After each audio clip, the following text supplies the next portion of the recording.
recording is on. I'll put on the replay buffer as well. All right, cool. So we're in episode 125. We're gonna start us off with some trailers that may have come out recently. In a world where goobers are back. In a world. I mean, we could go over some of the things that just did recently happen. So let's see if I can pull up all the way back. It's been a while. It's been a while. Oh yeah, we didn't go. Oh yeah, this was before the PlayStation Yeah, thing. there was a the lot of showcase, PlayStation Showcase. stuff. Yeah. right? So it's quite a bit. Like a fuck ton of stuff happened since last. I know Shit. that Let's, alone is a lot of shit. I actually didn't let's watch the whole just- thing. This It's is not worth watching the whole thing. Yeah, kind I've of- only I mean, like, seen it like was trailers okay, and but- reveals. You know. Yeah, I mean, there's a few like really cool things coming, but like, Right. a lot of it was not what people wanted because like showcases, like Sony has like state of plays and they have showcases, and the state of plays are usually like the smaller things, and the showcases Yeah. are like the more sort of E3 sort of like blowouts. Like they haven't had like a showcase in 2 years, so people were like, "Oh shit! Like this is gonna be where we see the thing that Santa Monica's been working on, like the Cory Barlog thing." This is gonna be where we see Last of Us 2 multiplayer finally. Like this is where we're gonna see all the other stuff, and it's like, everybody knew Spider-Man 2 was coming. Like we figured that, and there's a few other surprises, but like most of it was like, oh, this is kind of underwhelming. Like Right. it's fine, but then again, with stuff like MGS3 and stuff, and them remaking Metal Gear, it's cool, but like we didn't get any gameplay. It was just like a CGI trailer. It's just Yeah. like, come on, why are we still doing these? Like, why? No one wants them. I know, right? That's my thing with like Bungie's showcase of Marathon. Like they didn't show any gameplay. It was just like, oh, the art concept is really Oh, cool. excuse me. That's really exciting. I hope it's not just marketing fluff because they have a garbage coming in. Yeah. Yeah. I mean, yeah. Oh yeah, we have like what? It was like the sniper getting killed or something, and then it zooms out to like the broken moon because Right. Destiny has to have a broken moon in their fucking games, I and know, it's just right? like, or Bungie, and it's just like I don't know, it's whatever. Oh no! If anything, this just kind of means it's just gonna be campers' paradise.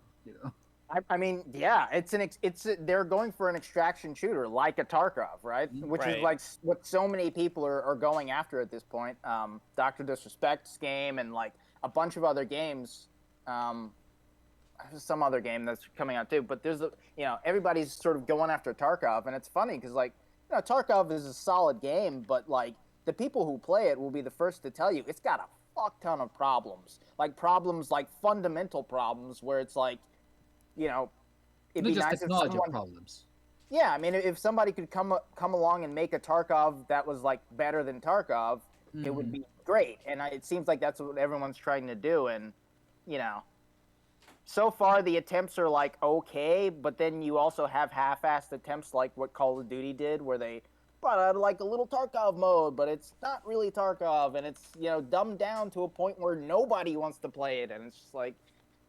We'll see. It seems like this is kind of the new craze, like the way that BRs were, or are to some extent. But yeah, Yeah, it kind of feels like a lot of those creators are trying to get away with the new trend, right? Like BR Oh, yeah. kind of took a bunch of people by surprise, and now everyone's like, oh no, we gotta get away with ahead of the trend. right. And I'm sure we need to get there. yeah, I'm sure the guys from the Bungie teams are probably just fucking sick of Destiny at this point. Since been working for like 10 years and nothing ever worked the way it was supposed to. Yeah. Yeah. Maybe it's just that they want to do something different. Mhm. Or I think they are trying. They pitch it to Sony so that they can get the, some sort of like get in good graces type of thing. Because I'm pretty sure like most people are, like, in the game industry are trying to get their game out, but they have to like adhere to what's the trendy buzz thing to make people's wallets open up. So they're like, all right, well, let's take, we have to pitch it, right? So And how do you pitch things? You're gonna have to sell something that is like a already like established game. So then, what better way to say like, hey, our game is like this successful game named Tarkov type of thing. So I'm pretty sure it's just a matter of like them trying to like, hey, if you let us make this game for you, we promise they'll make money, and if we do that, then we get to make our own game, and that's how I feel like like it is or was with freaking with Respawn when it comes to like EA. It's like, hey, we'll make this Right. Apex BR shenanigans for you, but we want to make our own something, right? Like we want to take something else on, and they got like Star Wars to work on, and who doesn't want to work on a Star Wars game, like regardless if it's like successful or not. That's a pretty big deal for any studio to like take on such a huge IP. Yeah, and they're working on several now, and yeah, like the right. one that I'm most excited for, obviously, is like their first-person shooter one, because that's like their bread and butter, and that's what I want to see them get back to. So, I'm hoping like if none of the other ones hit, I'm hoping that one hits. Right, like hopefully they got a good formula for it. Yeah, which I'm sure they do at this point. I mean, because the Jedi games, they're not. they leave so much to be desired, and it's been a little validating to look around the internet and see a bunch of streamers being as frustrated with Jedi Survivor as I was. I'm like, okay, it's not just me. Like Right. a lot of people have Right. so many issues with the game. Like it's it's kind of funny too how like even with it, like it's not, it's like it's weird in the way that you can think about games right now, because so many games has been coming out that has been just huge disappointments after disappointments in just like quality so low, and then look at Redfall, right? Right, and then we have games like that's Star Wars, like this one has so many problems, but I almost feel like I'm okay with doing a blind eye, because like I look around and I was like, oh wait, everything else is worse. Yeah. It's just, I mean, that's bad. yeah. That's kind of bad, just as a whole, right? Like I'm not giving an excuse. I'm just saying as a whole, like the games that are coming out are just so low bar, low bar. They're either low bar or they're great, but they're remakes, right? Like Yep. the only the best stuff, like we've talked about this a million times, but the best stuff really is they're the remakes. Right now is the remakes, yeah. Yeah, and then it's just, it's a bad and good thing. It's like, oh great, it's there, but it's a remake. Yeah, it's like it's awesome that you remade Resident Evil 4, and in my eyes, in a lot of ways that game is better than the original. But like it's also still like we could expect that, like it's like Right. okay, yeah, of course. And then you have stuff like Jedi where it's like it's reviewed really well. Like if you look at the reviews, a lot of them are fucking great. Like you have 9 out of 10s, like even some 10s out of 10s, which is fucking 10s ridiculous. out of 10s? But like, yeah, I know. I But- don't know. but it's like, but then you look at people actually playing it, actually streaming it, and they're like, this fucking sucks. Like they're Right. uninstalling it halfway through. They're streamers who never yell are like yelling and they're getting so angry, and it's like right. it is breaking a lot of people the same way it did me, and it's very interesting how divisive it is. I posted up on the general chat of a stream where somebody entered one of the final, I think it's the final fight in that game, and it's against the other Jedi that's he has Where missing you have arm, the right? blaster and the lightsaber. Oh, that guy. No, that's not the end fight. That's like one of the earlier fights. But yeah. Oh, it is? Okay. So okay. So like like you're the character is supposed to, like, guess, leap to the next section, or then that's how the cutscene happens. But when she was running through it, it just like dropped her off the map, and Yeah. then Oh. instead of There's a lot of no, that. but Yeah. no. But this is the funny part.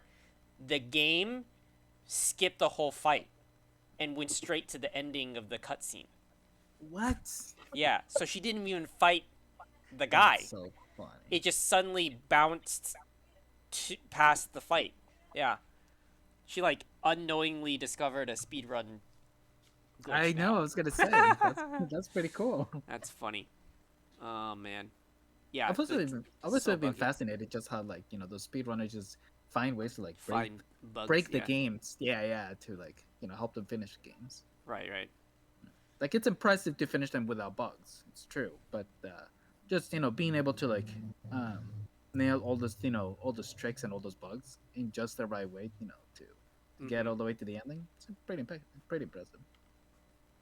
Pretty wild indeed. Yeah, but yeah, the one thing about the Jedi Survivor is that I've said it a lot of times that that I was um, enthusiastic about the idea of seeing a sequel that would be more polished and that would be that would have the level that would have just a level of professionalism that the first one didn't have. Like if the first one was janky, I would understand, but if the sophomore, Right. so I would expect the sequel to be just a much more a much better product with better integrity, and it's disappointing to hear that that's not the case. Yeah. I figured that. Yeah, I mean, I figured that would be the case too, because the first one launched. It had regardless of how you felt about the game, it launched as a buggy mess for and it was like, okay, the second one will be better. And I think when I talked about it, I was saying that like the second one, it's marginally better than the first one, but it's still not great. But the more I think about it, I'm like, I guess the first one was kind of better, because like I don't remember ever being that frustrated with the first one, regardless of its map design and its its issues. Like it was basic, but it was still like, I don't know, more functional than this game. So I don't know. Yeah. Yeah. You figure that. I mean, we've even mentioned it where like games notoriously usually are better the second time around, not like movies. Yeah. Movies is like movies is more like, oh no, Grudge sequel. I don't know, you weren't in it. Right. Start like at the usually, top and then it's just downhill. Yeah, exactly. Whereas like games usually it's more like, oh, they just barely made it through the first one, and it had some good concepts but not fully fleshed out, and maybe some issues that they couldn't fix at the time. But usually the sequel tends to be like like we know what we're doing now. Like we got the wheel. We're gonna not break anything that doesn't need fixing, but anything that does need fixing, we've addressed it and we've understood what to do. But I don't know what is the particular situation that Respawn went in through, but I could say that maybe it has to do with a little bit of like some of the people leaving. People are leaving and they're making different studios. A lot of the originals are leaving, and I could assume that the deal to make an Apex to kind of do what they wanted to do fell through in a way where they couldn't make another Titanfall, and like they're probably just being in a sense of demoralized to like, okay, well, we're not going to be making our own games here at this point. I might as well just move forward. I already made my first Star Wars game. I'm moving on. Right? Like, fuck this. I mean, also with like, with Jedi Survivor, it's not a first-person shooter, which is, what Respawn before Jedi, that's what Respawn was known for. It was known for Titanfall, Titanfall 2, Apex, like it was known for that stuff. So then to switch to have that radical shift to like a, third person like Souls-like or Souls-like light, really, like then it's like, that's such a huge shift. I can understand a lot of people were like, I didn't sign up for this. Like I don't want to make a game like this.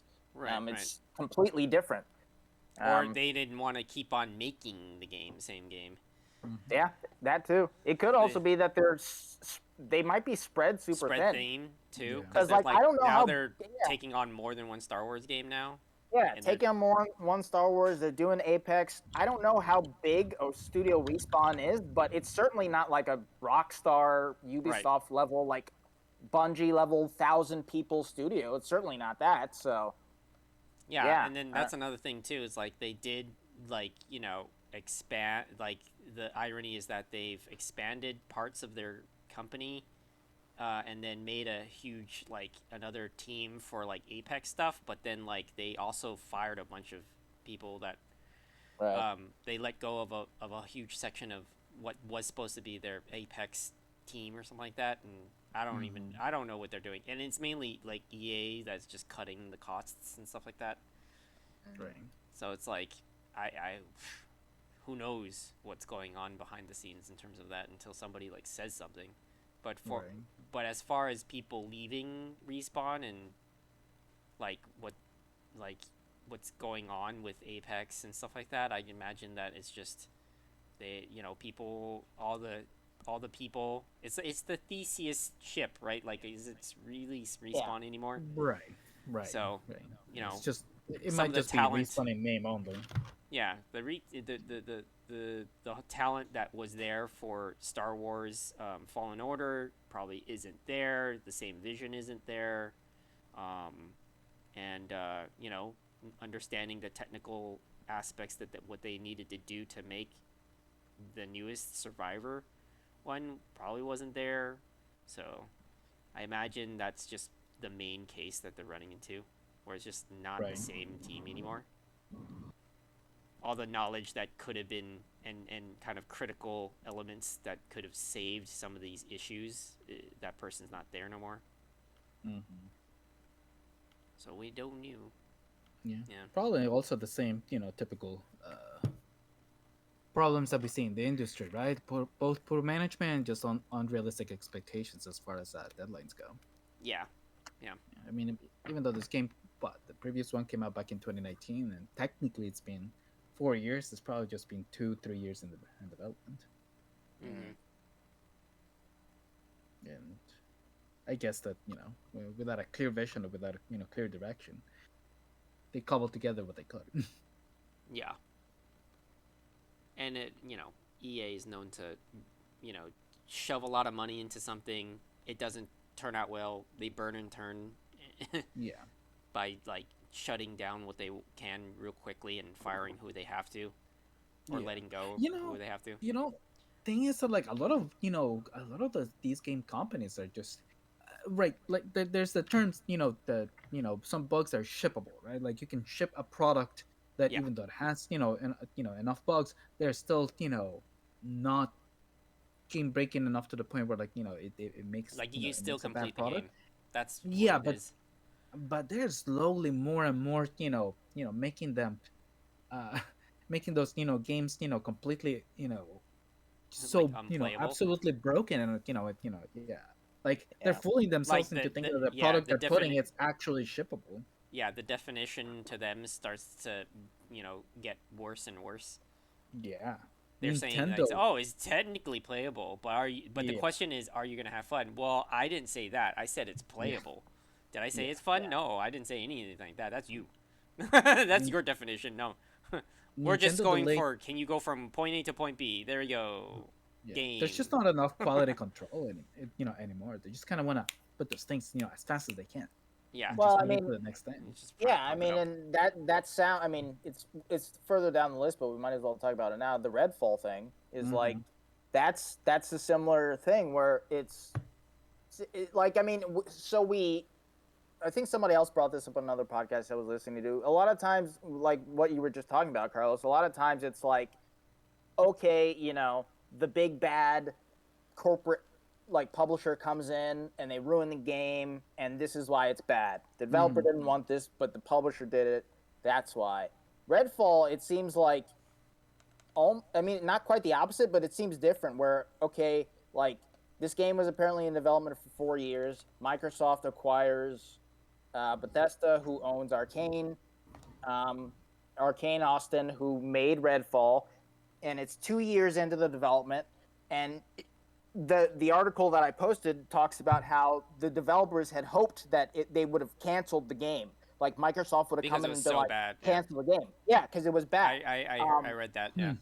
Yeah, it was bad, and people who had been at the studio before, who had made like Dishonored, and then when they split, they made they split into 2 different developers. They made Prey, and with this, a lot of it was like, part of it was the corporate thing where they were like, okay, we've acquired you, now we want you to pivot from a single player focused thing to a more games of service, like multiplayer focused thing, and they're like, that's not what we do. And so a lot of people end up leaving as well.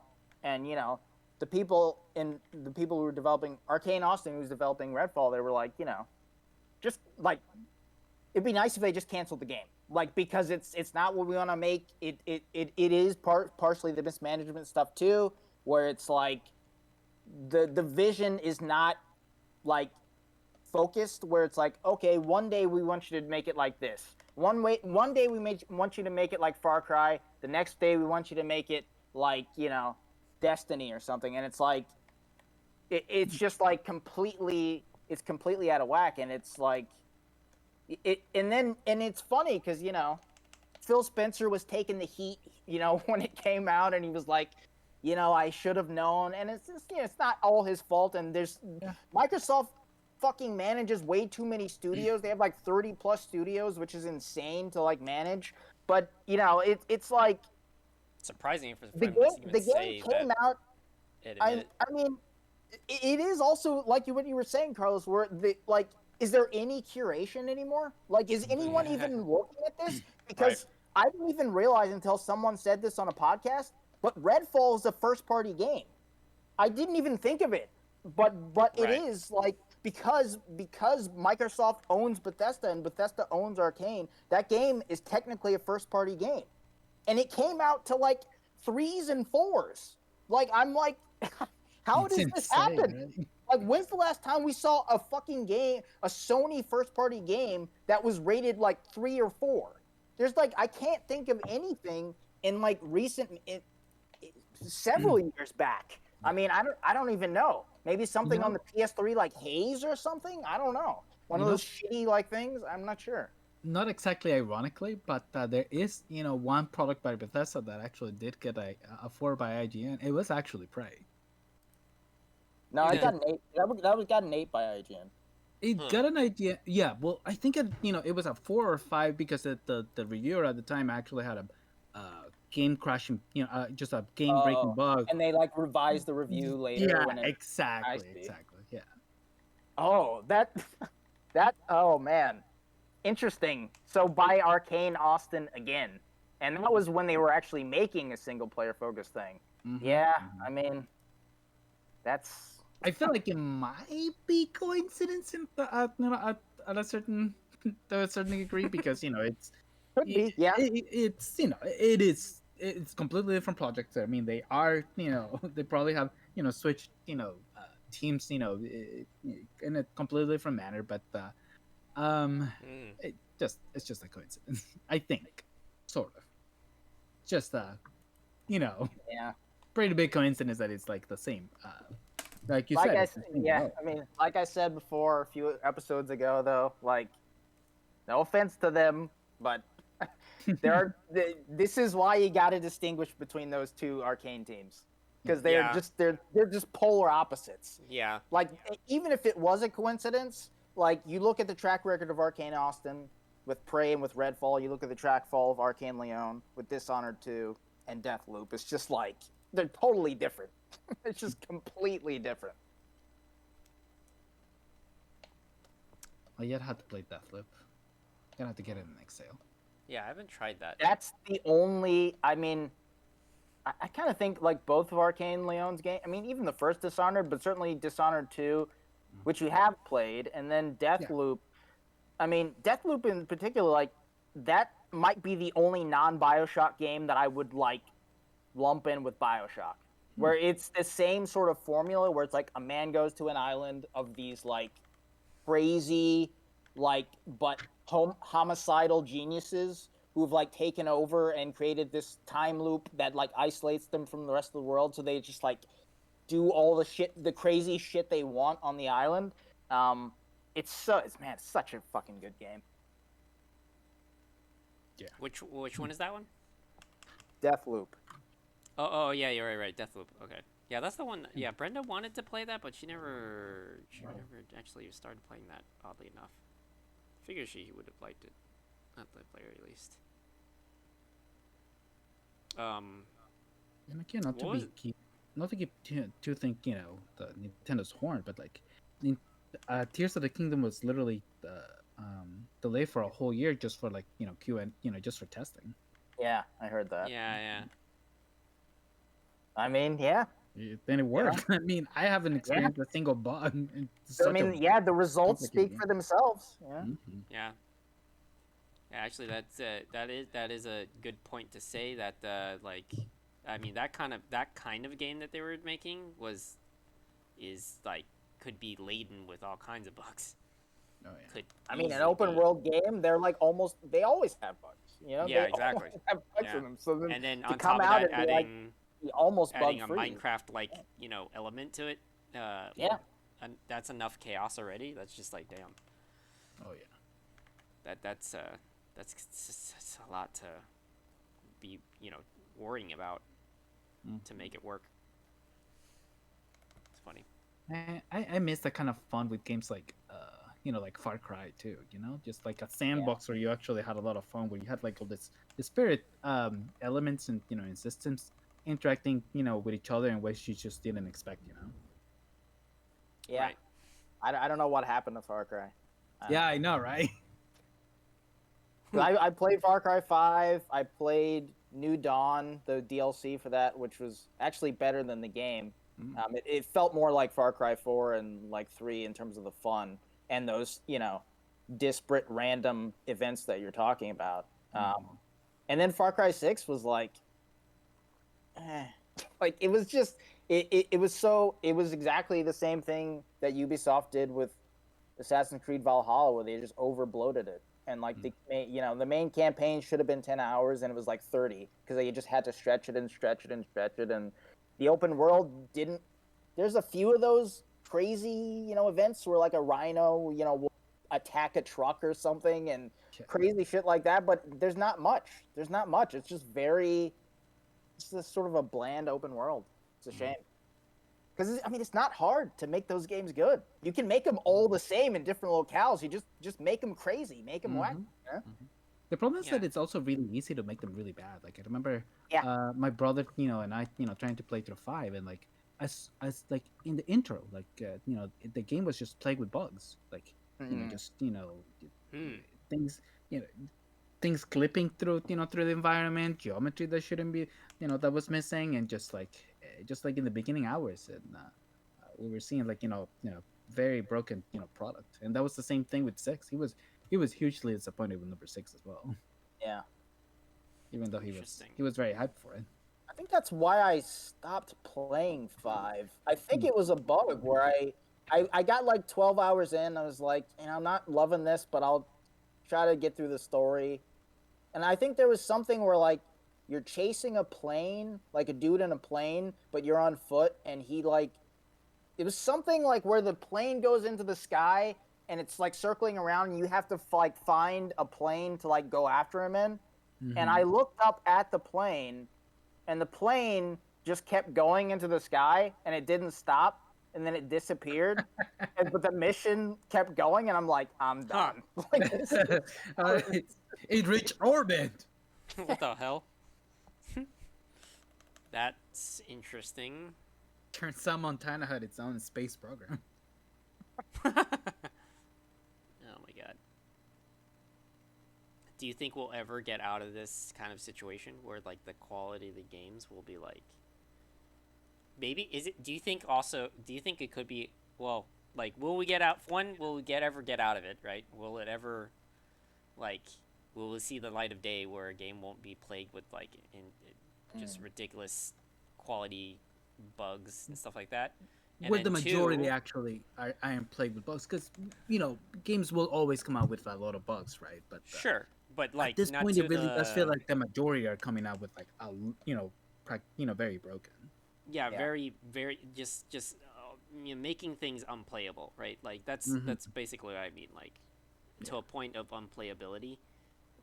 Will we get out of it? And then there's another one where it's like, is it because they're shooting too high up in the sun? Like, is it really that reasonable to say, can't you just make a working game and stop trying to shove like like absurd expectations for the content that you're trying to bring out with? And do you think that would be like ever be the case where like things will settle, right? Like things will Mm. settle where people won't do the trend type of shit and stop trying to like chase those trends, and then you got like game companies coming out with like really shitty versions of the trend, and they don't give a shit. They just like, okay, we're making our quick money. All right, exit. I mean, I think it is that. I think that companies are just they're settling. Like it is what you were saying, Carlos. We're Mm, like, oh yeah, like there's it's got some bugs. This section's a little wonky, but just put it out. It's fine.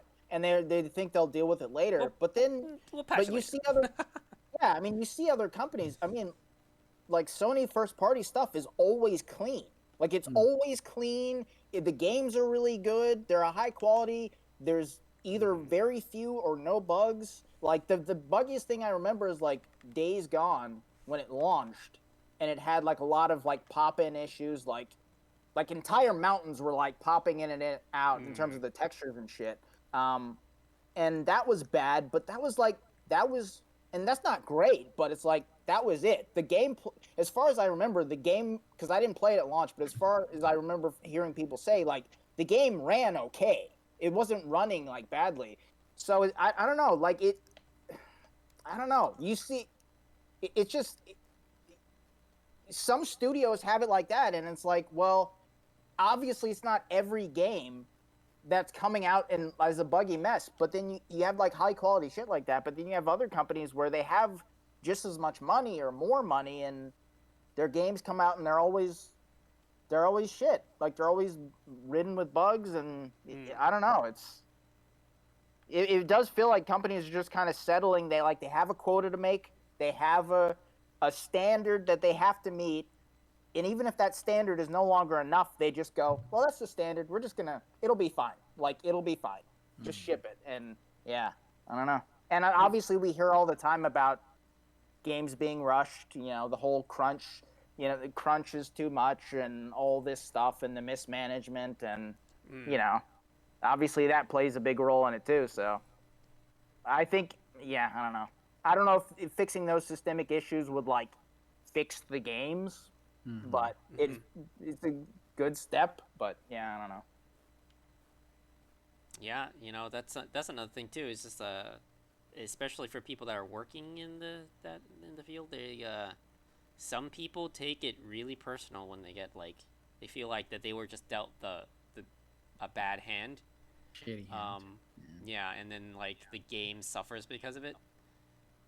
And Mm. there's like this just almost personal plague that because they work so hard on it that they kind of get lost.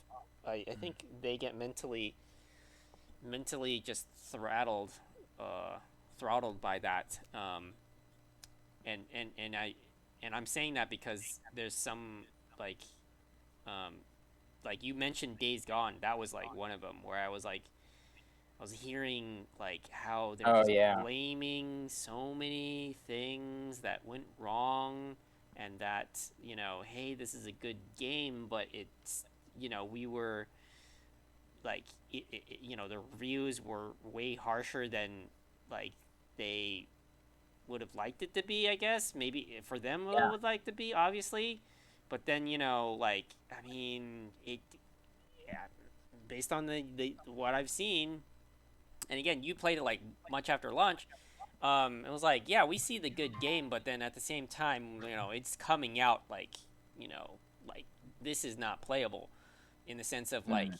this thing we're going through it, and there's just these things that are happening that should just are not at the level of quality that we expect, and yet we also have Cyberpunk that eventually became that same issue, right? And then for people that played that on, like, say, PC, had a better run in with it. Some people playing PS5, they ran into, like, issues. But for the most part, yeah, like, you know, you could still play it. And then, you know, there's a... It's now, like, I think Days Gone, if that came out now, it would be received different, in my opinion. Yeah. Like, it'd be a very different opinion, because when that game came out, like, having that many bugs and that many issues was almost unheard of. Like, you didn't even, like, having that many problems that came out in that game wasn't as much as it is now. Whereas, like, now we're practically expecting it, and now that people are reviewing it in a way, in that scope, they're now reviewing it by saying, I see they say I see the good game, but there's these things that are in the way, right? Like, they'll review it that way now. Whereas when Days Gone came out, I was like, this is happening wrong, this is bad, right? You know, like, and they just thrashing it, and it's almost like it opened the floodgates, didn't it? Yeah, kinda, I guess. Sort of. I mean, because I don't know. I don't think Days Gone did that, but I think, like, around that time. Cyberpunk. Cyberpunk. Cyberpunk definitely did, for sure. Absolutely. Yeah, probably. Yeah, I probably would be on with. Because at this point, everybody says, "Man, I hope this game isn't a Cyberpunk." Like, that's it's just become like the thing where it's like everybody, like, and it's funny because, like, I guess everybody's trying to avoid it, but then we get these shit quality games, and it's like, are we really trying that hard to avoid it? Yeah, fucking Jesus. Yeah. I mean, you know, come on. It's a game about Gollum. We all knew it was going to be shit, but we didn't know it was going to be like this, where it was just like, this is just... no one should ever play this. That one, dude, did you see the review of with Level Up? That was fucking hilarious. No, I didn't see the review from Level Up. You look at that one. That one breaks it down really, really well. Like, I saw the review by this YouTuber Chris Raygun, and I listened to him. Did he tell? Okay, did Chris Raygun talk about the pre-order content, or the DLC, or no? Oh, the special edition. Never mind. Did he show you that? I don't know. Okay. Well, okay, here's this one. This one's fucking hilarious. Like, fuck Gollum, fuck the bugs. Let's not even talk about that. That's easy. My favorite one was that if you buy the special edition for $10 more, you get the translated language as an option. And then you get the fucking about that a long time before the game came and then you get the fucking lore that is all full of, like, run-on sentences and spelling errors that doesn't even have, like, it, like, I mean, that's what the apology, the apology tweet was. They were like, we're sorry that Lord of Ring Gollum came out as, you know, it was like, man, you guys didn't even get that. That reminds me of the joke on Futurama. Killing me. In the restaurant, like, that's, you know, they have funny. They have that sign that says, sorry, we're closed. And then they flip it to, sorry, we're open. That shit's fucking... That one... Oh, man. Damn. Can you believe that we've actually got to a point where games could be so bad that it reaches a new bar for that? Like, that's... Right. Yeah. It's just like... Sorry, we launched this upside down. Oh, my God. Yeah, I saw that some of the pre-order bonuses were the concept art and emotes. Yeah, just fucking emotes. Just Gollum making some broken emotes, which apparently are broken and it was barely broken. Emote. Yeah, broken emotes. I mean, okay, I mean that stuff that's kind of shilling. I'm just used to at this point. But the lore stuff cracked me up the most, and that it has spelling errors, and it's run on, and it's even like it doesn't even fill up the page. Did you see that? Like, it only fills up half the page. You have to scroll through it with the background of I guess a concept art, right? And the Comic, best thing he's is that using the Comic game- Sans. Is that Comic Oh Sans? my Please God. tell me that's Comic Sans, because you can That is- you don't even put it in the Lord of the Rings like neat little text thing. Like it's so stupid. Like holy crap! Talk about doing your homework at the last like hour before the fucking. That's exactly what I was saying. It feels like when you were a kid and you're like, "Oh, this essay has to be 200 words. So I guess I'll just, I'll use a lot of those, and and it ends up being like, oh, it has to be a page, and it's like it's a half page, like it's on a page that counts, right? That's Well, so- I guess No? I guess we're not gonna be contracting any words. It is. it's too funny. It's too funny. Oh man. You And, know, okay, the yeah, thing is, you so, know, like, and you think they got it would have it- been more well, forgivable if it was a cheaper game too. Yes. Okay. How So much- here's how another much thing was it? too. Here's another. It's actually so if you get the special edition, I think it's like 59, and if you get the standard, it's 49. So it's less than what $10 less Sure. than the normal. But who cares? Like the fact that you're Yeah. like who cares? I think I don't even know what to No. talk about anymore. It's just too funny. You know, for that money, you could just buy all of the books by Yeah. by Tolkien, and you would have a much better investment. Yeah. Yeah. Yeah. 100%. Just read them books, dude. And those won't have its spelling errors. Buy the books and the movies for that same price and have just a good time. Ah, dude, we should have a marathon. Oh, you know Yeah. what? I just realized. Yes, what I was gonna say was, why didn't if there, again, the apology is so bullshit is because even further explaining the fact that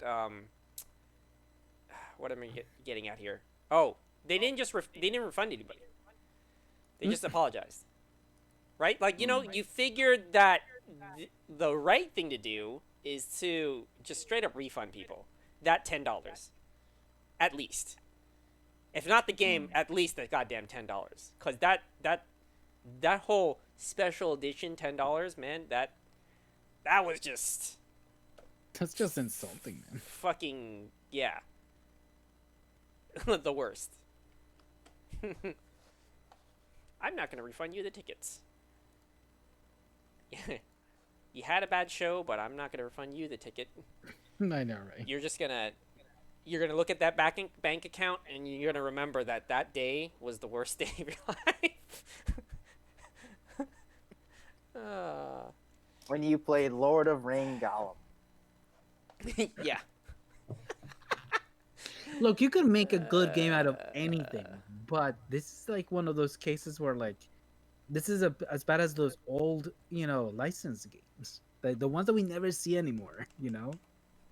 The ones that Even worse. Like, I mean, there's just so many. Like, why go with Gollum of all characters? Yeah, Right. no, Like, he right. can't do anything. Like, He's- why Right. not go with It's literally Knights the or the most- Rangers or anything? Yeah, like you like literally half the game you really are playing as like he's gotten enslaved, and so you're playing like that's great, that's fun. Slave you- Simulator, cool. I always wanted that. I always wanted that. Yeah, this is gonna It's just gonna build work. maybe this. Yeah, it'll work. Oh man, at least you were getting paid instead of you paying for this. For that experience, I know, right? Yeah. Oh. Great. He's making man, a but you get to- bird. That's so funny. How do you make a bird? That's I saw actually the an review by. activity. Yeah, I saw the review by Donkey, and actually quite a few reviews. Like, notice that it even has like the most sophomore of like bugs of like just like having the checkpoint be saved exactly right, at a next point where to like where you die, yeah, yeah, or you exactly. get game over screen, yeah, and now you're just perpetually stuck in this endless loop. Oh man. Yeah, that was definitely one that was very much highlighted as an issue. Whoo, man, that was hilarious. Yeah, I mean, it just really goes to show that they didn't even play their own game. Mm-hmm. For sure. They didn't want to. They're like, this is shit. They didn't. Yeah, I I'm pretty sure that they themselves didn't want to even. Yeah, like they just wanted to. You know what? Fuck it. We're just gonna do this and get out. Right. Like no one give it. That's the level of like keep of go give no shitteries to their, you know, like they don't care. Like at that point they were like whatever. It's just they're coming to their 9 to 5. Yeah. That's what they're doing. That's what it is. They never wanted to make that game. They didn't feel passionate enough to do it anyways, and they just like, you know what, fuck it. I'm just gonna do my job and get out. and then anybody else that works for the company was like, oh, we know this ship is going down. We're just gonna exit immediately. Like quit immediately. I'm out of here. Worst of it is that they're gonna have like this element of it's like, you worked on that game. They're just gonna like not put in their resume at all. It's like, oh, I never. What are you talking about? I never worked for that game. Well, it's like, oh yeah, I mean the game was bad, but I modeled this leg. This leg is fucking amazing. That's why you need to hire me.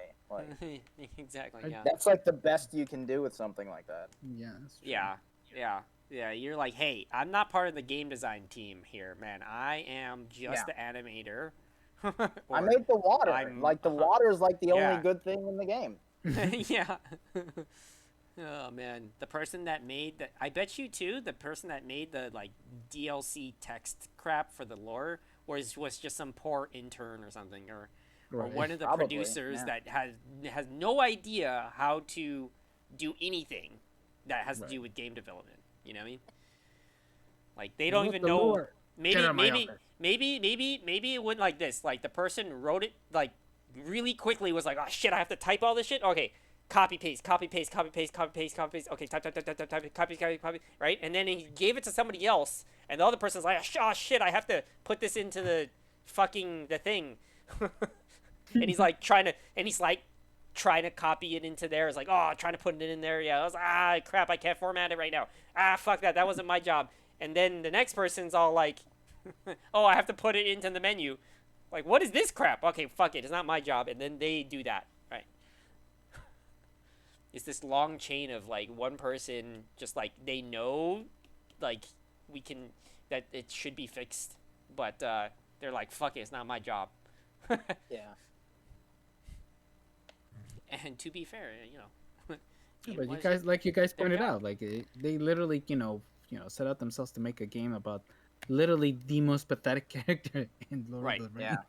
It's like what was the game premise in the first place? Like, are you supposed to feel bad for him? Was that the concept? I don't know. Yeah. I don't know, man. I don't know. Like, maybe somebody who was actually very talented, who had like a vision for it, could have make it work. Or maybe like the people that were like, yeah, yes, we can make this happen, and then they quit. I know, right? They were the ones with the vision, but they left before they can execute the vision, and now everybody else is like, wait, what? That's funny. Like, imagine. Yeah. Wait, what were you trying to do? I'm not getting paid to tell you that. Yeah, exactly. Yeah. He's like, I'm sorry, my last day was Sunday. It's Monday now. I can't, I don't work for you anymore, so I can't tell you what my vision was. Right. Just go over my journals. Yeah, no, even better. It's like, yeah, you know what? I put the vision down, is on the whiteboard. Right. And then they look to it, and it's all wiped out. Right. It just does the word, fuck you, Mark. It's yeah. Oh, man. It's funny. I'm sorry if there's any Marks listening to this, by the way. So, what about There aren't. So what about Spider-Man 2? Oh, that looks pretty good. More Spider-Man. Looks good. It doesn't look like a step forward or anything, but I don't really care. Like it looks like I like the other two. It looks like a Spider-Man. Insomniac Spider-Man game. Insomniac only puts out gold at this point, so I'm like, yeah, I'm in. Yeah. Mm-hmm. I'm with you on that. It looks great. It looks fun. I say like probably my only negative thing to say is that you know, we've seen a lot of Spider-Mans, and I've seen this type of Spider-Man before. We've seen this storyline many Yeah, times. And it's been played out quite a bit, and I'm hoping see something different and new. And there is some elements that seem different and new. And anybody complaining that it about it not having multiplayer is just whatever. I don't care. I didn't need a multiplayer in it anyways. I mean, it was never going to be that. Yeah. I remember when people saw the first like announcement trailer, they were like, "Oh, is it going to be?" You see Peter and you see Miles. Is it going to be multiplayer? And I'm like, "No, you're just going to switch between them." Exactly. And, right. Like, because and like Insomniac exactly again, Insomniac doesn't make multiplayer games, and you know Sony, especially with their first party stuff, they're like, just do what you want. And so like this is they already explained, like after this showcase, they were like, okay, it's gonna like in the story missions, you're gonna have to switch between them. Like the game is gonna make you switch between Miles or Peter, but then in the open world, you'll be able to switch between either one of them whenever you want. It's like GTA 5. It's the same thing. Right. And they had something like that, very similar. Like, well, not them, but we've seen a Spider-Man game that works exactly like that, and that was when you switch between Peter and like Venom and shit like that. So that was a thing. So yeah, I think that the only reason why I mentioned that was like people like, yes, they would say that, right? Like it's like, oh, can we play as them both or something like that? And then one of the developers, like again, communication issue, was so absurdly vague in his explanation and answer to that left people like, so yes. But this gameplay obviously confirms it that it's definitely single player. So yeah. And besides, anybody that I'm just saying that I'd never agreed to have a single a multiplayer. Like I don't think it's. I think it's worth it. Like people think they want that, but they don't really want that. That's a different game. Yeah, exactly. So and then one thing I think is really cool about this one that is really different about this take is the suit. Looks like it has hard places and like soft places, more like liquidy areas, which was really cool to me because like as far as like how people like always like showed it and maybe animated it or like displayed the suit was always that it was like some like liquidy substance that was like on top of his body. Right. Or like a goo that was there, yeah. Right, and most of the time it was like portrayed like that. Whereas in this one, it almost seems like it's both. So there's like a harder shell. I wonder if there's a function to that. Like if there's because I'm wondering if like maybe those hard parts are like more fortified. So like it's armored.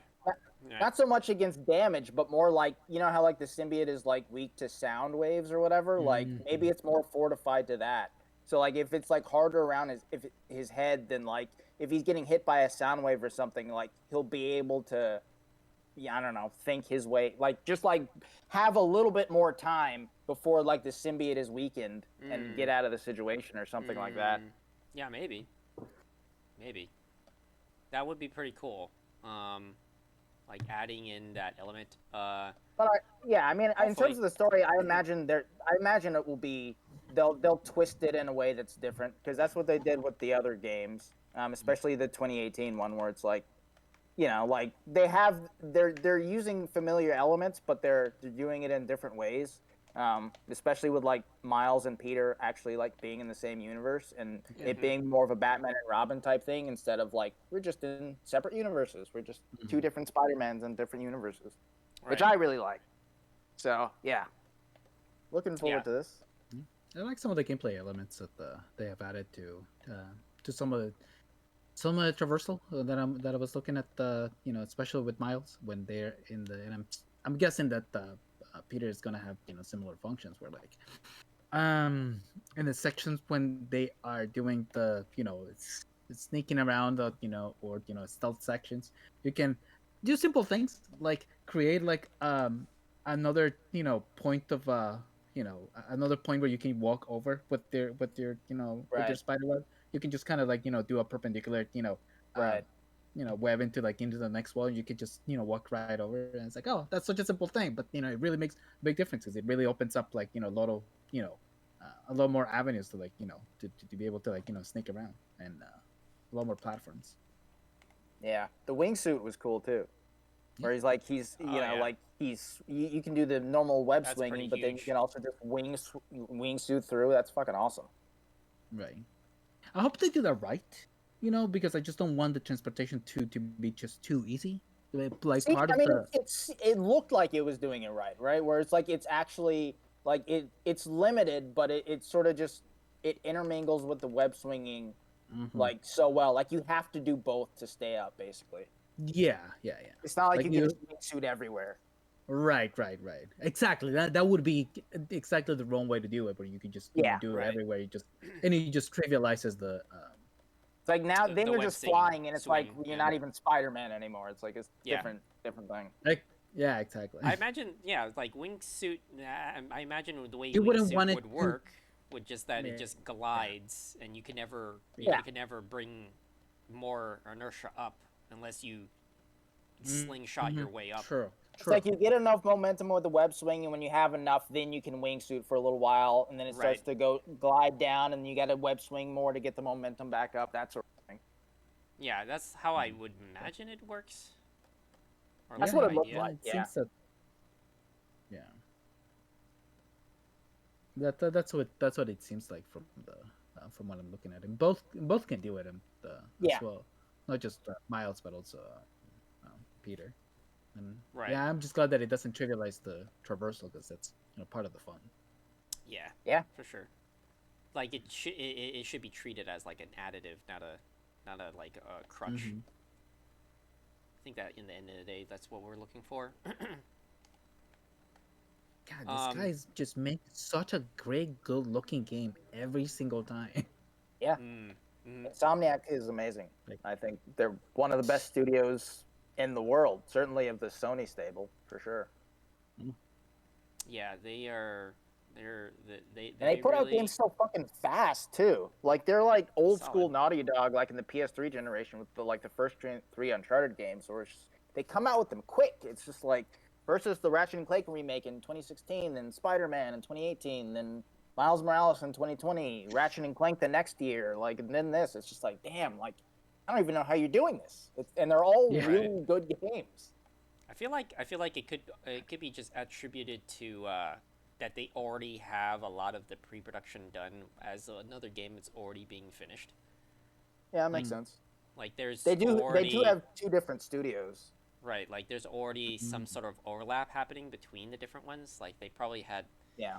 You could even say that like Spider-Man 2 was already like had a blueprint long before Ratchet and Clank even was like in production. Yeah, I buy that. They're like, we know where we're gonna go, but we'll come back to that eventually. And who knows? Again, it could be also if I haven't tracked their staff. Like people coming in and leaving. Usually you can tell by that when they're hiring and what they're hiring for. Yeah. And you can kind of predict some of their the games that they're working on. So, but I haven't tracked that, so I don't know. It could be something what we talked about with Respawn, where it's like, the originals leave, and so therefore the kind of core of what you saw Respawn as is gone, like the soul of it left. It's just the husk. Right? It is by name, and they have some elements that give it that signature that this is Respawn, but maybe that's another thing too that makes a studio survive in name, is that if they come to realize that they are a different studio and just embrace what the new thing they are, then maybe they'll make something better. But if they keep on, and we already hear this all the time with a bunch of studios that really go downhill, like case in point, like say Telltale and Blizzard, in my opinion, they always do this thing where they're like so hung up in the past about how it's like the ego issue, where it's like they're so hung up on their successes from the past, they just keep on saying, we're gonna do the Telltale magic, like they're gonna apply like whatever magic that was to their new thing, but it's all fluff words that doesn't make any sense to actionable stuff. And then Blizzard, hey, we're gonna do the Telltale magic. Yeah, cool. Could you just make a new engine though, so the games can run? Right. Like that'd be great. Like, yeah. I know, right? we're just gonna do the same thing we've always been doing. I'm all like, okay, what is that? Exactly. And he's like, the Telltale Magic. Yeah, but I know. You keep saying that, but what is that? Like, you keep on asking what exactly are the steps and actionable things that make that, good, then we have something going on. But no, most of the time easy. it's just It's fluff. the same thing as the BioWare. It's the same thing as the BioWare Magic. Oh, yeah, the BioWare Magic. I was going to bring up BioWare. That's another studio where the same thing. The ego is just not checked, where it's like, maybe we should just let go of just be okay with the successes we had in the past, but leave it as is, right? And not try to use that as an excuse of like, oh, we're going to do great now. How about like define who you are now, right? And work on those strengths and let that define you instead of always like, being some sort of historian. We were great once. No problem. We'll get up. Just believe in the magic. So yeah. Don't worry. What could possibly go wrong? Anthem. Insomniac, maybe they have that. Maybe they have that. Maybe they still have those people and they're still with them. Or whenever the people leave, they're like very aware of that. Like that's the soul of that generation. And they just accept that we're moving to a new thing, right? I think it probably is the latter, because I feel like that's the case with, again, like all the Sony first-party studios. You see it with Naughty Dog too, right? Where like Uncharted 1 through 3 were one thing, and then the whole big like, was it Hennig leaving? Yeah, Amy Hennig left over creative differences, but they had already made Uncharted 4, but then Neil Druckmann and Bruce Straley came in, and they basically redid the whole game. They redid all the voices and all the acting, all the whole game pretty much. They're like only bits and pieces of that original game, and it's different. And it's not necessarily like Uncharted 4 is different, but it's not necessarily better than the first three, but it's still really good. Like the quality's still really there. And so I think it's like, okay, this is gonna be different, but like we get that, and but our main aim is to make it like for the quality to still be there. It's okay if it's different. We're going to embrace the change, but the quality is always there. And I think it's the same thing with like a lot of these Sony studios, where even when we do hear about, turnover and layoffs and stuff, like the games are all still, the quality is still there, Yeah. And there has to be some, I think it has to do with like some sort of like the training past the point of let's see, where is it? The hard skills to make the game. Like there's the hard skills to make the game where you're good at, say, concept art, 3D modeling, environmental modeling, organic, like all the hard skills. But then like when it comes to like operating a team, it's like where you have to be like, okay, let's hone in like why does this structure work for this situation, and then they take that blueprint and they pass it on to the next generation of people that are working on the next game. It's like, hey, this is like the reason why this was successful. So let's take what we learned from the past and then build upon that. And then that's the thing that's very apparent when projects go under. Like you see like, whoa, what happened here? Like you've done this before, but where was the learning from that? And that could have been because there was no like mindset to like pass on the knowledge, right? Like there's gonna be like, and it could be varied reasons. Maybe like the team, the people that left, took that knowledge with them knowingly. Maybe because they didn't there was some sort of issue with not working there. It could be the things that you hear from Blizzard, right? Like about those issues. Maybe there was just some sort of disagreement in terms of like really bad work environment, or it could be just they had creative differences, and then that was enough for them to just like take their knowledge with them and not care about the progression to the next people.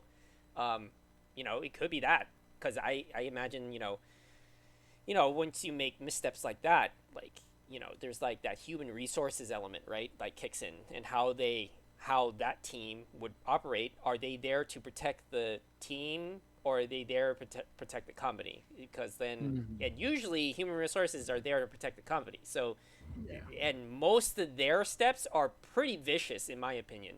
Like they forget that the irony of human resources, if you take the human part out of it, that's usually what they are. They're just a resource. They're not humans at all. Like they're just there for the company.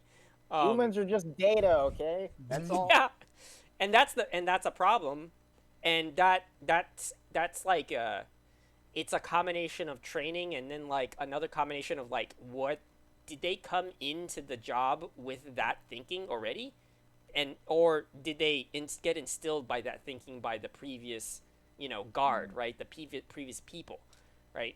And then that doesn't translate well for like a team, and half the people are artists, right? Like usually artists are kind of sensitive. Like there's this saying that I recently heard is that it has to do with your ego or the concept of stoicism.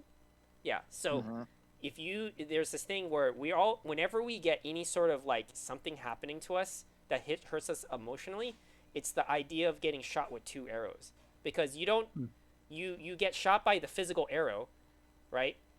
And it hits you, you get injured, you're bleeding. And then for the people that deal with a lot of depression and a lot of like their ego is hurt by it too, now they're shooting themselves with a second arrow because they're so pissed off or sad or depressed because they got shot by the first arrow. So like for instance, an example of that is that if you're in an artistic team and then the person doesn't do their doesn't do a design the way that was like supposed to be done, or they did it too late, or their project is just like something's wrong with it, they need to hear the feedback. It's like, hey, don't do that, do this next time.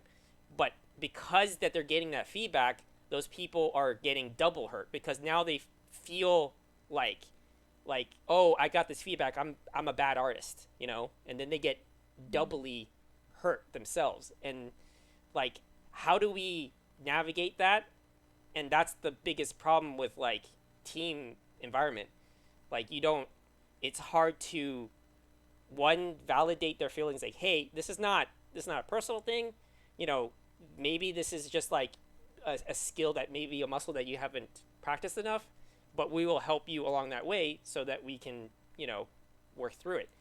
And then there's like other people won't even say that. Maybe they just like, oh, just like, that's not what we want to do it right, like this is what we're looking for, and look at and then maybe they'll talk about like, oh, you did this wrong, but your teammate did it right. We're gonna give the project to him, and that hurts to hear, right? Like you're here to help, right? Even if you're getting paid.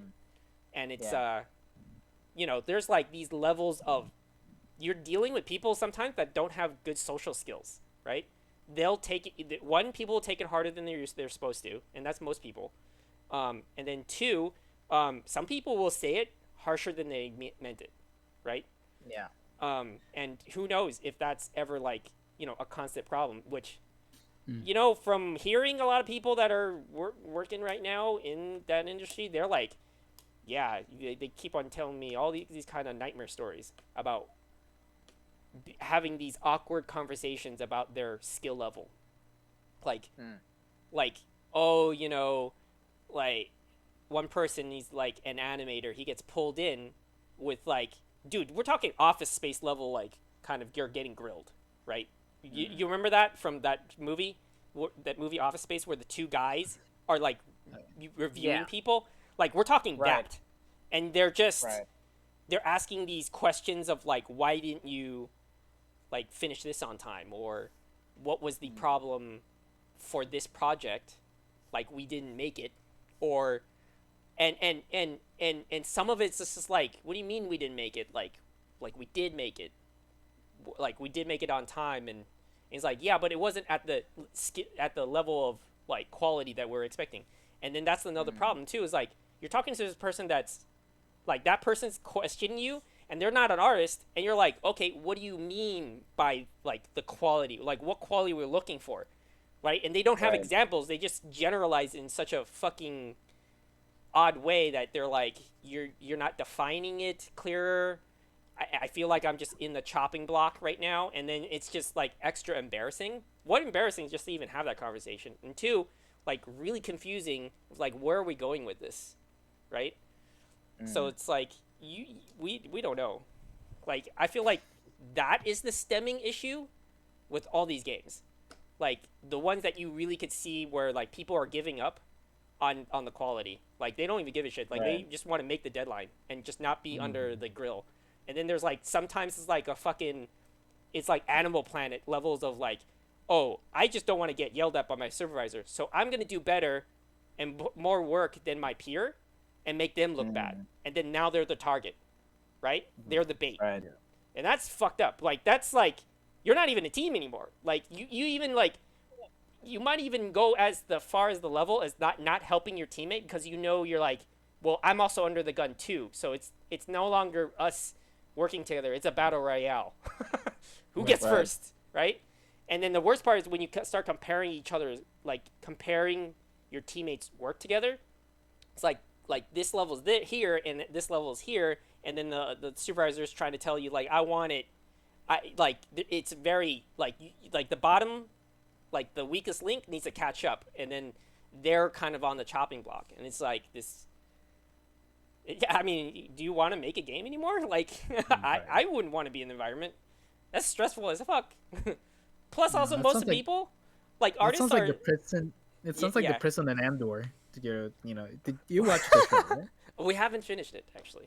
Oh yeah. Okay. Well, there's a part where like okay. There's a part where when Andor is in a he gets spoiler alert, he gets jailed, and like he has to like work on this thing, just random prison labor, and like they have they basically have them in competition, and the one table that does the least work is the one that gets punished, right, with electric shocks. That's just and here's another thing too, like sometimes that happens without anybody realizing that is bad.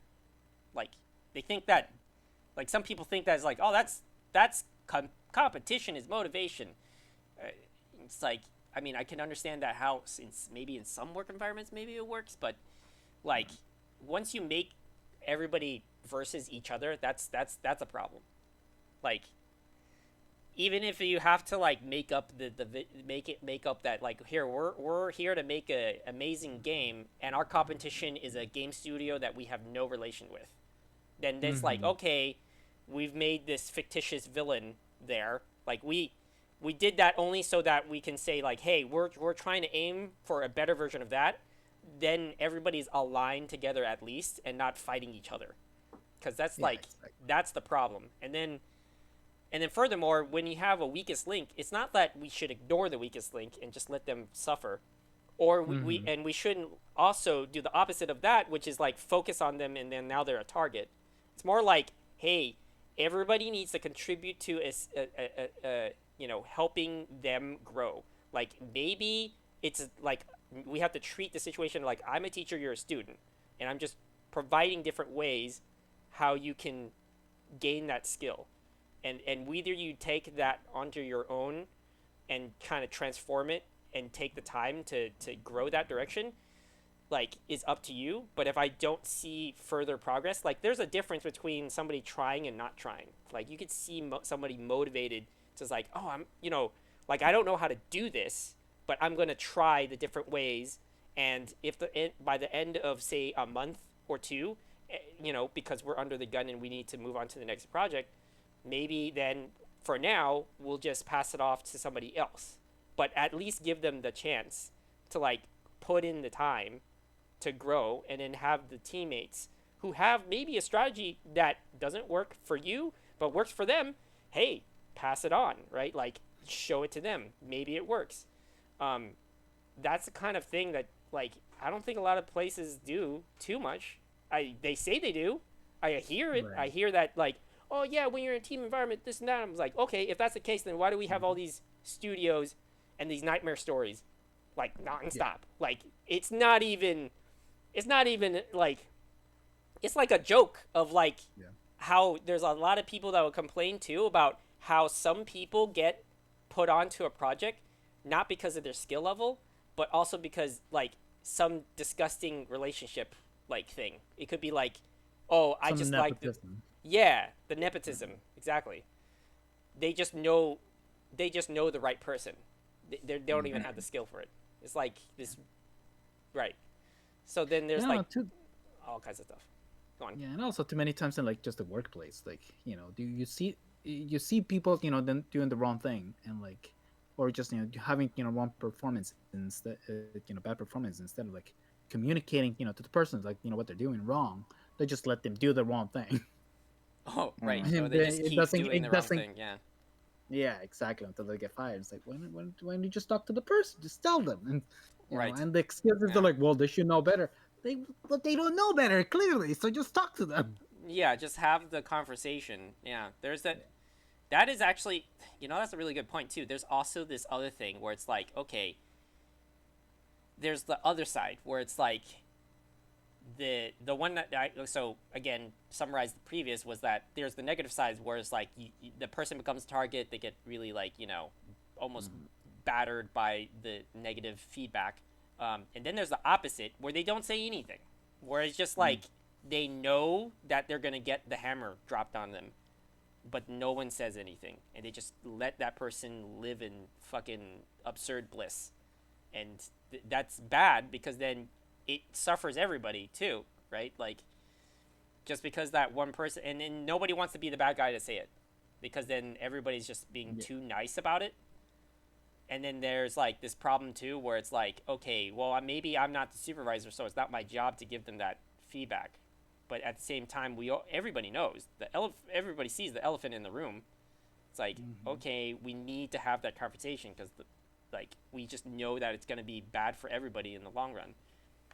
And that's a whole other thing too. It's like another training issue. It's like, okay, look, man, like, we need to be able to change this because we know that everybody's going to suffer and it's going to be bad for them too because maybe they're just blindly going through it thinking they're doing the best job.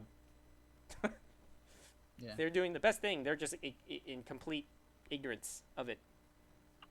They need to be told, like, okay, that's not helping everybody. And then at that point, then it's up to them to make that kind of like, okay, is it really me, or is it like, am I trying this out correctly? Am I open to that kind of, somebody telling me this? And I've heard things of like people not receiving the information well, and they're just like, no, this is the way that I do it. I can't change it or something. Or now they just hate the person that they heard it from, which is a whole nother ego check for them, at least. Yeah. Nobody wants to be a nag, but at the same time, if you see something bad happening, it's just like something needs to be said, at least. You gotta have that conversation at some point. Yeah. And it does suck too when it's like you see it happening and the only person that is actually suffers from it is the person making the mistake, and you just like watch them just get screwed over by their own hubris. It's like, okay, yeah, and at least I'm going to tell you. I'm going to tell you that this is probably a bad idea. You should probably do it this way. Because eventually that's going to not work out for you. And then you just, sometimes you can point it out to people and they'll just never say it or never do anything about it. And that sucks. But at least you pointed it out. You don't want it to like, eventually just let it explode like in that episode of, of the bear in the kitchen. Oh, right. Yeah. Yeah. Fun episode. It took me forever to realize that it was like, that episode was just like a one take for the entire thing. Oh, right. Yeah, I really like that. I feel like I have a personal like connection with that show, just being it, just like, oh man, I've seen that. I've seen it or I've been there, right? Like I've been in that position, and it's like it's just like, man, that just feels like so applicable to not just the industry they're in, but just a lot of like jobs, I suppose, can like relate with this situation of like, well, that character isn't a bad boss, but certainly that was a bad time and bad situation, and kind of everybody was just piling on the issue. Yeah. In that particular, what was that, Is that second to last episode? I forget what episode that was. Yeah, it was the penultimate episode. Right. Of the season. Yeah. Where, yeah. What exactly happens? Oh right. Finally so, saw it. Yeah. Yeah. So Alright. I remember it for sure. Like to summarize it, basically, it's the episode where the kind of, I guess, internish. I guess you could say, or she's like the. Would you say this intern? I get close to an intern. Pretty much. I mean, she's the new one. Yeah, she's the new one, right? And she wants to put in this new kind of system where it's they can order their order through digital, right? But she forgot to turn off the pre-order aspect to the system. So now, after she had been experimenting with her own little like soup and whatnot, and she gave it to unknowingly a reviewer, randomly. He wrote a review, and based on that review, they started to get more attention. And with that attention,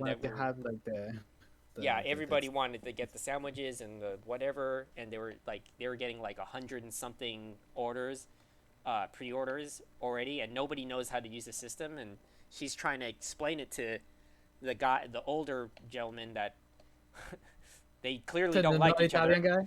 Yeah, like, this is my way, kind of situation, right? Like, this is my way, this is how it works for us, and we're gonna always do it this way, and blah, blah, blah. I love how he always tries to bring his, like, this is a patat, so, like, some sort of Italian thing, and everyone's like, you're not even Italian! Right, yeah.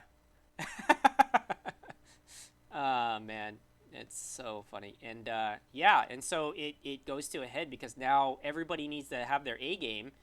But the some of the people, like, for instance, the baker, who is still like discovering himself as a baker and a chef, who does not read the situation. And look, I get it. Like, he's really zoned in on that, right? And he's really got the bug of discovery, but he really did not read the situation, and it was not the time and place for it. To have what's his name review his beautiful donut, right. And I feel bad for I feel bad for him, but I also don't feel bad for him, but I still also feel bad for him. Like, I feel bad for him. It's just on everybody. Him, it is his fault. Yeah, like, he did not read. Still sympathetic, right, for sure. Right. You can see both sides. That's the great thing about the show, that you can see both sides of the equation. I can see both sides. It's so clear. Fuck me, it's so clear, right? Like, it's just, oh man, it's literally that's what it's just so perfect in that sense of, like, we can talk about seeing different sides and stuff like that and whatnot, but like that, the way they portrayed it in such a dense way. Because these episodes are so short.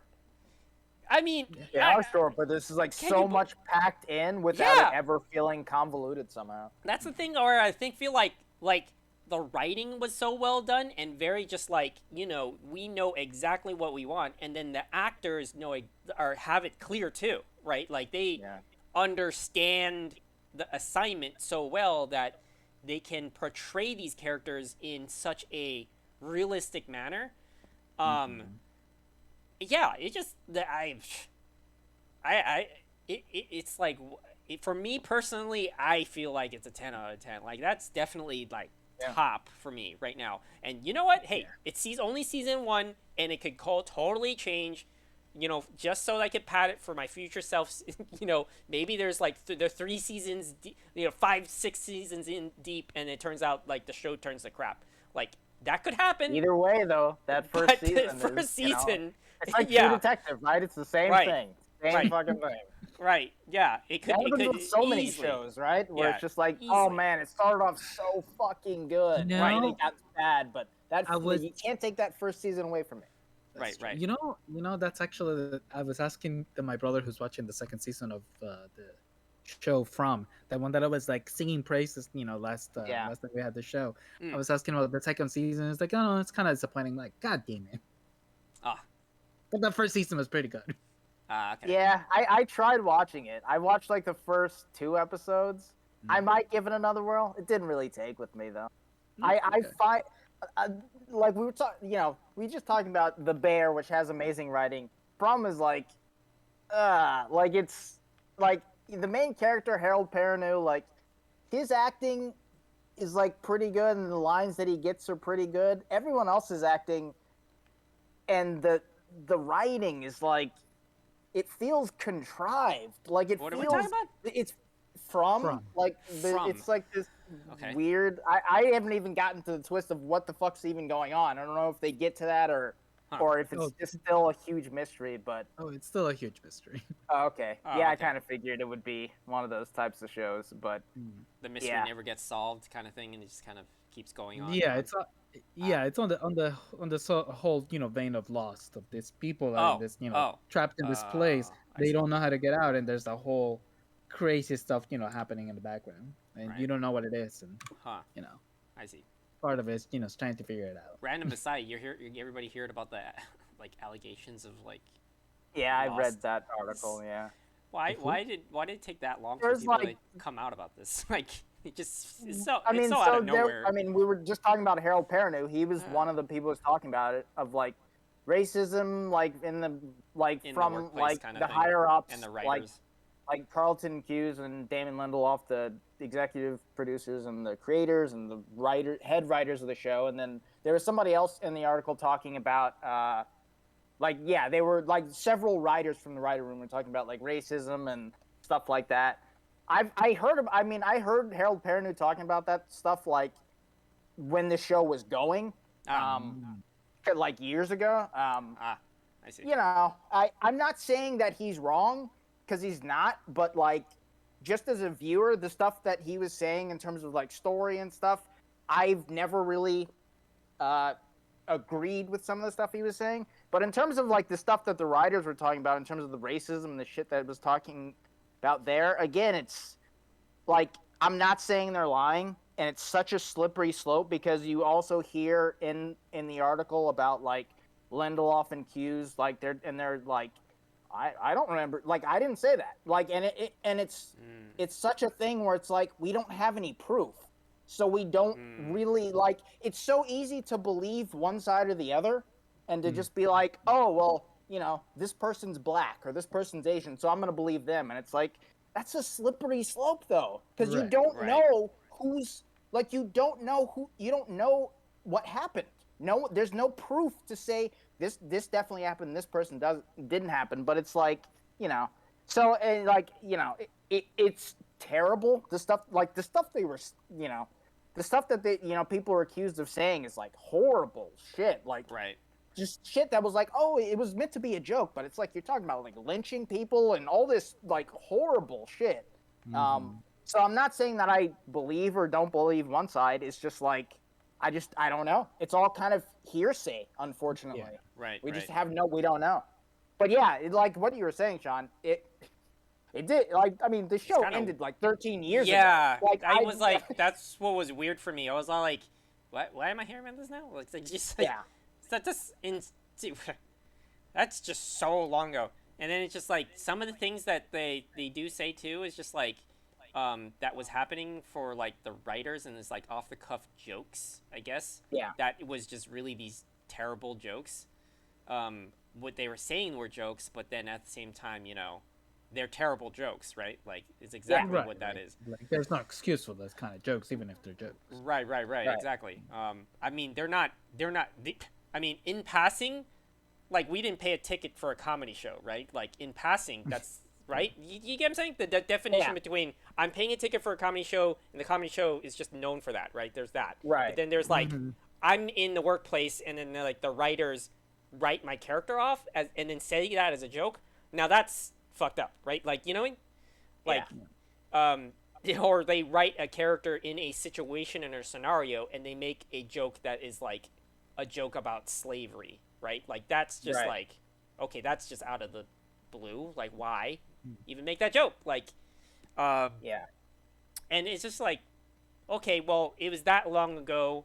I could kind of see that it being the case because it is and was just like, early 2000s, just totally different. I mean, it's like it's the same in a lot of ways, but like it was a totally different ball game back then. And I feel like just what could be allowed in the workplace and what we hear about and all that stuff. And then you know, even when them saying it right now, it's just like, okay, I feel like a lot of people are honing into that because we're in that climate of like, oh shit, that horrible shit happened. Let's pass that on, right? Yeah. And then and it's fucking weird to me because it's like, and it is a lot what you were saying was like, wait a minute, like why are we making a big deal about it now? Because they said this before. Like this is not this like what they said in terms of what they dealt with was that long ago, and then we're just hearing it again, right? Like I don't get, well, like what is this, like how did this come up again? You know, like what are we trying to chase something, or like we bored to let's go and cancel somebody type of thing? Maybe. Sure. I mean, why not? I don't know. I mean, see, that is another thing, and I'm not saying this person did it, but the person, like, because like in the article, like all this stuff was coming out because like I think one of the writers was like they were writing their biography, and all this stuff was in the biography, and so they had interviews with other writers and you know the executive producers, and so that's what this was all coming from. I see. So I'm like, again, like maybe were they just doing it for book sales? I'm not saying they were. But it is possible just to drum up some sort of controversy, and that's where it gets even muddier. That's true. That's true. Maybe okay, so that's probably why it made more headlines than it should have. Yeah. Yeah. Because some of that stuff like was said earlier, right? Like I thought I was making it up, but hearing you say it is like confirming that. It's like, oh, okay, so it was said earlier, so why is it now more interesting to hear it now? I've only heard the Harold Perrineau stuff about, like, him as an actor being, like, you know, feeling like he was written out because he was black and stuff like that. I hadn't heard any of the writer stuff, like, about the jokes and shit they were making before now. Okay. Because, you know, it could easily be that the writer joked things only propped up further because it was just made up to just make it sound worse. Because that easily can happen, right? Like, rumor can easily, like, you know, you mix truth and lie, you just put it next to each other, it sounds like a big giant truth bomb, right? Right. So, you know, okay, sure. But that's interesting. That does definitely bring it into the scope of, like, you know, like, maybe some of this could be true. I mean, I wouldn't be surprised if it is, but at the same time, where we're going with this, are we... Yeah. You know, it feels like just news, right? Like it just sounds spicy and people want to talk about it. So yeah. Yep. TMZ all over again. God, I hate TMZ. Right? The worst organization. They are. They have no shame. Yeah. Absolute bottom feeders, man. Yeah. I liked it how somebody said, like, if you wanted like a metaphor of you know, listen to anything from the Republican side. Okay, we're not going political here, but I just want to point out somebody made a joke of like, yeah, if you wanted, you know, TMZ level of funny, go anywhere that's the Republican side of news. They're all like a whole different world. A whole different universe. And then and then if you wanted something like PBS, bland, boring, and just straight to it, you just anything Democrat news. Pretty much. It's like true. Really just it's like Energy Vampire. Yeah. You like listen and you're like, oh wow, why do I feel so tired now? You're like drained of all your energy. It's like, this is too much truth right now. I can't handle it. Let me turn on something entertaining. They're turning the frogs gay. Oh man. Anyways, so yeah. Well, how do we get here? Right. So Lost. Right. And then we were talking about beforehand. The show. I'm gonna pull this disappointed and from. Right. I mean, I didn't expect anything. Like I'd seen it, and you said something about it, so I was like, I'll give it a whirl. You know, it's not not terrible. It's just like, you know, there's a lot of contrived situations, and I find the logistics of things very weird. Of like, No, how did I'll we get definitely here? give Why you that aren't we doing because this? Why aren't we doing this? Like, and I'll definitely give you that because I was commenting to my brother that like so the premise is like these people are in this town, they literally cannot get out. Like every time they try to get out with like just walk out or like drive away, they just end up in the same So it's place. like They a just loop back mist in, right? kind of thing, huh? Like a yes. trap, like a mist type of thing. Ah, So these people just roll in, right? And they're like they're interesting. new Okay. people that are getting that are coming in, and instead of like doing the thing of like hey guys, this is gonna sound weird, but let us tell you what's happening. Right. They're like, everybody's got to sit on their own.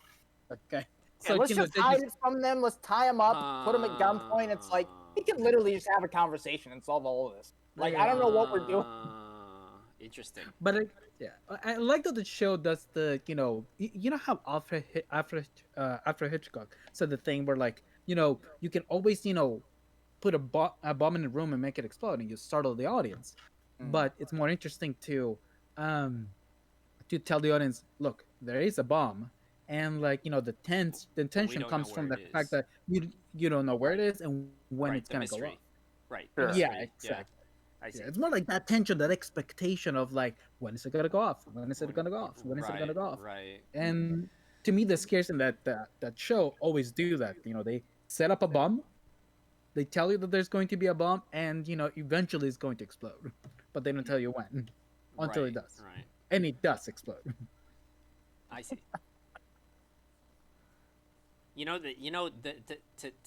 That one situation that you were talking about like, why can't we just talk about it? I was like, it's always an easy way to do that. That could be like the first victim.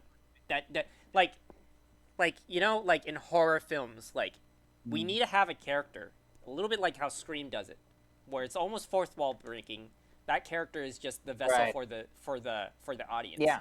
Like we need to have a character to be the rebuttal of why these what would be a easy fix not be the easy fix, right? So that's where I think then it builds the tension, because now you're building like, oh, that easy answer wasn't so easy. Like, what if you threw in a character where it's like, yeah, why can't we just tell these new people about the issue, right? And then have the scenario play out, right? And then the people that they run into, maybe they themselves are psychopaths. I don't know. Or they themselves are so on guard that even when being told the truth, they will still veer towards the path of the thing that you're trying to stop them from. Yeah. And there you go. It solves that kind of, like that character had every intention to help them and stop them from, or give them the truth. But, they were not willing to hear it. And that feels like a natural thing to happen, right? Yeah. But it does feel that's part of it, though. Like, is that it does feel natural. And we don't have to stay on from that much longer. I don't have that much to say about it. But, like, oh, okay, yeah.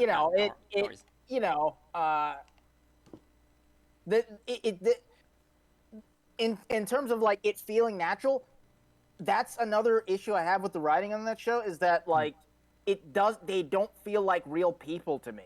The things they're saying and the things they're doing, like, when they come into town and the new family, their trailer flips and like some of the family members are injured and stuff, and you have the dad there and his son like has a fucking like a giant thing in his leg that the EMT needs to take out, right? It's going to take all night, and nightfall is bad because that's when the horrors come out. So they got to stay in this trailer, and they got to get they got to do it. But it's scary. And it's like, okay, fine. But, the way the dad is reacting, like, because the sheriff is like, just stay quiet. They're out there. Just calm down. And, at times where he should be calm, he's erratic. And at times he should be erratic, he doesn't say anything. And I'm like, this doesn't feel like a real conversation to me. Like, the writing is just off. I don't know. Basically, the plot is driving the character. Yeah, I mean, absolutely. It's like, okay, we need this character to be here, so he's just going to be here, even if it doesn't make sense for him to be here. And it's like, that's not the, I don't know. Like, it was, everything about that I was getting hung up on all these little like inconsequential things because it's just like it just doesn't make sense. Yeah. I get that you're doing it here to like move the story forward, but like it doesn't make sense. Yeah, yeah. That's definitely the plot overrides everything else type of issue. Yeah, and it's and you know there's another situation where it's like, so this is a show, right? Right. Yeah, it's a show. Yes. Okay, so like there is the problem of like the actor, like might know better for their character. It's like, why is this? And then the editing of that, like because usually a writer, like a show needs to have the writer or maybe even the whole writer staff be there for the like when the show is sometimes it's more expensive like they're there. Exactly. Like they're there, so then therefore like when they see the scene play out they're like, that dialogue doesn't work for this scenario, let's change that, right? Or they might even be like, you know what, I like the way this actor is saying it now, and the way that I wrote it doesn't work for this actor right now, so I'm going to rewrite it. Yeah. And then they have to get paid for writing it then on the spot, which is a good thing because then it flows better, because, you know, the way they imagine it beforehand isn't the same way as how it plays out. So, and then there's also situations where maybe the writer did not, you know, the writer eventually will get tunnel vision. Like, this happens for anybody, honestly, that they're so just dug into the story to write it and to hit their deadlines, but they forget the character, right? Like, the point of view of the character. And the actor is so tunnel vision into the character, they will probably have a good, and this is all depends on the workplace too, because sometimes the actors won't speak up because they want, one, they don't want to get fired, two, they don't have the clout to say it, or is the opposite of that, where the actor, it has too much clout and they're just like they're fucking they're bulldozing over bulldoze over the fucking writers, and the writers are like, fuck me, like, right? But in a collaborative environment that, like, you know, does well, and you know, you can see the results. Like, there's some great situations where the ad-libbing or the moment, what was it, improving it might actually bring out better. And then because the actor knows the character maybe at a level that writer doesn't. So then, you know, maybe the actor says, hey, why can't I say the line this way? Or why can't my character do this, right? Or sometimes it's like, why is my character even here? You know, like, so, you know, it could be that, you know, that scenario could be happening where nobody's saying out loud, like, that doesn't make sense for my character. You know, like, it doesn't make sense to either be there, say something, or why am I even freaking out? Like, there's no motivation behind it to do it. Even if it is the excuse of hysteria, like the character is hysterical, like, you know, hysteria has, like, you know, consistency still, right? Like, there's, if you're scared about this thing, why aren't you scared about this thing, right? Like, it's the same thing, and yet you have very huge different reactions. So I can see what you mean, and I'm trying to imagine, like, what is the problem? Like, where is the dysfunction there? Dude, writer strike, man. That's gonna, like, you know, that whole improvisation shit, either it's gonna go fly out the window, or it's gonna be like, fuck it, you know, like, we improv all the time, right? We improv everything. Yeah. We got no writers, we just improv it. Yeah, could be. I mean, right? Could be. I think, do we have this conversation about Heroes? Like, Heroes? Like the show Heroes? Yeah. That, because previous in general. Heroes, the second season, like, the reason why it went downhill was because of the writer's strike. I remember. Yeah, I remember that, yeah. So not a lot of people know that. That's funny. I know, I didn't know that myself. I mean, the second season, you can, because I knew it at the time as I was watching that show in the second season. I didn't know that at the time. I didn't figure that out. I only know about that because I was looking up all the, so when, okay, a little bit of it, sorry, but when Apollo put up about the writer's strike, I was just going through the rabbit hole. Cause like I like it when people post up something that, like I have no information about, that is just like semi intriguing. So I'll click your link, I'll look through that, and then I look at other stuff. I'm like, what happened here? Like, when was the last writer strike, and like how long? And then it got me in this whole other rabbit hole, and that's how I found out about the whole Heroes thing, and I was like, oh shit, so that's why it was garbage. Cause like when I was watching it, I was like, this is just garbage. I don't know what to say. What happened? It was garbage, and like there were so many storylines in that second season that just went nowhere. Like the storylines went to the end of season 2. Season 3 started when the writer's strike was over, and a lot of those like characters and storylines were never seen again.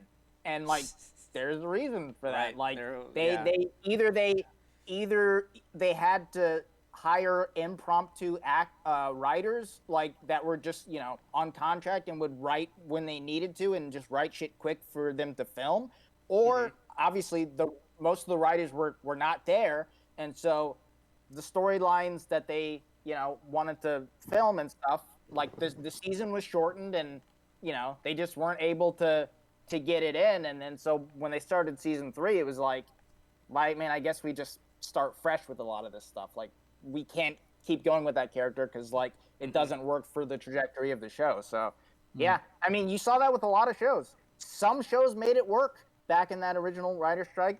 Some shows like I mean, the fucking season 4 of Lost was in that year, like, and that's like, in my opinion, the best season, even though it's the shortest. Like, so I mean, certain shows did it well. A lot of the shows that did it well though had the advantage of having everything done before the writer's strike.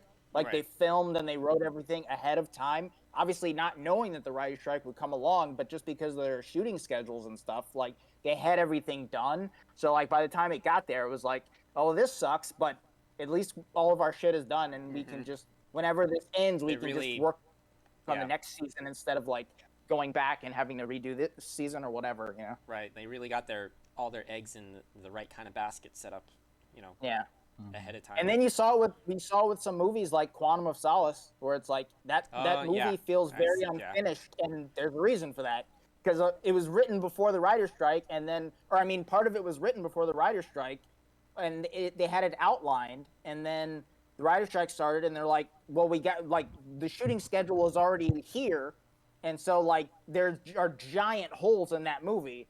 And giant holes in like the villain progression and like all this stuff, and it's like, that's why. Yeah, that's why it was one of the notoriously. That was like the weakest Craig one. Right, and then didn't he, like, some of the stuff he had to just make up, like lines. Yeah. On the spot. And speaking of this, and speaking of like actors, improving lines and stuff, like apparently, I don't know if you can, I mean, you could confirm it with other resources and stuff like that, but like I'm hearing that Deadpool is in a particular spot with this issue that they're actually in the production, right? Like right now, I don't know, but I'm hearing that they're in the production right now. So they have the writing, but here's the problem. Like how I explained how you need to have the writer to edit the stuff on during the shot sometimes. Yeah. And here's the funny little like rule. Let's just say is rule or like credits. So Ryan Reynolds is credited as part of the writers, so he can't edit the writing, or else it goes against the writers' strike. Oh, I see. You get what I'm saying? So the irony here is that he's not only the actor and the writer, but because he's the writer, he can't improv, which now fucks the concept, right? Which let's be honest, there's a lot of improv happening in his character. Especially with Ryan Reynolds, who's known to improv. So in theory, like anything that's coming out of like Deadpool's mouth, like has to basically be already written in, or else he can't use it. He has even to if it stick on doesn't work. Yeah. Right. Either if it doesn't work, maybe if it doesn't work, then they're gonna have to cut it out completely, but then have other characters pull it off. Like, because those actors are not writers. Does that make sense? Like, just because they're in the role of not being the writer and they're just the actor, what if in scenario? See, this is how I'm seeing it. If I was in that particular situation, I'd be like, okay, anything that Ryan does cannot go off book, or else we're dishonoring the the writers writer's strike and everything like that, and everything needs to be correct in that matter. And if I was really being strict about it, I would have to then I have to anything I have to improvise would have to be outside of his purview, I guess, in his writing. I would have to either chuck it completely, and then if I have to insert something, it would have to be just with the actors and just with the directors and anybody that's not in the writing staff. So that's fucking weird. I just thought of something. I really hope that the sequel to Across the Spider-Verse doesn't become the worst victim of this whole thing. Oh, what? Oh. That's still in production. Oh, you mean the third one, right? The third one, yes, exactly. Okay. Right. Yeah. Right. Spoiler alert for anybody. There will be a third one. Yes. There will be a third one. Of course. Yeah. I mean, I mean, they're not writing it now, though. That's a good question. I don't know. That's a good question. Have no idea. It could already be written because. Maybe. I mean, it could already be written because. Yeah, it could be. Yeah. I mean, part of it could be over. Probably. Yeah. I mean, longer. Maybe. Sorry, excuse me. Maybe a part of it's written. Like an outline type of thing. Not really like the actual line by line. Stuff. Like they still have to do that, by the way. Like it's still the same situation. The writer has to sometimes have to actually be there for like the voice actor to, and then they'll change the writing, and then sometimes even they change the animation and change the character design. Like there's been in American animation production, it's a little bit more modular and it's fluid to do it that way, whereas in Japanese anime, it's very rigid. Like you do this and then do that, right? Like there's not a whole lot of room for improv to go about with it, just because how they have to do the different translations and stuff like that. Yeah, it's a little bit. That's interesting. Weird. Yeah. It's too bad it can't be like that for every type of animation, right?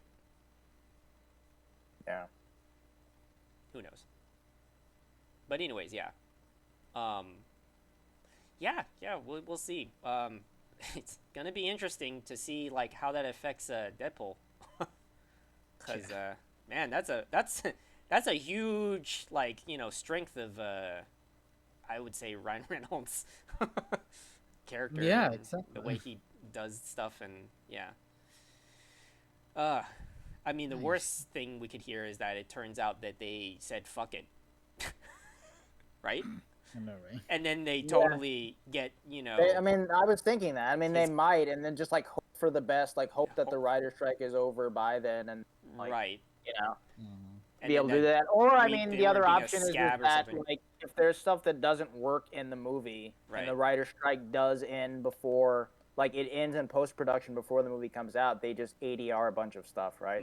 They just go over it and dub certain things. That's actually a good point. I didn't think about that actually.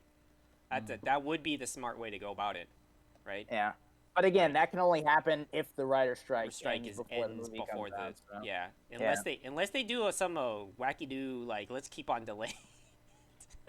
I mean, they might. They might. They just keep delaying it on purpose, just so that they can have a reason to redo some stuff. Damn. That might just be the best way to go about it, I guess. Yeah. I mean, if they find that there's some sort of big problem with the movie and that they can't correct, that absolutely would be the best avenue. True. Sometimes you just gotta delay your project. Although sometimes. Doesn't matter how much you delay it, you end up getting Uncharted the movie. I watched that movie. I know I did. I cannot remember a single detail about it, other than Tom Holland's in it. Right. Just completely erased from it. Which, on that note, I just watched the sequel to Shazam, Shazam 2, Oh, you know, Fear of yeah. the Gods. Yes, Yeah. I just I recently saw that too. Yeah. So well, okay, you and know we how all saw much it. you know how What you is know how much everybody's shit take? You know? well, you know how much shit we were talking about Quantumania? I Yeah. feel like I owe that movie an apology. Because clearly it can get a lot worse. Okay. Okay. Really? All You right. thought this was worse than Quantum Mania? Yeah. I thought it Huh. was not great, but Yeah. Quantumania for me Same was here. just I didn't way think it more was great boring. either. It was just really like Quantumania was boring to me, whereas this was like bad, but it had, it had its moments, even if they were few and far between. But like, yeah, I mean, it's still a bad movie for Yeah. sure, and the Yeah. whole, Yeah. the whole thing at the end with Yeah. Wonder Woman bringing him back to life, I Oh was my like, Yeah. god. you gotta be Yeah. fucking kidding me. Yeah. Like, Yeah. Yep. Well, it's I agree with you talk that about this a is Deus Ex Machina. another. Let's just, Wonder Woman just Mhm. comes in and brings him back. Oh, okay. I think Yeah, I that know. this is another huge miss on like trying to like again I don't know maybe this is maybe this makes me realize maybe I'm just too hard on how movies can't portray how magic may work or not work. Right? They don't understand that they keep on doing this thing where they just say when they say magic, they're like no rules. I'm like, no, that's Right. not how that works. You need to give. There's still boundaries, right? Like there rules is are just not rules. the same as like the rules in our world. Exactly. But there's still Right. constraints. Yes, exactly. There is rules that you can apply to it, and then it's just like Magic MacGuffin Land, like that's Right. and I feel like if that's my biggest problem. It's Magic MacGuffin Land, just it just means magic, sure, and then things happen. Like, I mean, I'm just like To me, this I mean, is the so problem with bad. that one is that, like, to me, like, the problem with the magic in that is that it just isn't magic. It's just, oh, let's, I'm throwing a Kamehameha at you. Like, Yeah. there's Right. no, and like, the fact that, like, Again, the action never rules, works. like, the, there's yeah, like, elemental the action rules. is, like, the worst. I feel like, I don't know which part is the worst part for me. Like, the action that, like, where, like, all the characters have, like, this level of Superman, levels of, like, speed and strength. So, Yeah. it never really matters how they move or how, or like, there's no actual Right. fight or choreography to it. Right. It's all It's like, just this big, like giant flying quick flash thing. of, like, yeah, Pop. it's just like this quick blower, and then the other Right. characters on the on the opposite Yeah. cratering hole. It's Again, like, all the action is like that. still There's no same thing. Yeah. Rules. Like they just don't understand the like rules. Just put in some foundation for the fucking rules. I feel like That's they all you need. kind of cornered themselves too, like with the writing from the end of the first one, where they all get abilities and now they're all just Shazam. Right. I feel like felt like they had to stick to that, which is understandable. They wrote it in, but like it was like, this is a problem. Like Not you that realize they just from, wrote like, it in, early they- in the movie. Yeah, it's not just that they wrote it in, they just stuck too close to the current canon of a comic that Well, I they mean, didn't yeah. understand. Because Yeah, that's the problem. Like, which version of Shazam, sorry, Mr. Marvel or Captain Marvel, are we going with? And clearly they were trying to do it's like an aha moment or the gotcha moment where it's like, hey, cool, isn't it cool? Now we have the Shazam family, and they're like, damn it, what do we do with this? Yeah. that. Like And they it don't also just- understand. You know what? The thing that I was thinking about when I was watching the movie was like, why is Billy Batson still like this? Like, because like he's Yeah. growing up, he's maturing, but then Right. when he turns to Shazam, he's exactly the same as he was when he was a kid turning into it. And I'm like, Yes. yeah. shouldn't 'Cause he the be actor- getting like, more mature and like Yes. learning?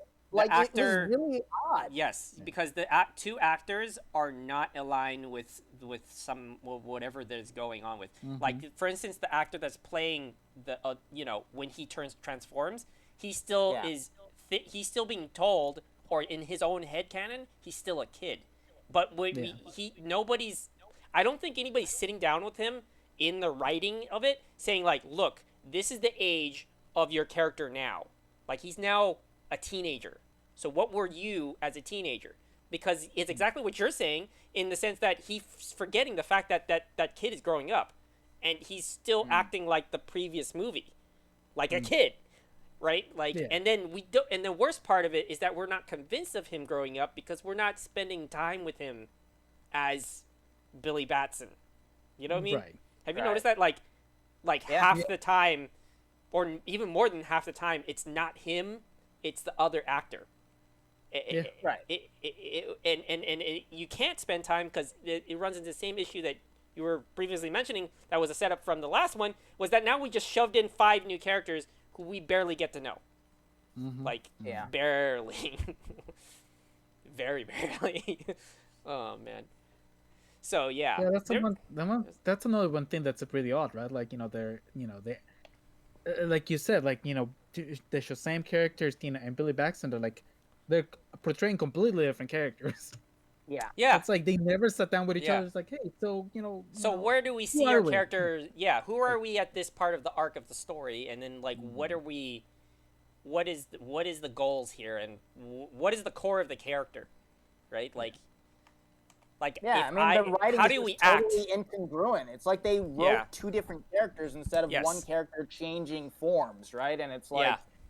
that's the issue. It's like in the first one, it made sense because he's a kid, and so when he becomes this big muscly dude with powers, he's still a kid but with powers. It makes sense. But like in this one, Right. he's supposed to be 18. Like he's about to age out of the foster system. Like he's an adult now. Like he's on the verge. And so like, but then he's still like a 10-year-old kid when he grows into Shazam. Like, what the fuck is going on? I know. Like you forgot to write really... Shazam for this movie. You kept the Shazam for the first one, but then you aged up Billy Batson. It's like what the fuck?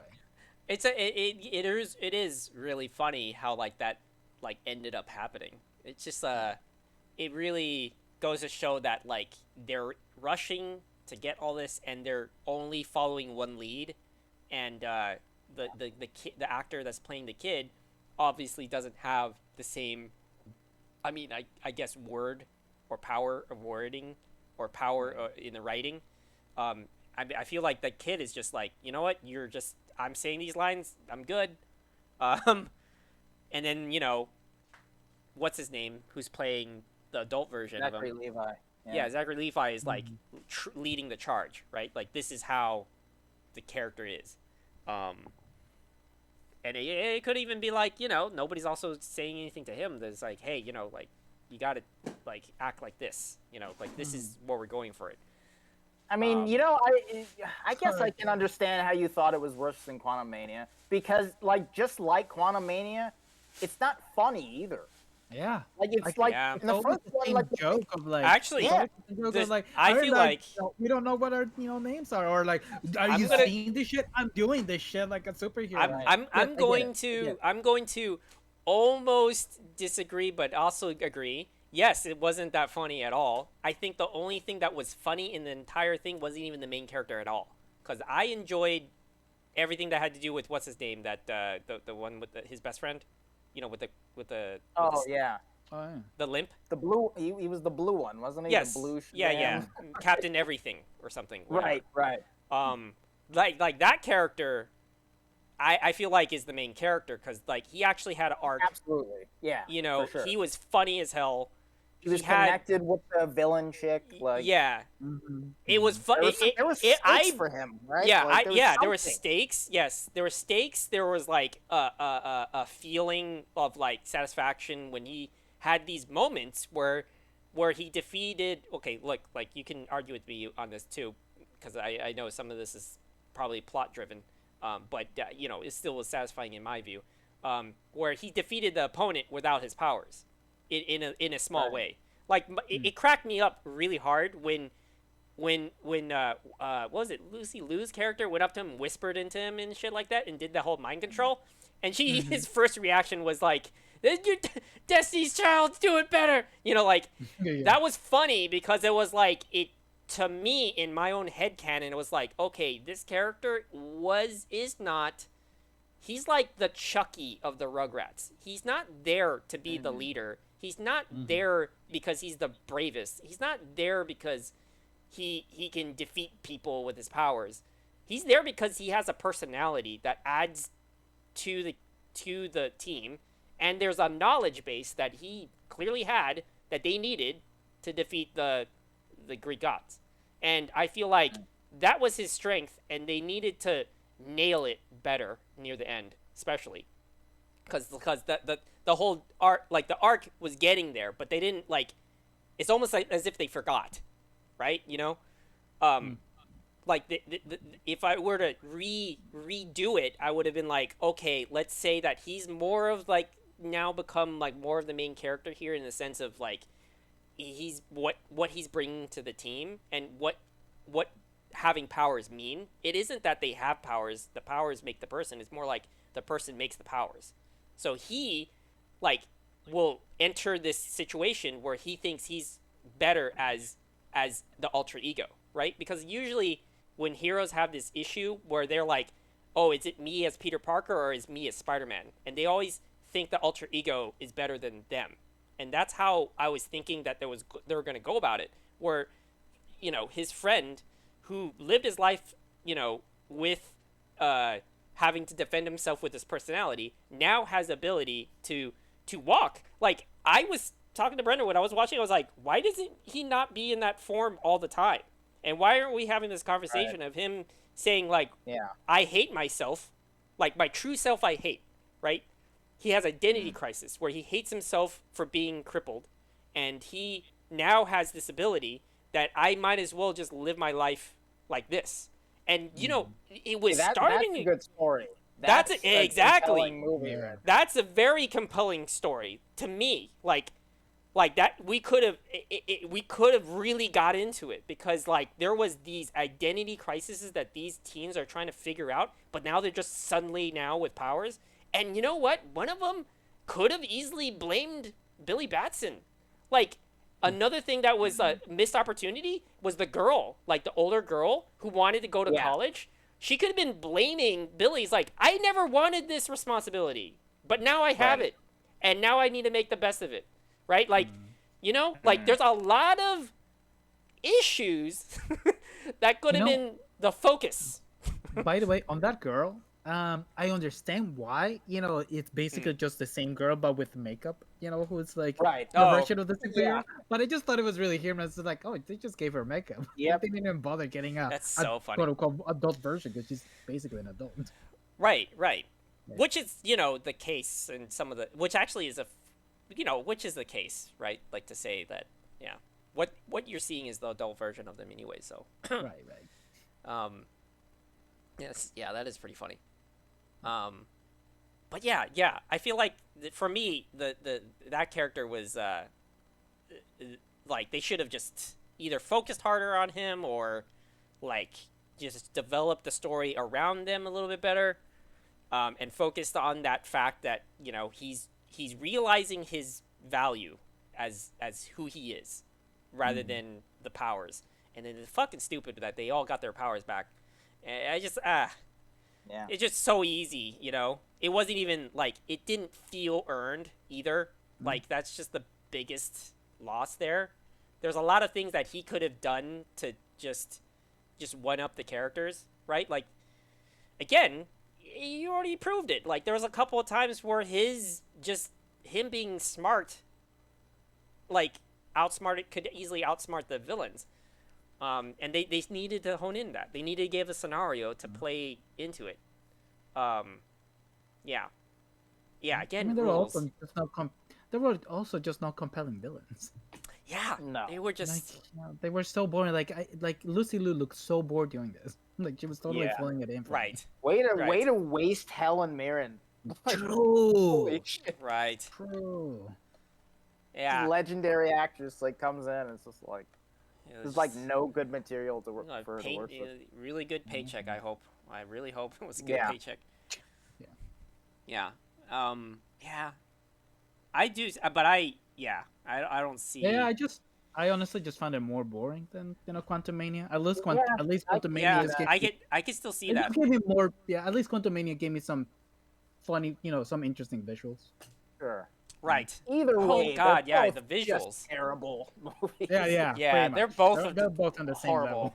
Yeah, the visuals. Yeah, you're right. Like I can't really say the visuals are great in this. Yeah, definitely more interesting in Quantum Mania for sure. Right. Maybe the fact that they had evil looking unicorns, but that's just a joke, right? Like that's just for the comedy. That wasn't really meant for anything else other than that. But yeah, Magic, they just don't know how to fucking nail it. There were some things that they could have done too with it where like I'm not saying that they should have added characters. I think they should have like alluded to some element of like the concept that Magic was cut off from them, and that the introduction of Shazam and their team, that Magic was already leaking, and then now it's bursting, and now you can essentially say that their world is capable of using magic more right? Like, because think about it, like if magic existed, why wasn't it showing up beforehand, right? Like that's the where I'm getting at, right?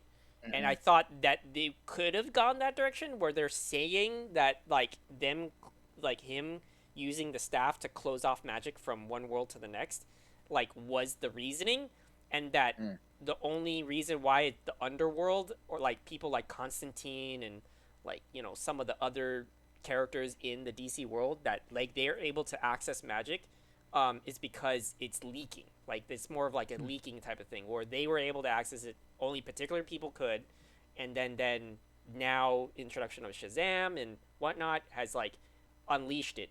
And then that there was a missed opportunity where, again, good old magic, good old plot, all the monsters that get released just poof into fucking leaves, and it's like nothing ever happened, which I think was also a missed opportunity where they could have just said, you know what, now you have to live with the monsters now. like this is just now here, and then everybody has to work their way through it. Yeah. I mean, there was also other things too. Like the characters themselves, like I think one of the Shazam kids is actually like has a affinity with magic, in one of the canons, and that's how they're like, some of them get more advanced with it, and how it plays into their ability to be Shazam, to turn into using the Shazam powers. But again, missed opportunities, blah blah blah. Yeah. Nothing surprising. I mean, that's one of the biggest problems too, right? Like that we never really got to meet this. We never really got to know this family. Like we still don't know who those characters are. Yeah. Except that the fucking foster mother and the father, like their house was blown up. Or yeah, just have no. I guess we don't have an issue with it. It's like. We'll talk about the issue later. What are they gonna do? Like they're like raising 8 foster kids, like with basically no money, and their newly built house was just blown up. Like they're fucked. Like, can we go into that? Like, yeah. Oh my we gotta have some human elements in here. Yeah, like there's also like, I was like imagining too, like now that they know that they have powers, like they can. Well, you could rebuild it now because you have like super strength and stuff, but or like chip in. How would you know? Yeah, like how would? Yeah, I know, right? How about like how are they gonna know how to rebuild it? They don't know carpentry. Just because you have super strength doesn't mean you can know how to fucking build a fucking thing, right? Like what is again, like it's just like not enough of the characters I understood, like what value are you adding? That's good that you bring that up, because I can't remember, like, because Shazam, like it's an anagram, right? Like it's like whatever, the strength of Solomon and all this stuff, Zeus, all this stuff, wisdom of Solomon, and like it's supposed to be the different attributes that he gets, and none of them but they don't have them. Like I'm, like it's like one of them. Okay, see that's the thing. They like, set up things, and they again, like I feel like they lost sight of it. They always did this thing where they set it up, but then it was like it's lost now. Like the one guy that was like good at games, and he would like plan. What was it? He was going through the doors to figure things out. Like, how dangerous is this?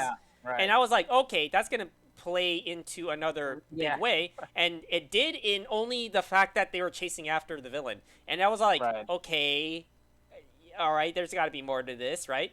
like value of strategy, you know, like the value of discovery and understanding like boundaries of certain magic things. And then like another character. I thought that the point of because in the first, at the end of the first one, was like splitting it up, where it's like, okay, he doesn't just have the powers; they all have it. I assume that like each one of them would like represent a different letter in Shazam. Yes. Like one of them would be strength, one of them would be wisdom, which is the case, I believe. Yeah. Right, but like we don't really see it. Yeah. Like it's just like they're all just don't see it the at all. same. Like it's it's so weird.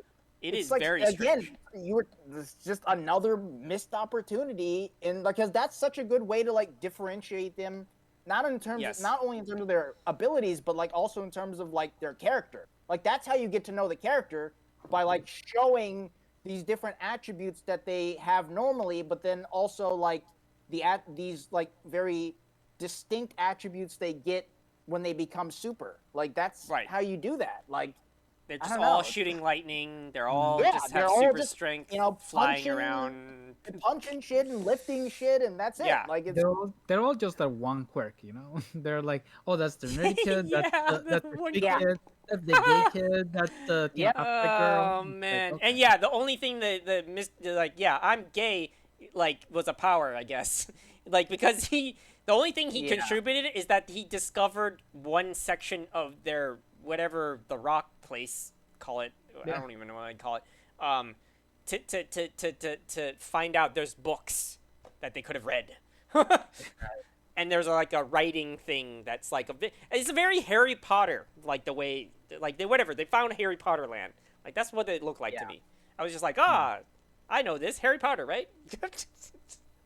Stupid, so stupid. Oh man. God damn, dude. Yeah, it shows that we're not gonna see something great until like maybe James Gunn's like actual Is Flash the last one? The last one in the old DC? I think so. I don't know. Okay. What else could it be? Probably. I assume it was, but I thought there was something else. The thing got thrown out the window mill, though. I know the thing was a thing.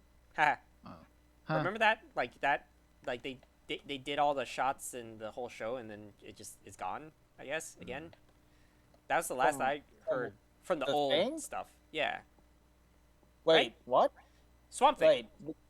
Oh, right? The Swamp Thing. The Swamp Thing. Oh, that thing. I knew exactly what you were talking about, but you're right, Apollo. You know, the thing would have been... the thing would have been... Yeah. Can you imagine, though? That would be great. That would be a hell of an entry in the DCU, yeah. I'd watch that. That's funny. The Thing fighting Superman? Yeah. Oh, yeah. Oh, man. But I think that was that was the most recent, but I don't know if that's coming out anymore. I think they stopped it. Who's directing the next Flash? Oh, the one that's... The one that is coming out right now, or are you talking about like if they're making the one with Ezra Miller? Yeah. Okay, I don't remember myself either. I don't remember. Let's ask God. It says that produced by Barbara Muschietti. You mean Andreas Muschietti? What has he done? He did It and It too, right?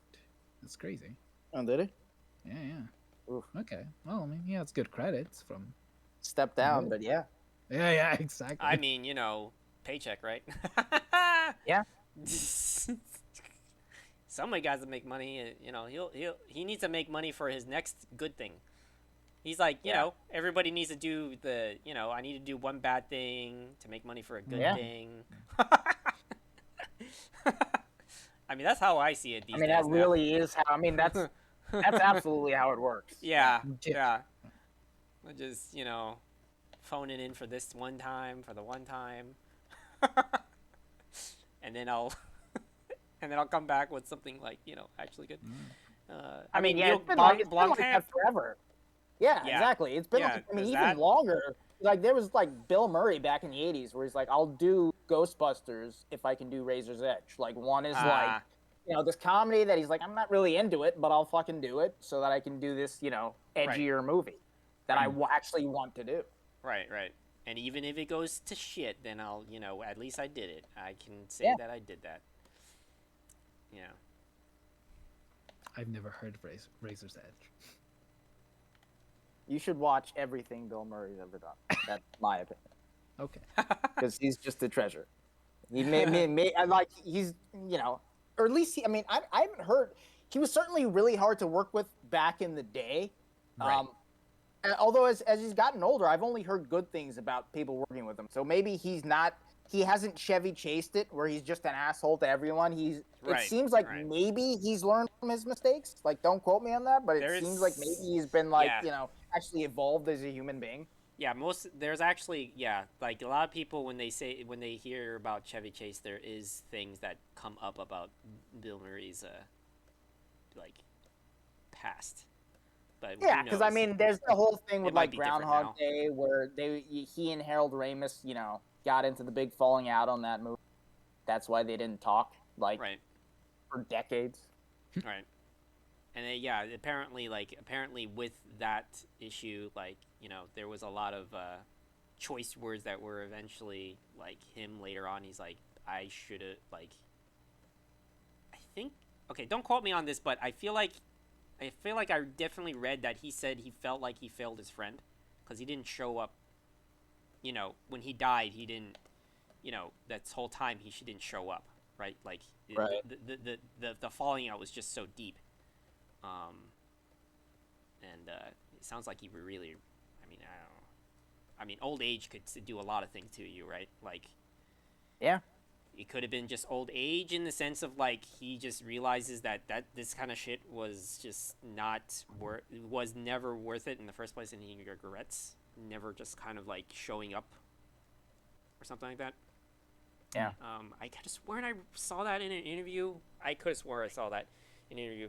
Because it had to do with a lot of it was I think those Netflix documentaries, I believe. I don't know. It's somewhere there.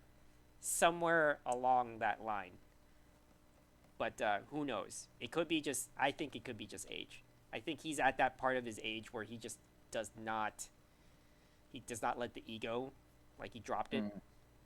And it could be the case. Cuz I haven't heard anything crazy, he's worked with Wes Anderson a million times now. Yeah. I've only heard Wes Anderson and everybody that works on all the different actors and stuff in those movies be like, yeah, Bill Murray's great. He's awesome. He's really nice and he's generous and yeah.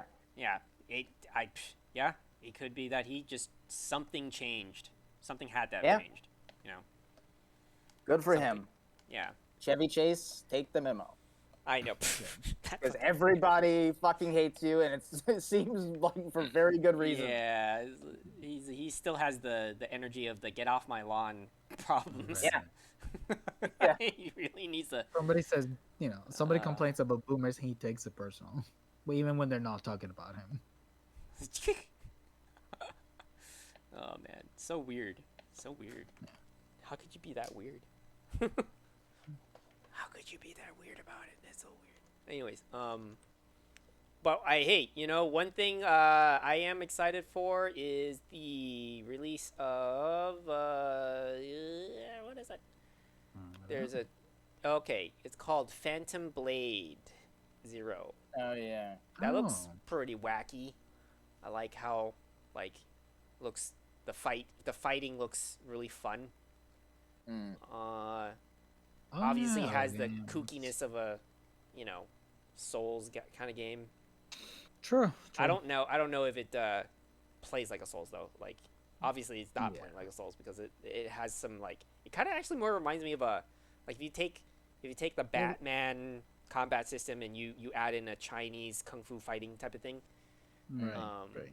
That's what that looks like to me. A bit of it seems a bit more hack and slash it to a bit more right. I don't know, Devil May Cry. Right. I'm all for Devil May Cry. Yeah, for sure. Which actually we were talking about earlier. Final Fantasy 16 is coming out, and that has the director is involved, and I think was part of Devil May Cry or something. I don't know, but the combat looks like Devil May Cry, so that looks cool. Can't wait for. That's interesting. You think it's gonna be? Is has there been a demo? Have people played it? Is it ever? Is it going to be anything like the Yeah, they have like Final Fantasy remake previews. type of? Not like that one. It doesn't play like that from what I saw, because they actually have gameplay. Like I think there's first 4 hours of the gameplay have been released. And then there's like other things where the development diary aspect was actually showing each combat styles, because each one is based on the summons that you select. Right. So you have different like abilities that you can use. So there's that, and that's looking at this gameplay, that because I remember liking the look of the game, Phantom Blade. But looking at the gameplay, I can see what you're saying. But looking a bit like the Batman games, where there's definitely like more than one opponent in one thing, and you're not and there's really no locking on one at a time, sorta. And there's like no in that way sense, there seems to be a lot of pairing moments where like you're probably just reacting to a prompt rather than actually reacting to like the animation, because there's points where like the character is not even looking at the camera is not even like looking at at the attacking character, and the character is like immediately pairing it. Right. Yeah. Again, I don't know like if it like how closely it would be to that kind of setup, but what I'm excited about it is it's not a remake. It looks like we're coming out with gameplay out of the gate. There's no it's transparent in that at least for that. And it's not a fucking platform season pass thing, and hey, it has this original look to it, single player, and then it looks great. Looks beautiful. I'm gonna be the first one to say that like I'm happy that it's not a Souls game. I like my Souls it doesn't. games, but I want to see new things. It's definitely not a Souls. I only say Souls only because like the mood and then like the characters look fucking like wacky, and and I'm like, I'm just all for something like original, right? Like as original, even if it's just fucking weird. Like I'm okay with that. Just give me something new, please. Something new, something good. I mean, we were just talking about how like the best games right now are either remakes or like the odd sequel, like Tears of the Kingdom. Right. Yep. So it's nice to see something, some new some new blood, some new meat on the plate. Yeah, some new skin in the game, man. Who's making it? You know what? Good question. Oh fuck, that's funny. Hey, we have okay. We have the one game we've been anticipating for years now, Helldivers 2. Yes, we need to talk about that. Helldivers, dude. Oh man, I actually did not at all expect Helldivers to look like that. That was the biggest shocker to me. I was all like expecting it to still be top down. And just for anybody listening, we love that game just because the chaos in it and the friendly fire aspect is just added funny value to our experiences. And we just had some really just iconic moments of like, unexpected shit happens, and like the way that it's kind of plays off like a Starship Troopers, where you just don't take it absurdly seriously, and that was like the charm to it. Talking about Helldivers? Yeah. Yes, sir. Yes, sir. Oh man. Yeah. I can't wait to kill all those civilians that we're supposed to escort. Yeah. Remember we never actually escorted them. We're like, fuck these guys. We have better things to do. Yeah, we just didn't give a shit. Crazy that it's third person, like over the shoulder. That's right? Insane. That's the real like big surprise to me. The biggest surprise is just that. Holy shit! Like, I hope like we get to see like everything transfer over in the sense of that all the different abilities, weapons, and stuff like that, they're all still usable in this new way of playing it. I really hope there's still, by the way, the main feature for us was the friendly fire. Yes. Oh yeah, it has to that's be. gotta be in there. It's gotta be in there. That's There's no way crucial. that Like, isn't. that's Yeah. like yeah, I don't you see gotta it have it. disappearing. Like there's just no way. That's just so inside the DNA of it. That'd be such a mistake if they took that out. Right. Yeah. 100%. If they, that would ruin it. That would ruin it. Yeah, I know. If you give me the chance to accidentally kill Sean by shooting him in the face with a shotgun, and then automatically deny it until I see the replay.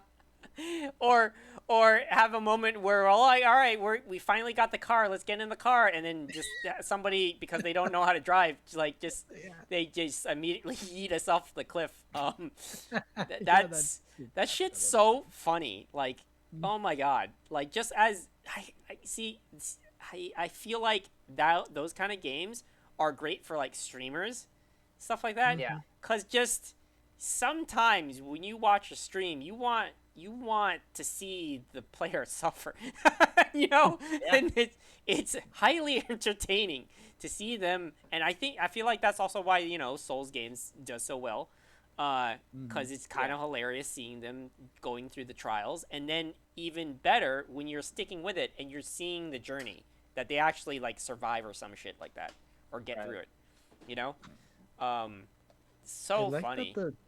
I like that the trailer really shows a lot more of that, Starship Troopers flavor. Like, just in the trailer, it says on the bottom. It's still, that's still there. That DNA. Brought to you by the Super Earth Ministry so of Truth. good. Undivided attention is mandatory. So funny. Love it. Absolutely love it. So good. Did they announce if that's gonna be like, is that gonna be what it calls it? What was I gonna say? Is it coming out this year? It's supposed to come out this year. Yeah. Okay, is it crossplay? Did I'm not sure. Is it that kind of thing or no? Darn. I don't remember, but hopefully. Right. Yeah, hopefully. Be nice. That would be nice. Yeah. Yeah. I mean, thankfully we all have PlayStations. True. Yeah. What was I gonna say? Is it gonna be? Well, I mean, I'm guessing it could still be crossplay with the PlayStation 4, right? I would imagine so. Yeah, I imagine it would still be, but that's fine. Yeah. From the trailers, you can see that a lot of some of the abilities that we got from the old games, from the first game, are definitely their presence. Like some of the some of the barrages and some of the towers that that emit electricity, that serve as as an AOEs. I see. That's good. I certainly hope so. If anything, I like that the new perspective kind of enhances that feeling of like Starship Troopers. Yeah. Yes. And it's very, and like they really, like that's how we remember it, Very Starship Trooper-esque. Yeah. Like that satirical humor. And the zaniness of it. I hope I hope they can able to make the violence a little bit more, just crunchier. Mm-hmm. Can you imagine though? Like I loved. What I loved especially too is when you killed your teammates and they make that scream sound. Yeah. Yeah. Because it was so fucking hilarious. It was just too funny. Yeah, there were those moments where we kept reviving each other. We were like, dude, just let me die. It's coming to PC and PS5. Yeah, that was so funny. God damn. That was awesome. It just had... It made Friendly Fire so good. Like, such a fun aspect to it. Like, you just can't have fun without... It really did put the friendly in Friendly Fire, huh? Yeah. Exactly. There's not a lot of games where Friendly Fire is just fun. Yeah. I mean, it's like encouraged. It's like the opposite of every other game with Friendly Fire. It's like, all right, we gotta careful. There's Friendly Fire, like avoid it. Where it's just like just have fun. You know, it's fine. Right. It's totally fine. It's like if we get shot up, then we get shot up. Oh well. Like you're not even playing it right if you're not having some level of friendly fire. Right. Like, it's part of the experience. Yeah. And I think what do you think it is that really makes it? I think it's like the act of killing, accidental killing is funny, right? The comedy, and then at the same time, it also is almost it's vaguely inconsequential, like vaguely. Yeah. In the sense that like you can still revive him, like you can still bring him back, but then you can by doing that and not, and you know there's like a learning curve where it's like. By doing it, you have to realize that you could potentially, you know, get killed by reviving somebody because the drop pod would, you know, it could essentially kill you. Yeah. And that's the extra funny part. You revive somebody, but the drop pod killed you, and now they have to revive you, and then the chain continues. And I think also another thing too, you just like come to realize like, okay, everything we do can have a very negative consequence. But because everything that we can launch can have the friendly fire, it's also very much something you can kill your opponents with. Remember how like we used like, oh, don't worry, I'll use the pod, but I'm landing it on the enemy. Right? Like it's actually like was a benefit. Yeah. Ironically. In some like weird way. That's so funny. There's not like I can't think of a game that does that. It does it. It's such a. I know that people compare it to Genius. Helldivers. I know that Boris was comparing it to Risk of Rain 2, and they do share a lot of the same DNA in that it is a third-person shooter. You are fighting this procedurally generated scenarios and creatures. But I don't know that it has like that element of like you have to be in close proximity to your friends, and you can shoot each other to hell. Right. Yeah. And that those kind of shenanigans are exactly what made that gave that game its tension for sure. Right. It wasn't just the shooting together; it was the trying to shoot around each other Right. and failing to do so. And failing to do so, and then there's like a comedic element to it.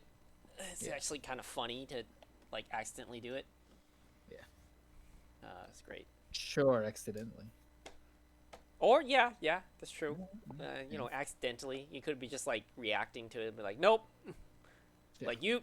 And it's like, damn it, you didn't launch it at the right place, or you didn't give It's like this is payback. That's actually the funniest parts in our games where we were starting to bicker at each other. In the middle of bickering through friendly fire. Yeah. It was so funny. Oh man. I remember that one guy that was Friendly pissed fire. off. Like Who run over started people. shooting. Yeah, I still remember that Yeah, one. didn't we random do was that? pissed Like off. we were playing like a 3-man, and then we had a random that came in, and didn't we do that on purpose? Like we actually did that on purpose, didn't we? Where we like. Well, I'm this pretty guy's sure not that... following our directions, and he's not helping. Exactly. Fuck him, and then we kill him in the last moment right before we leave. Didn't we do that? I could have swore we did that. I'm pretty sure Right? we did a lot of shady things we're not. I don't remember. That sounds like us, though. Yeah. Oh man, that's fucking hilarious. That's so funny.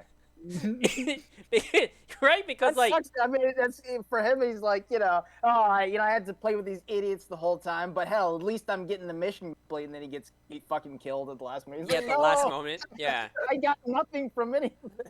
that's Yeah. funny. Yeah, isn't it like I think if I remember correctly, the way it works is like whatever abilities you came in with, like, is what you're trying to level up, right? Oh, yeah. Right?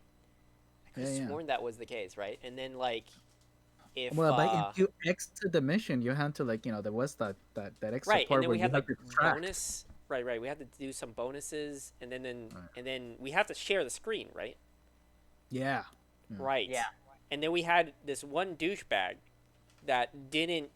He just like we're trying to collect the extra stuff, and he just was not following. Yeah. Yeah. So And we I had to kill remember. him so we could track the screen.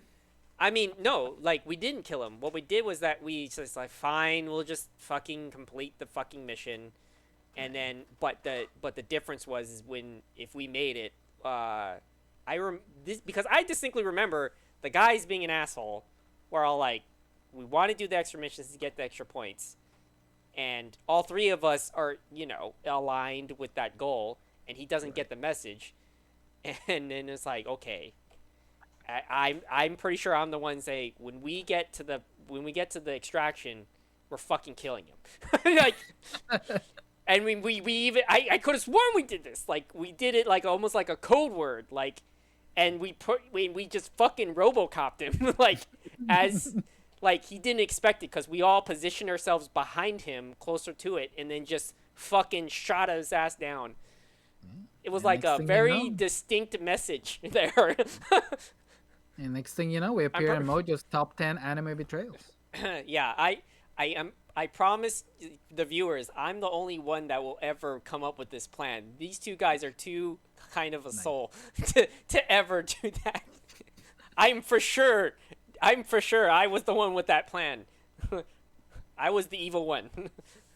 They were just following my orders. I was the petty asshole. Oh man, God, that game. Can you imagine? Like he was like actually pissed off. Like he's at home going like, "Fuck." I'm sure he wasn't happy. Right. We were like on the higher difficulty things. Yeah, just like man. There's a 3 to 1. A 3 to 1 vote here that wanted to do the thing, and you were the only one not following the plan. Like. We're gonna kill you. Like we're gonna make sure you understood. Look. The thing is that we showed him what democracy looks like.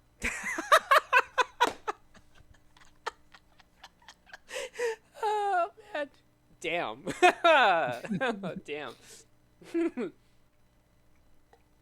That should be our code word, you guys. It's like, let's show this guy what democracy looks like. Yeah, we just say democracy. Yeah. Oh man, dude. I mean, it actually goes with the theme of the game too. Yeah. Right? Of like, yeah. We're gonna deliver democracy to these bugs.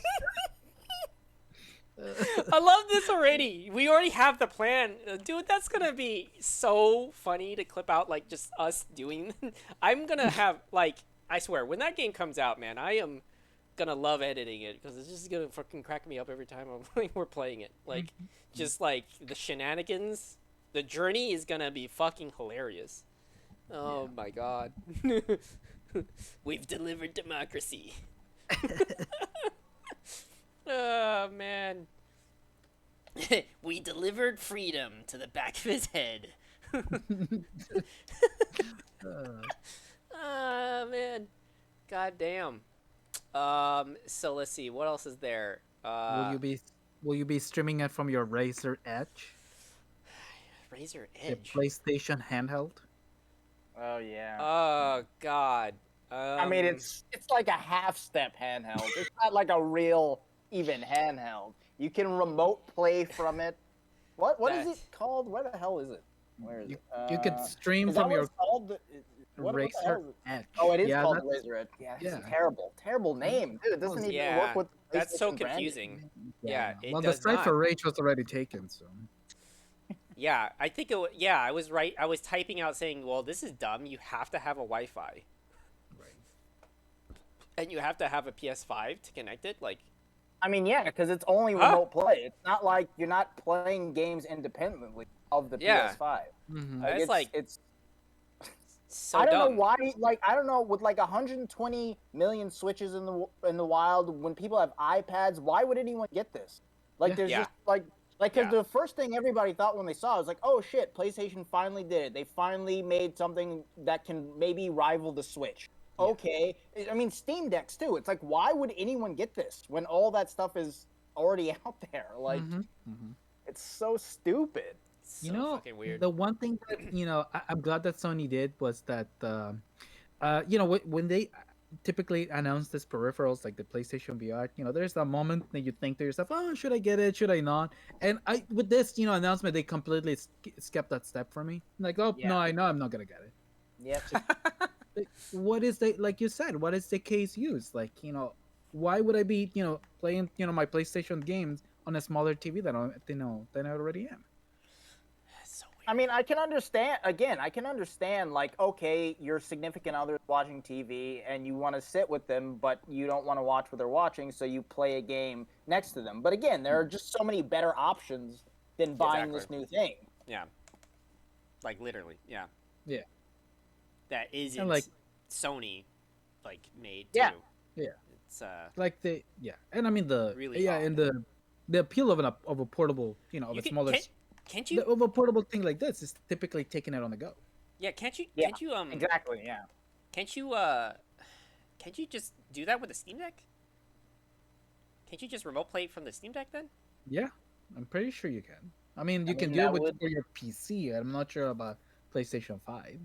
Like, okay, so exactly. That's why I was thinking. I was like thinking I could already remote play from my PC, and Steam Deck is essentially a fucking PC handheld. It fucking uses Linux, for crying out loud. It's like, there's just, why? Like, why should I spend the money? Like, like, Steam Deck would be even better, because, like, now I can use that,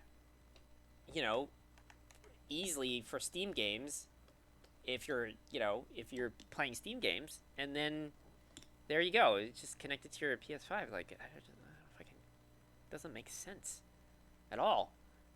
Yeah. Wasting so much money just to make these half measure shit. Yep. And then the don't even get me started with the VR. Like, we already talked about that.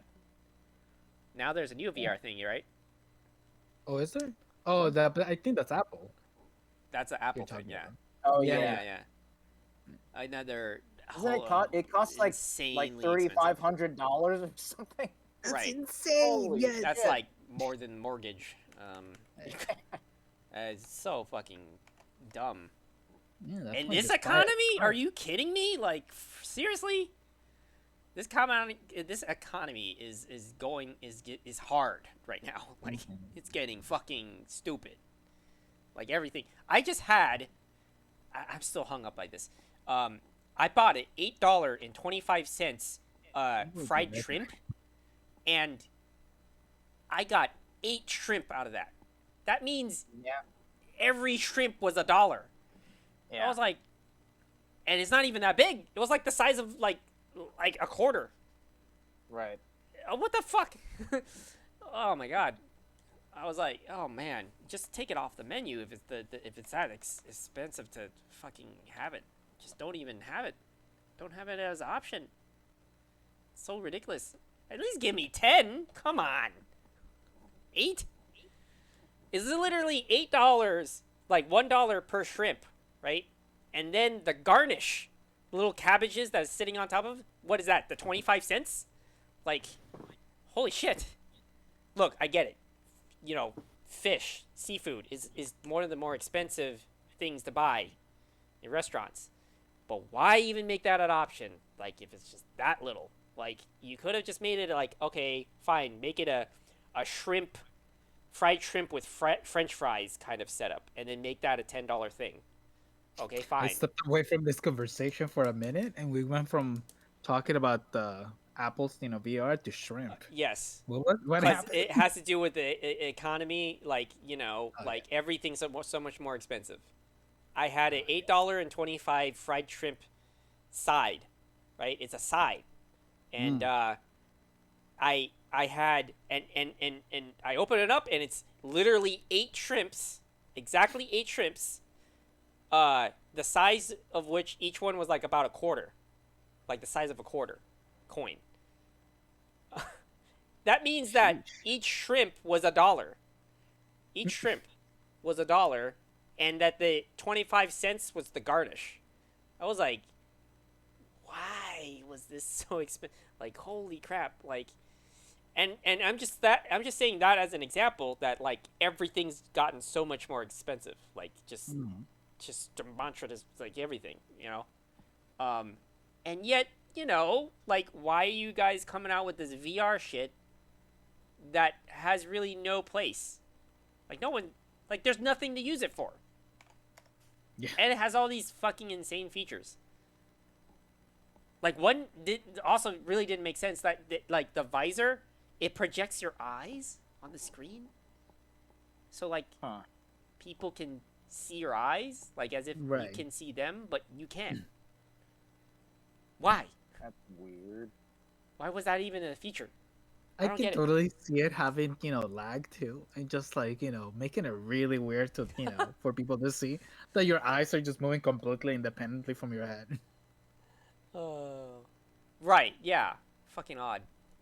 Somebody's saying she shouldn't have eaten the fruit by the foot. The person's making a comment on what I'm painting here, my digital painting of this freaky monster thingy that I found on Pinterest.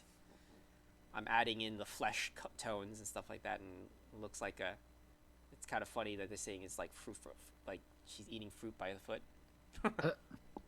That's hilarious. I was gonna ask you what the hell that thing was. It's like these two heads that have each other as a, as a jaw. Yeah, I found that as like some sort of freaky ass sculpture, and I was like, ooh, that's disturbing. Yeah, that's freaky as fuck. I'm gonna draw that, and then now I'm painting it and adding in like tones of the flesh, of the fleshy parts, which isn't exactly what you see on the sculpture, but yeah. Yeah, that's cool.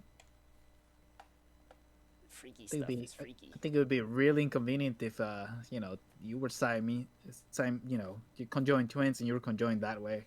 I mean, this is the kind of things I think that would be freaking, like, flying around like in a fucking Doom Eternal fucking thing or whatever, or like like the world where the Cenobites come from. I don't know what you want to call it, like the underworld or something. Sure, like goddamn. Like maybe this is like two people that gossip too much, and this is their suffering. I don't know. The fleshy stuff is pretty cool looking. Yes. Have you seen Have you seen the movie? Have you seen the movie Smile? Yeah. Yes. Yeah. Freaky. Yeah, it kind of reminded me of that. Fucking weird. I like fucking weird. I'd rather have that than just the same old contrived stuff. It looked like a John Carpenter's thing. Yeah. Yeah. I am into that John Carpenter freaky shit. That is my MO. I went to watch it at the Alamo Draft House a while back with some friends that who had never seen it, and it's like, that's knowing that people who had never seen that movie, like really enjoyed it, was cool. That's cool. It's such a good movie. Yeah. Yeah, there is that good feeling when you introduce people to like some movies or some stuff that they've never seen before, and it's good to see their reactions to it, I guess. Yeah. And then there's the other opposite where they hated it, and then you're like, oh, I'm sorry. I'm sorry. I need to know my audience then.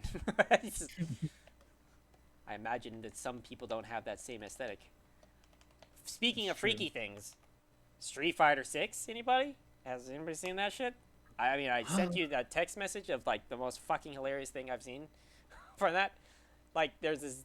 So the video shows some people fighting with the freaky ass like character, like creation tools, right? Like they have freaky ass characters, and I'm telling you, man, that is fucking hilarious. It's like this weird, like just. I mean, it's coming out of Meat Canyon like fucking type videos. It's really funny, really funny stuff. That's definitely got me interested in Street Fighter. Rod definitely, he's playing it, but I want to take my freaky like Danny DeVito-esque monster and beat the shit out of his character and teabag his characters because he's like hyper serious about Street Fighter and fighting games. You know, like you gave like this. This is great. You know, this is what they needed to do, right? Like, for the Street Fighter franchise, like, give me full freedom. Yeah. You know, I'm glad that they stuck with that from the beta, because that's what happened in the beta when they were doing the whole open beta invitational and stuff, and people were showing the fucking freaky ass creations they could do, and everybody was just saying, "This is hilarious, and you need to keep it," and they did. Cool. And that was the best thing they could ever done for this franchise. Like, that's fucking hilarious. I mean, aside from the good reviews, I think that was that's great. So this is gonna be fun. While Rod takes himself seriously with his whole like, oh yeah, you're gonna be my rival and shit. Like, we're gonna fight and the game's out. Out. Yeah. I saw Boris playing it. So yeah. Yeah, man. Like, we can now shit on Rod. No, with our freaky ass characters. While he's trying to take this like, oh man, we're gonna be deep rivals. He's like, he's having an anime moment, right? Like, he's just like, you know, he's all like, my rival for so long, and then I come out with this turd looking thing. like the thing that I saw from it was so funny is that like you can make the neck muscles like overwhelm the size of the character's head, and you can make like the deltoids like super dense, but then have like the biceps extremely skinny, and then suddenly Popeye arms for the rest, right? And make them absurdly taller. And guess what? It actually affects the game hitbox. So really? So in theory, you could make the shortest character and the chubbiest, smallest character with the shortest arms and the shortest legs, and that actually affects the gameplay because you can't. You get what I'm saying, right? So what I'm saying here is that we all make Danny DeVito characters, and we just fucking, and then we just dogpile on Rod. Oh man, poor Rod. No, like yeah. It doesn't matter. We never get him to play with us anyway. I know, right? Like last time I tried playing with him, his internet. He's got a PS4, PS5 for fucking years now. He's never even, I think we went on like a voice chat with him once. Yeah. The only time, I mean, that's because the only time he would ever play is if it's a fighting game, and we don't play fighting games as much. And that's the thing, he can still get on like voice chat with us. True, yeah, he could still hang out, I suppose. Yeah, that's true. You have a good point. But yeah, I think we need to grease the wheels with again having to play, the games that he plays, right? So, like this is our avenue, right? This is how we can have him enter the playing field with us. Right. But yeah, I'm pretty interested. I'm pretty interested in it. Not because of just that. That one is definitely the icing on the cake. That's like really like the peak of the iceberg. I do hear that the adventure game mode, when I saw that, I was like, oh, that's pretty, janky and mid.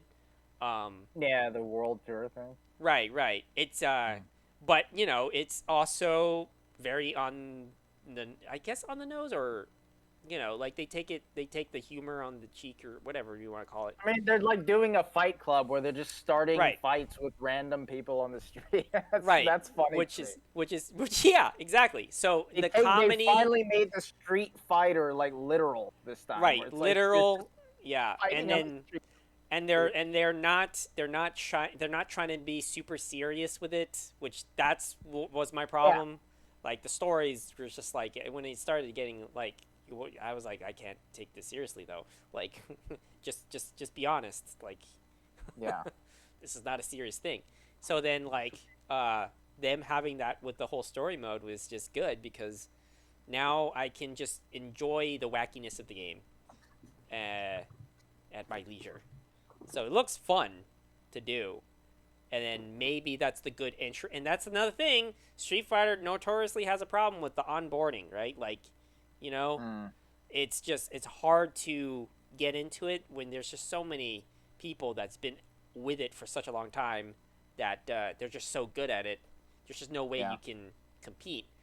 But apparently in this one has like fun enough, adventure stuff that you really get to know how to play it well, just through the fun. Like the modern control thing too. Right. Where it's super simplified controls, like Smash Brothers controls almost, where like, it's like a one button press to do like the ultimate combo, and it makes it more accessible, but it does it in like a smart way that doesn't like dilute the game.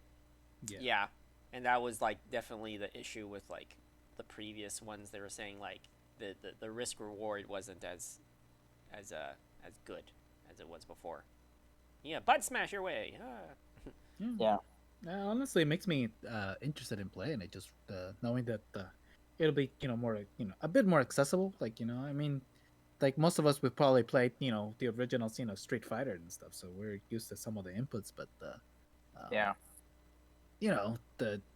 we've lost practice. We're not we haven't been playing Street Fighter for a very long time. So it's nice to know that we can still get into the game without having to like press all the buttons in the rainbow, go like just yeah. Well, also there's the fun factor of, again, you can just have your wacky character, and if you lose, you're like, I don't have any, I have no qualms with this freaky ass character I made looks terrible. So I if it dies, like, whatever. Like, if I lose, whatever. I don't have any attachment here. That's what I think that's fun. Like, the fun is like the wackiness with it, you don't need to take it seriously at all. It's just it's fun to lose and it's fun to win. It's best of both worlds, where like, oh man, this thing lost and it should lose. And then when you win, you're like, haha, you got fucked by this disgusting dwarf of a creature that I made. Like, you should feel ashamed. I remember that's what I did with like playing Dan. It's like nobody takes him seriously, and then you get defeated and then like somehow you get defeated by Dan. I'm like, well, I feel great, but you must feel even worse. And you deserve that. No, I'm just kidding. Because this character is terrible. Oh man. I remember too, is like his super does like as much as like one simple combo that another character can do. Yeah, it's just like he's just built to be bad. That's what was just even more fun. Like, let me shit on like people that are like really taking the game seriously with like these wacky ass characters. Oh man. Yeah, so apparently like the game, like if you make the body like skinny, he'll have shorter health. If you make him fat or more muscular, or you can level him up, maybe. I think, I don't know, one of the two. Because apparently what they say, like the way they shape, if you shape the body in particular ways, it actually changes the mechanic of the game. So it could change like the health bar, and I've seen some characters are like they have like less than a normal health bar. Like weird shit like that. It's making me think of Dark Souls, where people go in the game naked, like just for the challenge. Yeah. Oh yeah. Yeah. That's how I'm seeing it, because like some of those characters I've seen that are just so wacky looking that I'm like, well, how is this even a competitive thing now? Because like the health bar's insanely low and their reach is like way far out there. They can't even like do a normal like kick and push people away, right? Like it doesn't even reach half the screen. It just like it reaches like a little bit. Like their arms are so nubby, that was so funny to me. I'm like, how is this? And it's even funnier because like some of them, because like they do it for the trolling, like they can only grapple or something. Right? And that's actually, and then like seeing people get defeated like by just a one-trick pony in that sense is like even more hilarious. I totally want to make a Kirby character now. You can. There's a guy that like made himself look like Spawn. He actually looked like Spawn. Like, I'm telling you, the fucking Bizarro shit that's coming out of it is hilarious. So funny. I'm curious. Like because I don't know too much about it. Is the characters like can you make multiple characters, or is it like a thing where like you made the character and that's the account, and in order to remake it you have to like delete the account or something, or that would suck. That would suck, right? Like because I want to make more freaky fucking abominations in that game. Just continuously like imagine if I make top 20 and I have like the freakiest looking thing. I just can't. I'm just trying to imagine. Danny DeVito. Yeah. Yeah. Jeez, that's so funny. God, so funny. I want that in a FPS game. Can I like make such a massively customized thing? Like, just give me the customization to just do something fucking nuts. Yeah. Give me the ability. Anyways, so is there anything else that interesting news? Aside from that? I mean, we have Metal Gear, right? Oh yeah, Metal Gear Delta. Yeah, you figured I'd want to talk about it. Yeah. You get the trailer. It's the CG trailer, no gameplay. Yeah, no gameplay. We're not even really sure who's developing it. Like, we know Konami, right. they own it, but a lot of people, figured that they would license it out to like a second-party studio and someone else would develop it for them. I mean, I would hope they would do that, honestly. Yeah. And then the news since they put the video out of the showcase came out was that they're not like all the voice acting is the same voice acting from the original game. Like they're not. I heard they're not redoing it. It's all the same. So so it seems like it's just like a beat for beat remake, which I'm fine with. I don't really have an issue with that. Right. But it is a little weird. It is kind of weird. Right. But yeah, I wonder how it's honestly, is it a copy of the like? Do they take the copy of the audio and they just like put it in? Is that what's going on? I would imagine they're doing that, and then they're like cleaning the audio up so it doesn't sound like old and grainy. But yeah, I assume it's that. Yeah. Yeah, because that's what I was thinking too. Honestly, I think that's the only remake that I can trust him with doing. With just basically being a visual upgrade of the previous one, and then just leaving the gameplay as it is. Because I don't know that I can trust them doing anything. I can't. I don't know. I can trust Konami's leadership to do anything creative. Yeah. No. Anything I mean, I hope in terms of the gameplay, I do hope they overhaul that. I hope it's MGS5 gameplay. Like that would be way better. Like, I mean, I like the gameplay in the original, but like the MGS5 gameplay for me is like the definitive gameplay of Metal Gear. That's how like those games should feel.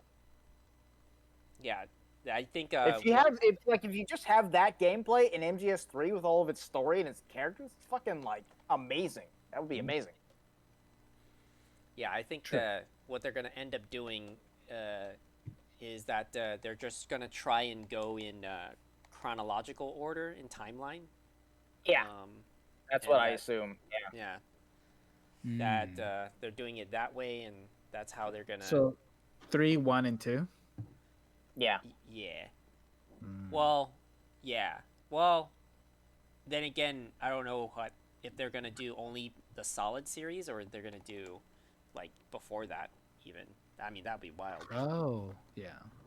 What comes before that? Like you're more familiar. Metal Gear 1 and 2. Metal Gear. It's just literally called Metal Gear. Then there's Metal Gear, you mean like the Snake's NES Revenge? one? Yeah, that's what I mean. Yeah. Solid series is Metal Gear Solid. Right. Yeah. And then that one comes after what they had was like Metal Gear Revenge, Snake's Revenge, I think it was. I can't really remember if that was. I think that was the American, like, name that they gave it. I believe. Had to be. Yeah, Metal Gear Revenge, Snake's Revenge was the second one. Yeah. Yeah, that's how, like, yeah, because that stuff ties into, like, MGS5 and, like, why there are two big bosses. Like, because, like, in the first Right. Metal Gear, like, Big Boss is killed, but then he's back in the second one. And you're like, how's that possible? And they explain it in 5. Like, at the end, where it's like, oh, your character is actually Big Boss. Yeah. Right, in a weird way. In a very weird way. Venom Snake. Or he's never like, reached yeah, the ending Venom of- Snake. Well, yeah, his Venom Snake was like a different guy, right? Wait, it was a different guy, right? Yeah, It he wasn't had, like, actually the Big plastic. Boss. Yeah, He had plastic surgery. surgery, Yeah. right? And he was Yeah, I pretending mean, to the be ending of the real game boss, is like, yeah. oh, it's only a half ending because it's not it's not what they wanted to be the ending. Right. True. That was true. They wanted to show the whole like Liquid Snake stuff. Yeah, it was supposed to be Liquid Snake. I think you fight Liquid Snake in the Metal Gear on the island he goes to. Right. And they never did that one. Odd.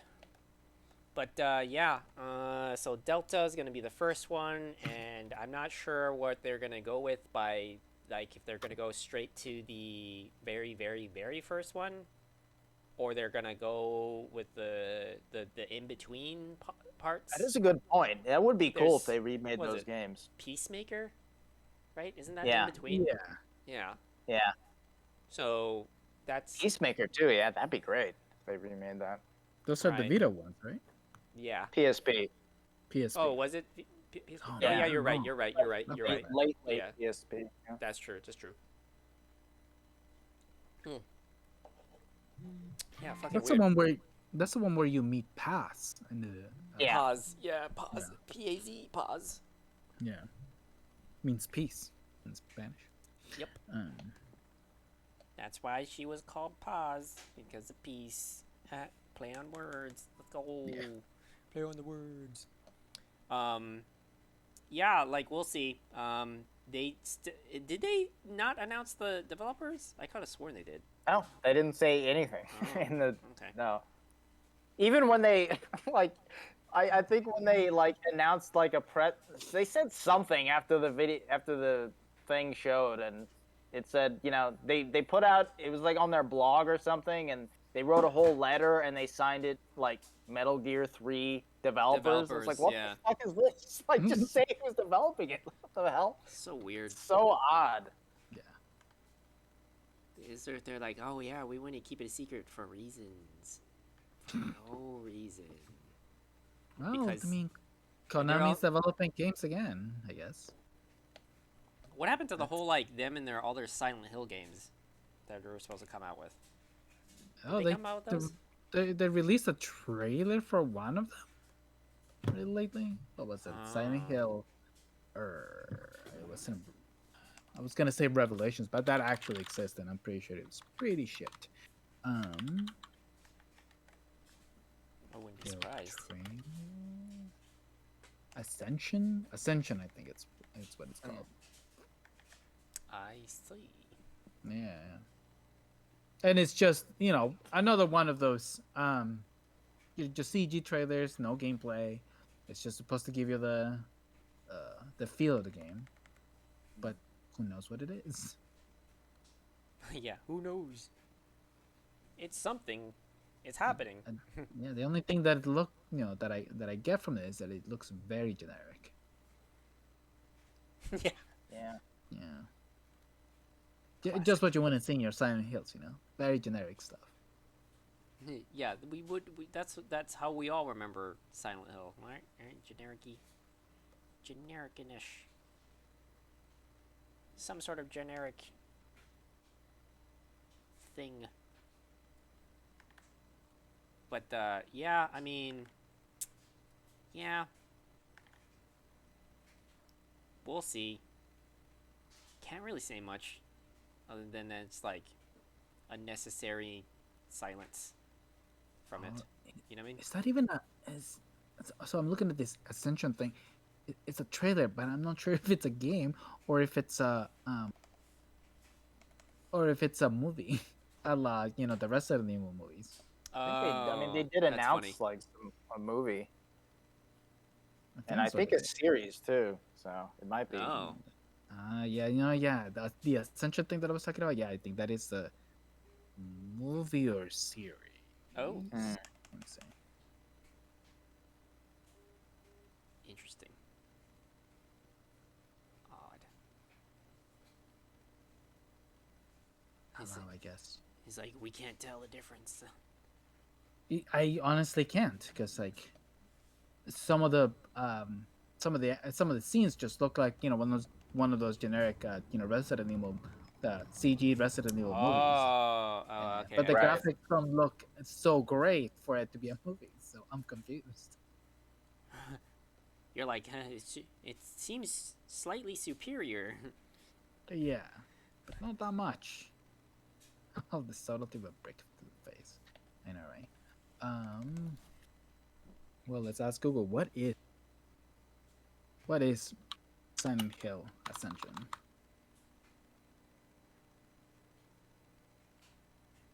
Now, imagine Google gaining sentience with that whole AI development, and it actually becomes like godlike. Mix of a streaming show and video game. It's a mix of a streaming show and video game where you can influence the outcome of the characters. Oh, what the heck? I see. So Yeah. it is a show. Okay. It's the shitty show. What a But weird show. Well, that's a wild premise. Right? Is it gonna be like Choose your I'm so adventures. confused. Well, yeah, it sounds like it's gonna be like at the that Black Mirror The Bandersnatch thing. Bandersnatch. Yes. Yeah. I see what you mean. Did anybody do that stuff? I didn't I just No. participate in that whole experiment that they were doing. yeah. I don't know. It just turns me off. Yeah, it really feels like I don't know. I have better things to waste my time on, like staring at the ceiling. If I want to, don't mix my games and shows in the same. Yeah, I mean, I was gonna say, like, if I want to interact with a movie, I'll just play another game. Like, I'll play a better, It's Right. like I don't. Yeah, it's just. Yeah. It's like a half measure, basically. Sometimes I don't wanna. I just don't wanna like. If the story's compelling enough, just give me the fucking story. I don't need to interact then. And then the vice versa. If I'm having interaction, then it better be interaction. Like actually, not me just pressing buttons that is equivalent to fast forwarding or pausing and all that other shit. If I want to interact with horror, I'll just walk around Civic Center at night. Or during the day. Or during the day. You're right. Yeah, honestly, the day is just as scary. That's fucking Kaled in Elden Rings, okay? No kidding. Just fucking, it's insane. It's crazy, man. Even like, well, shit, pandemic made it worse. Damn, sometimes like down in the mission. Oh my god, down in the mission, it's like that is getting, it's getting rough looking. Really, like, eesh. Holy crap. I mean, the Bay Area in general is just a powder keg. Like, it's like, oh, it's just, you have all these things in the world, like the pandemic and stuff, but then you stack that on to, like, the insane prices that just keep getting higher and higher and higher. Yep. And it's like, there's nothing to keep it in check. It's like, it's a bubble, man. Like, it's going to burst, and it ain't going to be pretty. Yeah, exactly. Like the homeless issue is like it's not an issue of homelessness. It's more like there's nowhere else they can go. Like, Yeah. it's not the homeless issue that we're dealing with. It's the fact that nobody could fucking live here. And we there's like what more than 800,000 people living in the city. Like Yeah, and then it's too expensive for fucking mom and pop shops to survive. Like if they can, it's just because of like maybe social media and the luck of the draw of where they're at. yeah. Like it's just that bad for businesses. And then they're like clearly that shit is fucking them over in the city because like more shit is closing down. Like what Macy's and Nordstrom downtown is finally closing. Like that. Macy's is closing down. Yeah. That's insane. Macy's was already shutting down places long before the whole like COVID was an issue. True. So true. so They now, closed down that. I remember I remember they closed down now their Nordstrom, men's wing. yeah, Nordstrom is gonna close down next year. That's Yeah. So like where where is the businesses now? Like downtown. Like you're like been riding that train for a while. Now you're really gonna suffer. I Like, know, right? no The business, malls are just nothing. going to be like malls are just going to be like a ghost town now. Yeah, I'm surprised that Ceremony is not like that at all. Like it's just like it actually still has places, but I don't know how long that's gonna last. Because now there's also Tanfran was officially. Yeah, is Dan Fran still there? It's still there. It's just that's already going kaputs. You know that has already been a ghost town long before COVID was even a problem. And then now like just going down there is just sad because there's just nothing left there except for the theater. What is Ceremony like now? Is it like emptier? Like, is it closer to Tan Fran, or is it still like highly populated? No, it's highly populated. In fact, actually, that's kind of like the funny thing that's happening right now. I think the big problem right now is that the entire just California itself, down to the cities, they don't have like the enforcement is just not the way it was before. Whereas like stealing was like a felony at $500 worth of stuff. Now it's like 970 something. So now you can like who steals that much in one go? Yeah, it's exactly. It's a revolving door. It's like softening the penalty. Yes. It's like, oh yeah, you can steal more. It's fine. Exactly. So that's the big problem that a lot of places are dealing with, and then Ceremony, I'm sure like we've been they've been dealing with their own issues there. So it's just like it's just so stupid. Like I don't get the logic. I think the logic, what they're trying to do is just like, okay, to lower the expenses of what we need from police force, we need to like their mentality is like, oh, less people going to jail. And how do you make less people go to jail? Well, okay, then we soften the fucking laws. Like that's the idea. It's like, well, and then like the mayor is a lawless region. It's fine. Yeah, like make it even harder, for businesses to survive. Like that's great. Like you survive off of businesses. Like cities need the businesses to survive, or else like you're just not gonna have any sort of revenue coming through the city. Like there's no reason to come to the city. Yeah. Like there really isn't. Like it's getting to a point where it's just like no one can live here, and there's even no reason to even be here. So it's like, what the fuck is going on here? And then so their logic of like lowering the expenses of like police force in response, of course, to they're probably saying, oh, in response to defunding the police, we're gonna do it this way. Like, which is like, okay, that's not where we wanted you to defund parts. Like, we wanted you to demilitarize it. Like, that's that was the problem. not just like have it's no cops too, at all. Like what? All the police departments in the Bay Area, like, all the like the salaries of the cops go up every year. Yeah. Like by a lot. Like Uh-huh. to the point where like, 10 years ago they were, an entry level cop would make like 80 grand a year. Now they make like 120 or something, depending on Right. where It you just go. the Sometimes it's a scale little keeps more, on going. sometimes it's a little less, but it's still like over six figures. And again, that just pertains to the Bay Area. Like, if you look at Marin County, like, take a guess what you think passes for a low income yearly salary in Marin County, which is like one of, if not the most expensive counties in the Bay Area. What do you think like is the highest level of low income where you make it and it's like still considered low income, but it's still a high amount of money? 100K. I don't know. It's 125K. That's insane. So if you make Huh.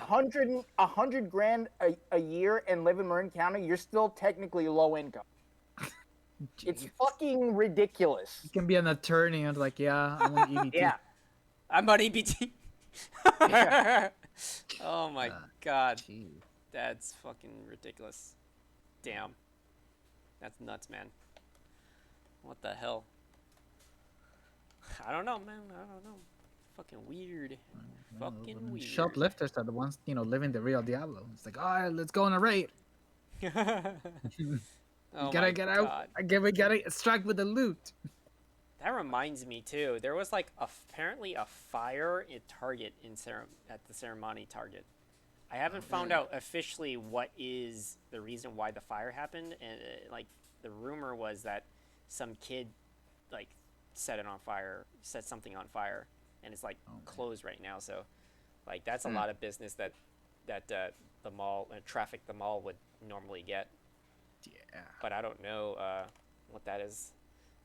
What specifically is that situation? But maybe in the news can tell me otherwise. Yeah. So, anyways, yeah, Caelid, Question. yeah, the fucking city's turning into that Elden Ring, Yeah. and the fucking mayor is all like, I was like, oh yeah, it's not the shoplifting is not bad. You're just doing bad as a business. I was like, no, Well, it doesn't help, does it? that doesn't help. Even if that's the case. Well, you're because doing it's bad as true business. that just brick and mortar stores are just doing Yeah. poorly because of huge. That's something that has been going on. Yeah. For a while. Yeah. But- But saying Just that and putting next to this doesn't mean that like they're directly, corrected. They're, connected in that sense. Yeah, no, Like, for sure. yeah. Yeah, I mean, and not just that, just like the danger to like to the workers in retail. Yeah. Having to, even if they get out of the way, from confronting them, they're still at risk. Yeah. Yeah, for sure. Major loss, CBS.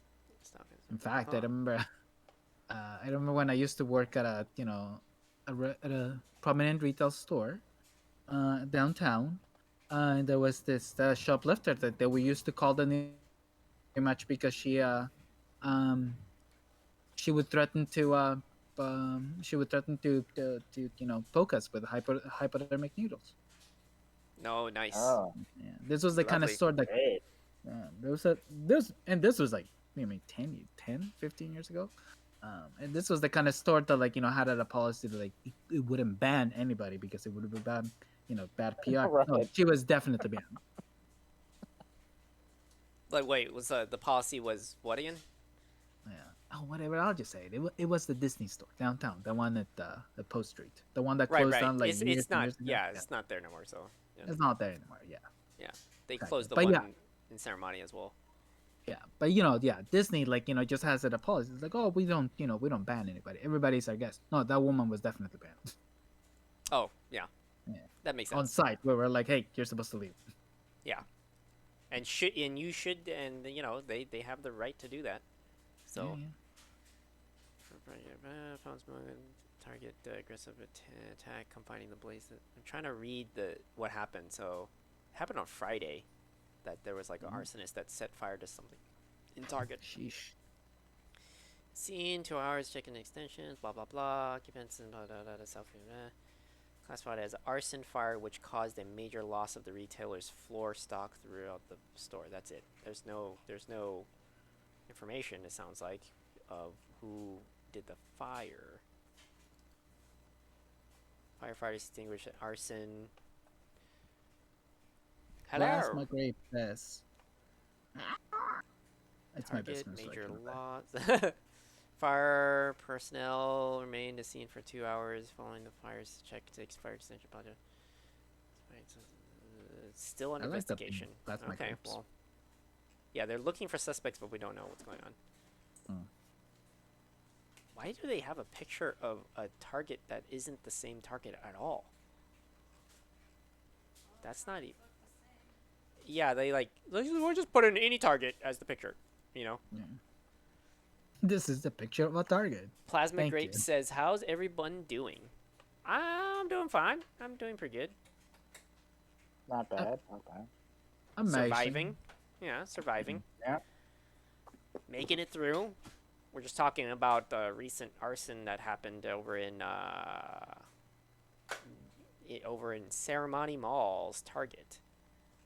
As well as living in the most boring cyberpunk place you dystopia. Can live, that is the Bay Area.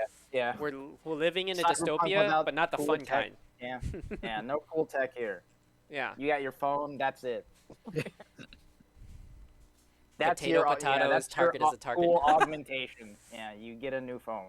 Yeah, once you see a target, you see all targets. Yeah.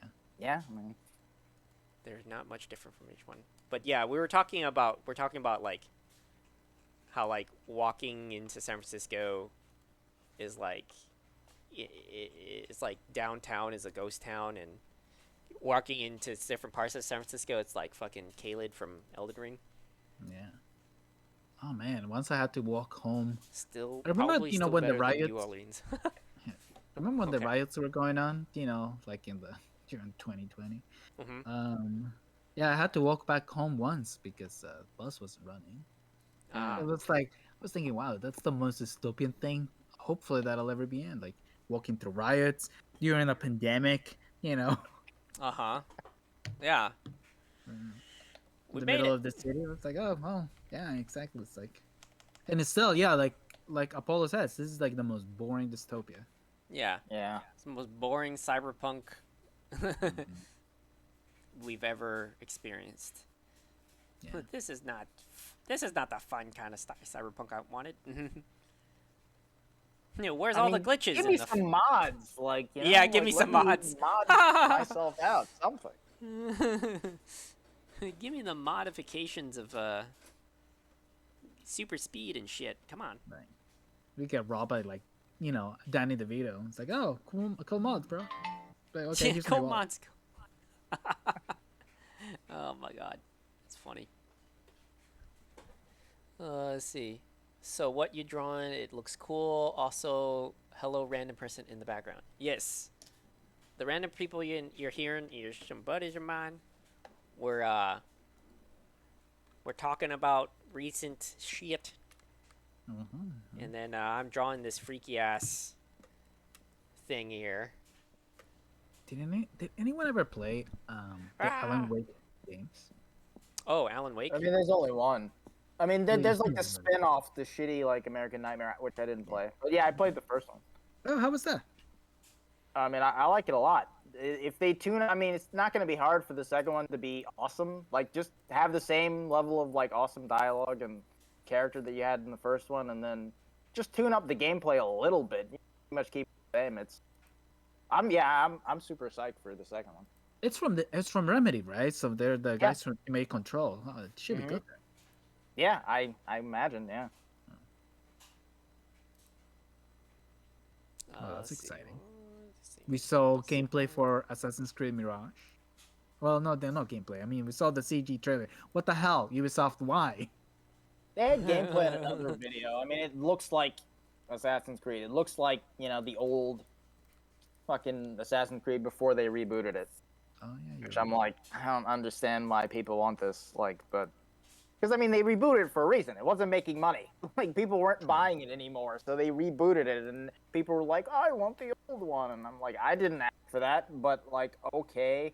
And it looks like the first Assassin's Creed, but like new. It's like, and the gameplay looks the same. Like I don't know. It just looks boring. I might check it out, but like, I don't know. Well, I saw that in the trailer. The guy had an eagle, so it seems like it's still going to have some of those elements from the newer games. Maybe, like, yeah. Definitely, I'm guessing it's probably gonna have the eagle, the eagle vision thing. I mean, not just the eagle vision, normally as in like detective view, Yeah. but like whole using the eagle as a drone. Yeah, where you can mark people and stuff. Yeah. Yeah. Yeah, probably. I wouldn't be surprised.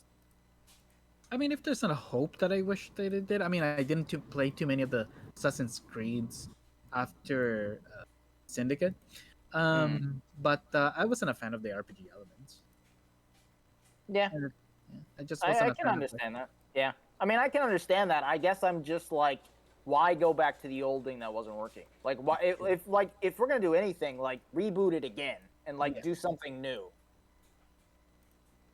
Because it's just like it like I get that like a very like a small part of the audience wants it to go back, but it's just like only that small bit of the audience is gonna buy the game, and then you're just gonna be in the same position where it's like, I guess we reboot it again. It's like, I mean, yeah, like right. We were already there. Like,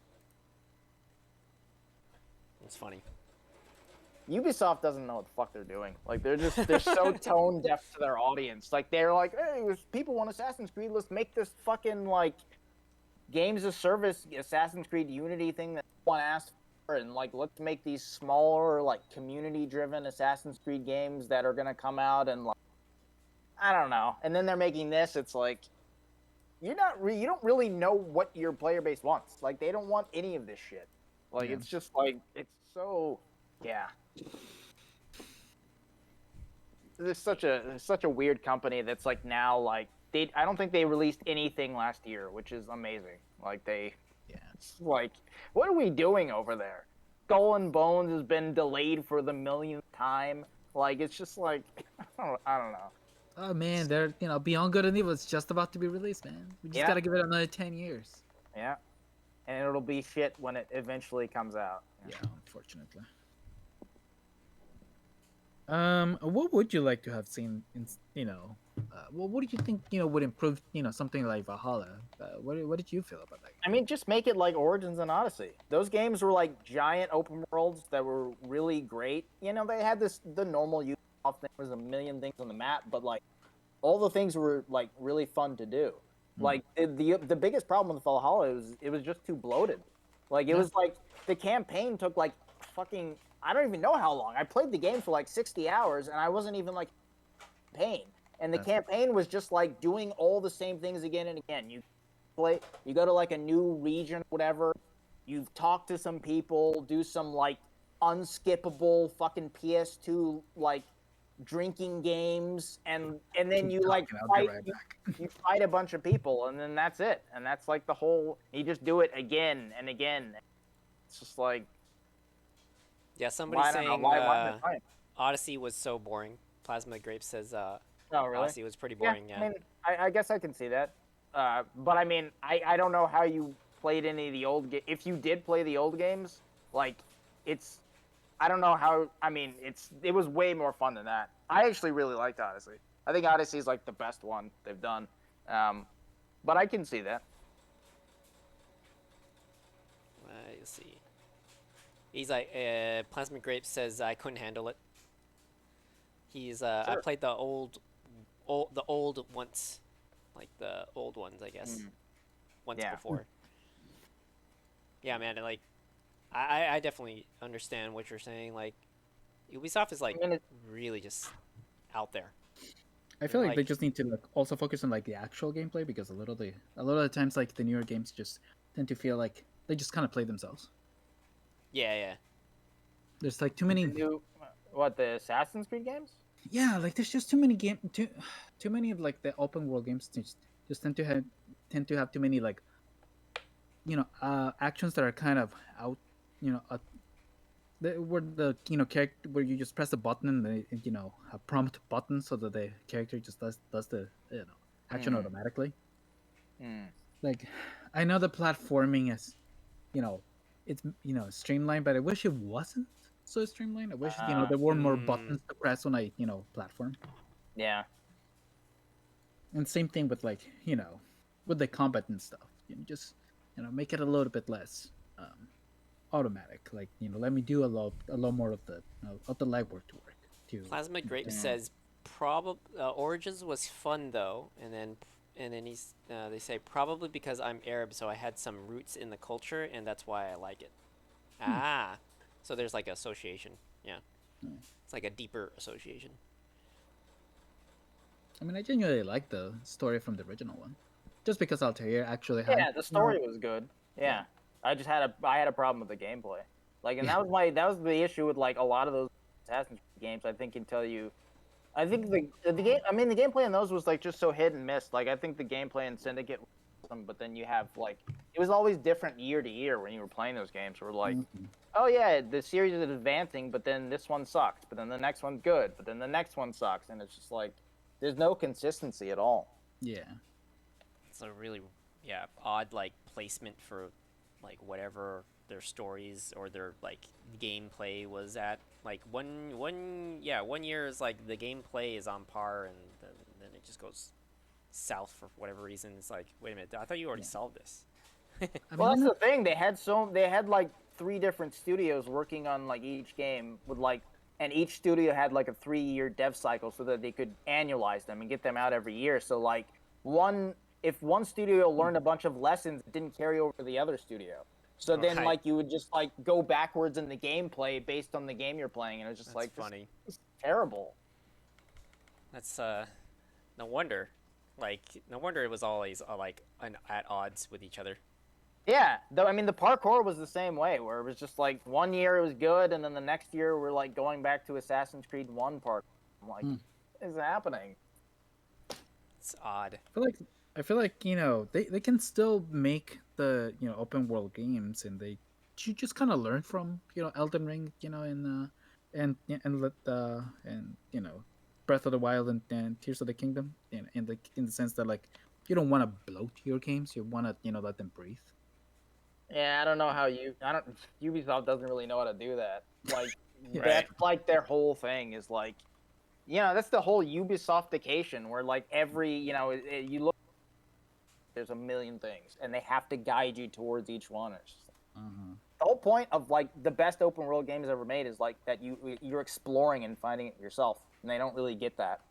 Yeah, they're just not confident in the audience, because we can find, like you said, like we can find our stuff. Let us explore. Yeah, let us go. Stop holding us back. Ooh, my food is here. I'll be right back. Yeah. Yeah, we'll see what the open world games already is just like a fucking huge endeavor. Having 2 studios like go off and on with a series doing that, it's like, yeah, they would have to have some like real good like way of like learning off of each other and trying to transfer like that knowledge over in the whatever pipeline that they're doing. Is Disney okay? So Disney Plus is losing content? Like I didn't even know that they lost Willow. Like literally it was like, what? Yeah. The hell? And another effort to like cut the costs and all this stuff, and a lot of like we talked about HBO Max before, I guess Max now, and how it's cut all of its or a lot of its content and stuff, so it seems like they're following suit. Which is a shame, because it's like all these streaming services are like have increased their prices at the same time that they're taking shit away. It's like, what the fuck? Yeah. It's like is Netflix still doing that, trying to do the thing where like they're trying to like cut down on their prices too, or something? Apparently they're doing something soon like that's gonna like double down on that. Oh no. Yeah, no one is, no one's gonna be sharing their account. It's like, this is not the way to do this, guys. This is not the way. This is not the way. So wait, so is it because what is the reason why the Disney is like cutting out the content? Was it because of some sort of merger or like they buy some like was it something with like Discovery or something? Remember. No, that was. I mean, unless Disney, maybe Disney's getting in bed with them. That was HBO Max for sure. Where they did the merger. I'm not sure if Disney is. It's fucking weird. Oh. It's like having even less content. We don't like things here. We just only like Marvel and Disney. And Pixar every so often. Oh, right. We have stuff from Fox. Let's just shove that in there. Yeah. That's enough fluff, right? That's funny.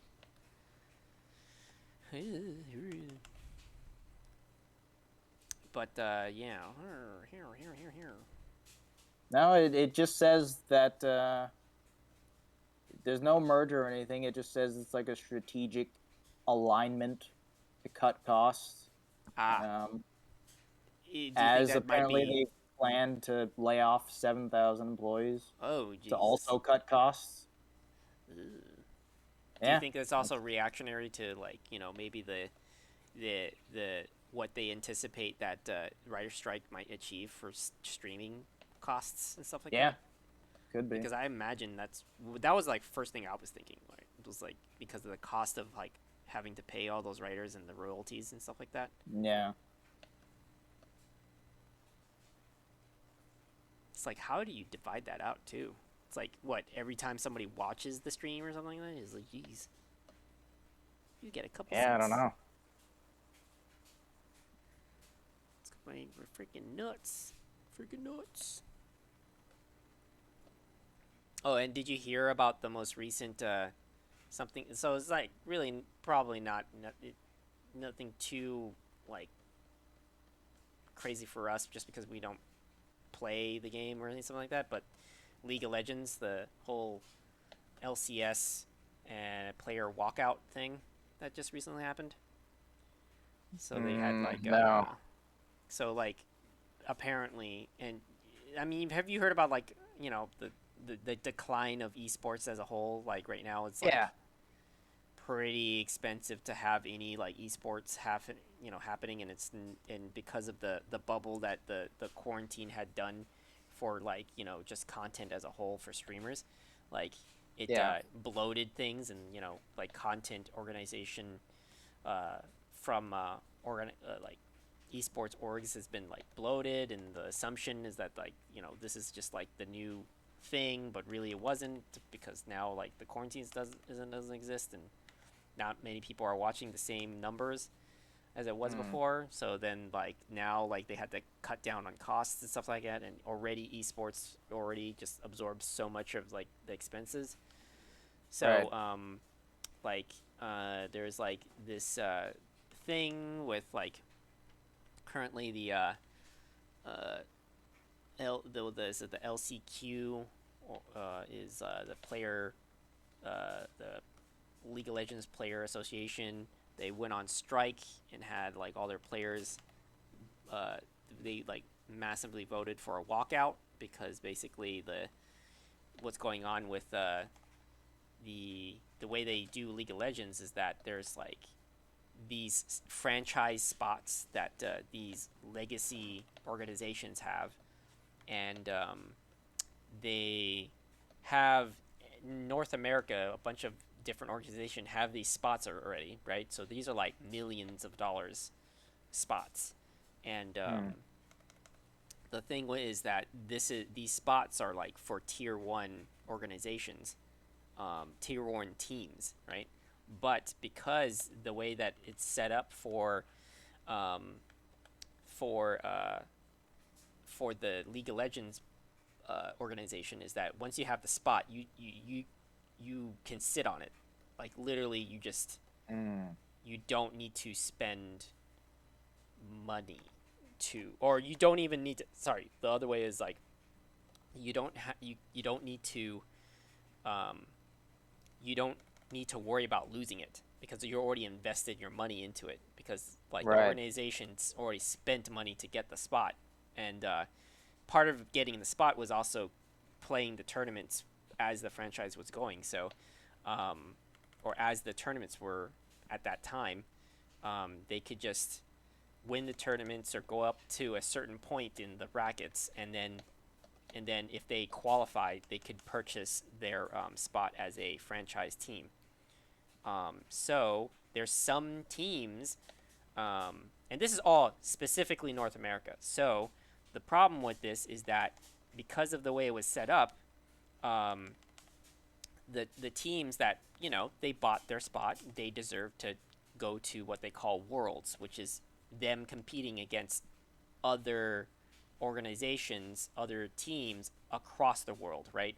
And it's like think of it as like the Olympics for League of Legends. And the problem with this is that the League of Legends player, like the view or the like kind of like the watch for it in North America is not as high as it was before. Right. And Worlds is still really high up there. Like it, like they hit peak like last time that they had it, but there's this notorious kind of joke of how North America will never come in close to beating anybody that's outside of North American teams, right? That's just like I think that's even a joke when it comes to like other sports, to be honest. Soccer, right? And yeah, like we just don't come close. But so the thing about these franchise teams is that they did so bad that it was just a blowout, right? Like it wasn't even, they weren't even in the like were they even thinking to win? Like that's the question. And and there's like, do they even deserve this franchise spot? They're just sitting there, swapping out new players for their team. They don't even fucking care if they're even that good at it. They're just showing up to keep their spot. Cuz it's so instead of selling their spot, right? They're going to just keep it. Because I guess to them it's even more it's more beneficial just to keep their spot versus to just sell it. And there's some franchise teams sold already and they made a lot of money. And there's some teams right now, and then that is just like the competitive, like to in order to get from a tier 2 to a tier 1, you pretty much have to get into a tier 1 team that then has that franchise spot. But that's like, really impossible because the way the game's set up, or the tournaments are set up, you can't really go from what they call like the academy, I think it was, something like that, like the amateur, which is tier 2 or below, teams that they can't get into those spots without those teams. And there's a lot of like kind of backlash that is coming from it, because it's just like, well, what's the point of us even competing if we never get a chance to ever get into the big leagues, right? So finally, like there was this whole thing about the current like summer split. It's too expensive for you to come into League of Legends as a player because there's no guarantee of your kind of the payout, the salary, and it's even worse for like tier 2 and below teams and organizations to even exist in the esports scene because it's so fucking expensive. So they tried to do negotiations between Riot and the Players Association, and they didn't agree, and so therefore they did a whole player walkout, meaning none of the players will go to the tournaments at all. So therefore, you don't have a viewership. You're not going to make your money from the event. So, unless you meet these XYZ demands. So up until like last week, they were not meeting the demands. No player was showing up. Riot made a statement, like we're changing the ruling, and instead of just going, oh, we're gonna, go with the negotiations and go in the meeting and like hash this out between Riot and the player association. Instead of doing that, they said, oh, we're changing the ruling, so now anybody at XYZ rank can play. And then, like, what does that mean? Like, what are you doing? Like the bigger, it's like a big question mark, like, huh? Like, why would you do that? And then, but the big play here, the big game, the big gambit that they're doing is that they're forcing the organization to either they're forcing the organization to force their players, or they're forcing the organization to then put random staff members in their organization as the players, just so that they can have the split. Like, this is the supposed underlining tactic here, because the tactic is that if you force your organizations to, like, because if you don't have them play, the players lose their money and all that stuff, and maybe they go off the contract or blah blah blah. I don't know, whatever. Like, they're already protected by the players association, right? There's a contract that's been already signed between them and the organization.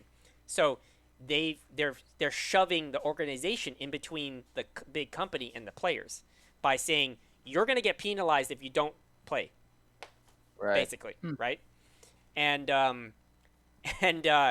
now it's now been postponed till so since Thursday they announced now it's postponed. This whole summer split is postponed for 2 weeks.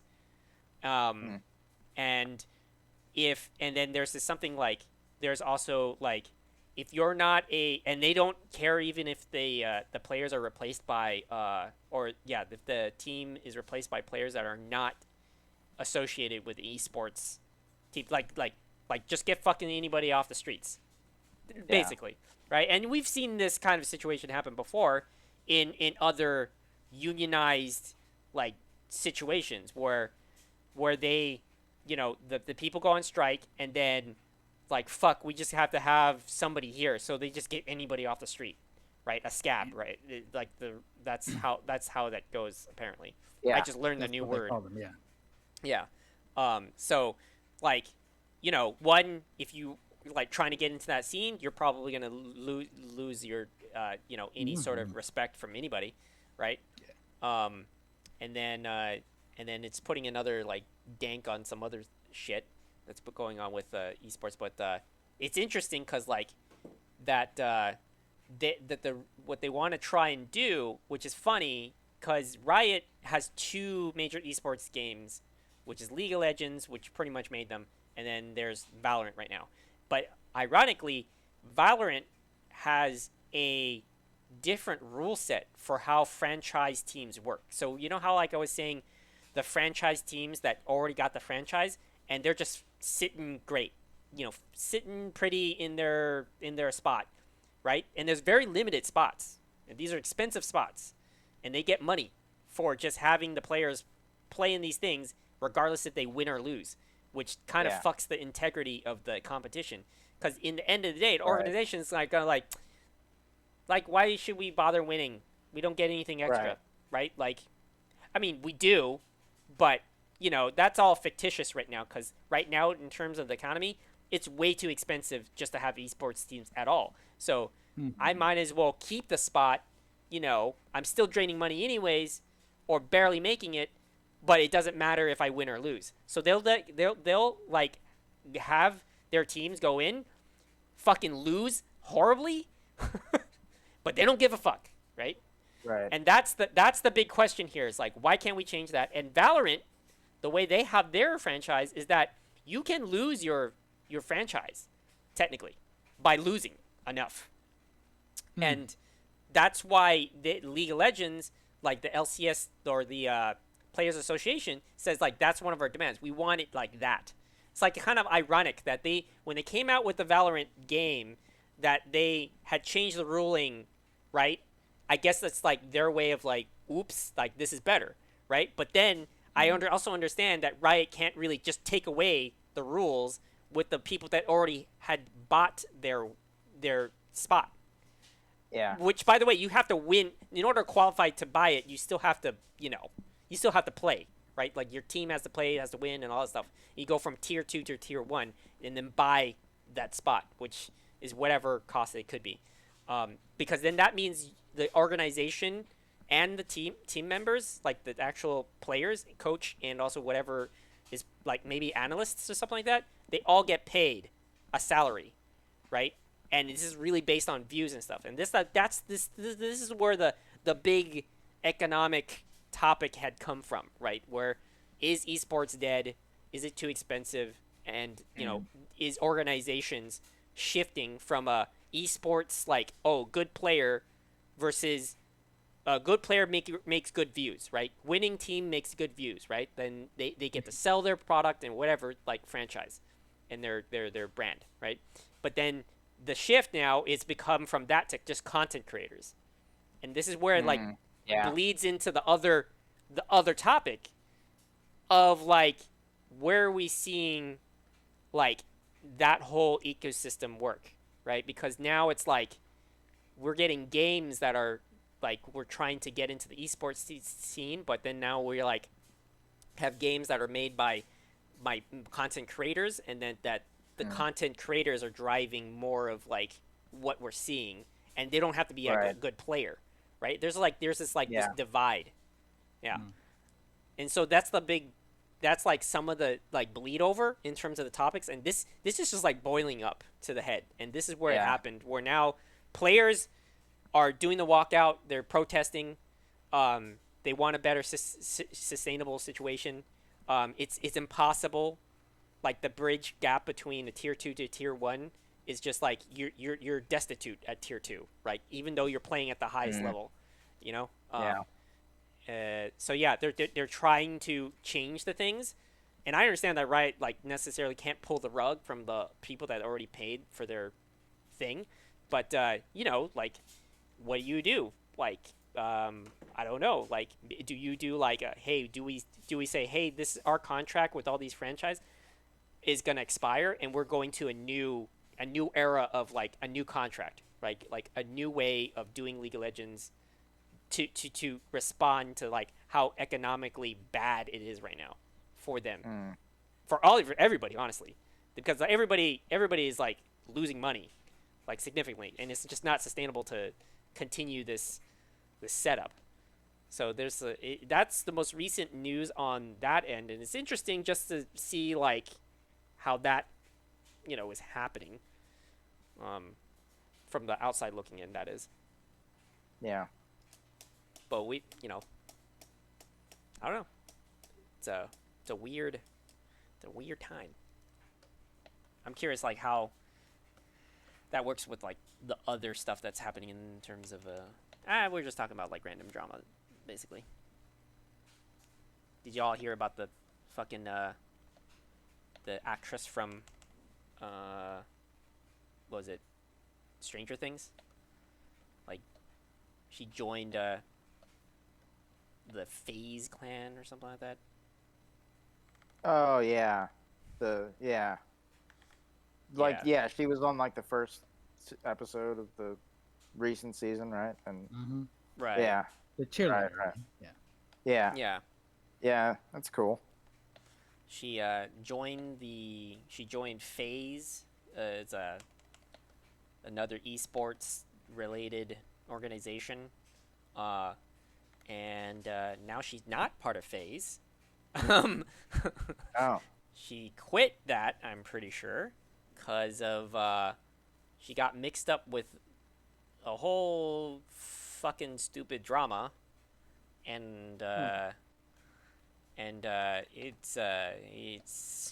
it has a little bit to do with what I was talking about the whole like esports and how like it's just expensive, the economy for like good player versus just content creation is, versus esports and all that stuff, like, it's better for content creators, like that's the trend and how people see it, and esports teams are insanely expensive, and FaZe as a whole, FaZe Clan, any of those people that like are I always hear controversy, man. Like the FaZe, if you just probably type in FaZe, you probably hear all the drama, crypto scams after crypto scams. Then there's like fucking players cheating, and then there's like some other stupid shit happening, and this is the newest bullshit that comes with it, where I feel like she just did not see where she was getting into, and that they sold her a bad situation and didn't tell them like that you're just gonna be lynched publicly by these fucking people. It was one of their team guys who was being really toxic about it too, right? Who was right. It's one of the FaZe players or what FaZe former. Well, so basically what happened was that the history of FaZe is that there's a lot of former esports like players from there, different aspects like Call of Duty and all that stuff, and they really kind of built up FaZe's reputation. And then recently, like, FaZe has gone under fire in terms of the previous FaZe members who claim to be part of FaZe are seeing missteps from the organization that is causing their reputation to go poop. And the only reason why that's the case is because and you know, those fuckers aren't admitting that, oh yeah, you know, what are you talking about? You guys were involved with crypto scams too. Like, you know, how can you put the blame on FaZe right now?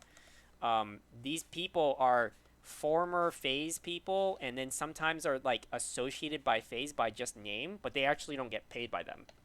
I think the worst one I heard was the one where the guy was like, yeah, I say I'm part of FaZe, but am I getting a paycheck? No. I haven't gotten, like, I showed up on some of their videos and I never got paid for that.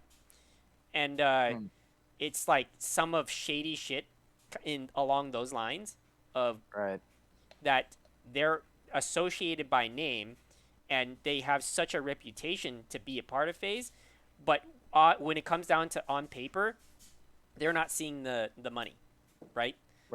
It turns out that.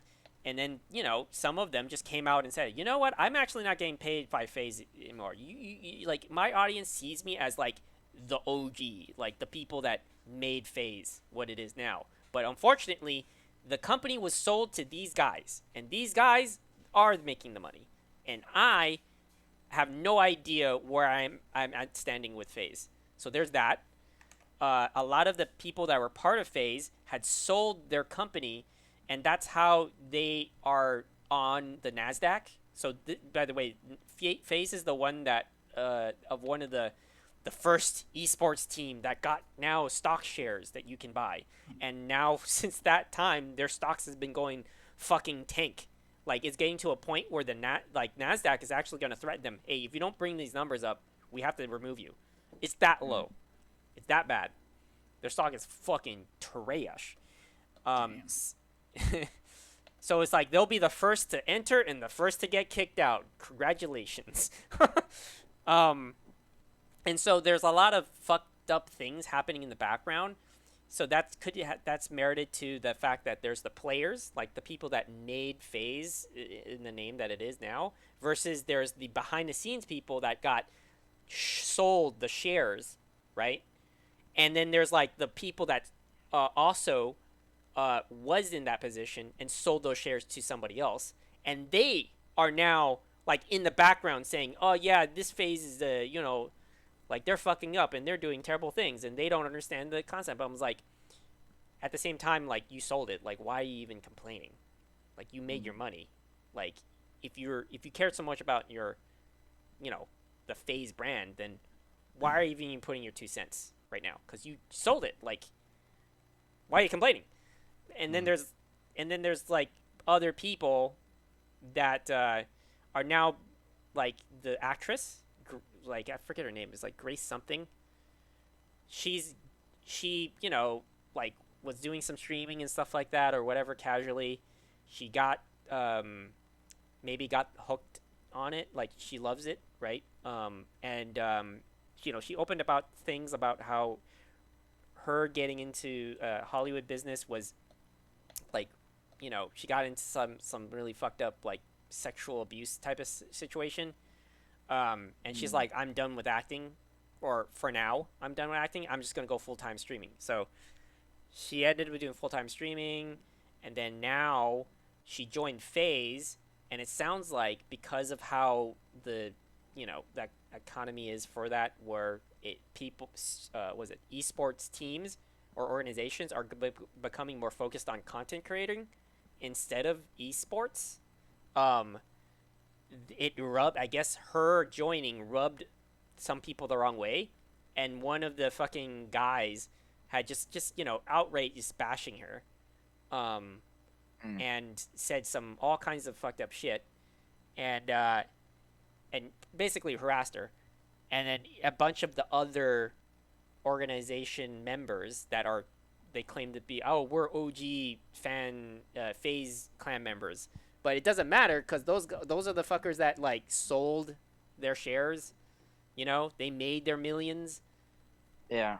Why are they talking? I mean, and they're talking shit about how, and it's literally the most typical Call of Duty kind of misogynist bullshit you fucking hear. Oh, she doesn't know what a trick shot is, right? She's only here because she was on one episode of, Stranger Things. Wow. And that's fucking pathetic, dude. From people who are like supposed to be professionals too, like fuck off. Yeah. Oh, it gets worse. Like he even, goes around, and says that, oh, I wouldn't even let her suck my blood. Oh, wow. yeah. He said some really. Jesus, he's like, man. she's like, yeah. I remember the quote. Actually, Just she's trash, like, man. she's like, she's so mid, I wouldn't have her on my drunkest night. That's how he put it, right? Yeah, classic like misogynist bullshit, right? And the middle, like the objective way to say this is that like he's bashing on the wrong person. It's the person that hired them, right, and gave her the contract and said, hey, join FaZe, right? Like that's the person you should be, right? Like because they're the ones that are taking advantage of her. And then like the way they want to if anyone, they're trying to PR it because FaZe right now, like their name is just being dragged right now, just being dragged in all different directions, right?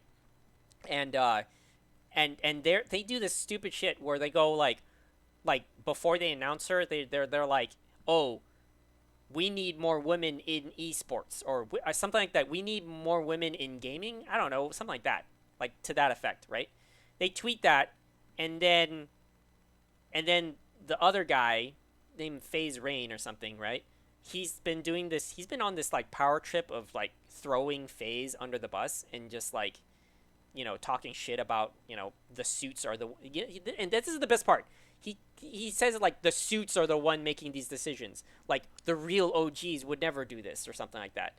And he makes himself like almost the Robin Hood in this picture. And he was at first, right? But he was like at first he was like, leaking information of things that he knows what they're doing that is just dumb shit. And he leaks information about like how much it is, like the expenses of the esports and how FaZe is just they're just a husk of their former self. And I get it, like these guys that once worked for FaZe and once was part of FaZe and once had stake in it, like they're just frustrated that what's happening to it or something. But they made their money. Like I don't get why they. Yeah, like what are you getting from this? Like it's just like, why do you care so much? It's just like you made your money. It's just like you made your millions. Like you are sitting pretty. Like if you really hated that, then why sell it? Then why sell it, right?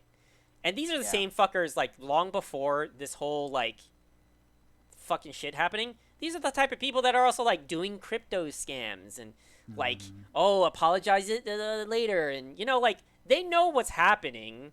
Like maybe they're not like FaZe Rain, for instance, isn't like the person behind one of the crypto scams. But I know that he knows he saw it. Like what? Right. Like, right? They're just going for the wasn't outreach blind. promotion, you know. I feel like Yeah. they just want that kind of outreach, you know, Yeah. everybody to be outreach to try to drive up, Yes. Yes. the traffic to their to their websites into themselves. Right. Yep. No yep, such yep. thing as bad rep, Yeah. no Right. such thing as bad publicity for them. Yeah, yeah. So like he's just fucking bashing her, and it's just really it is pathetic. It's just like you are directing all that hate to the wrong person because you know who actually hired them, right? And gave them the contract, to become part of FaZe. That's the person that you should be, really throwing under the bus, right? Like she has nothing to do with it. She, in fact, actually, I feel like she walked into the room and was like, "Why is there so much fire?" Like that's Right. what's happening here, right? Like, she clearly had no idea what was like the fucking insane thing that's happening behind the scenes on that.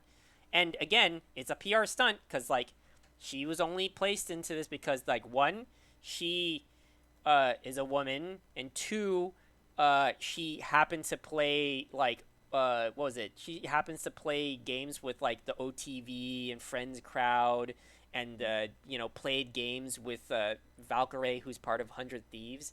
So it's like they wanted somebody that's upcoming that has that aesthetic, right? That brand, and they wanted that, and they, like they did that so that they can solve for whatever reason she can be the face of solving their problems, right?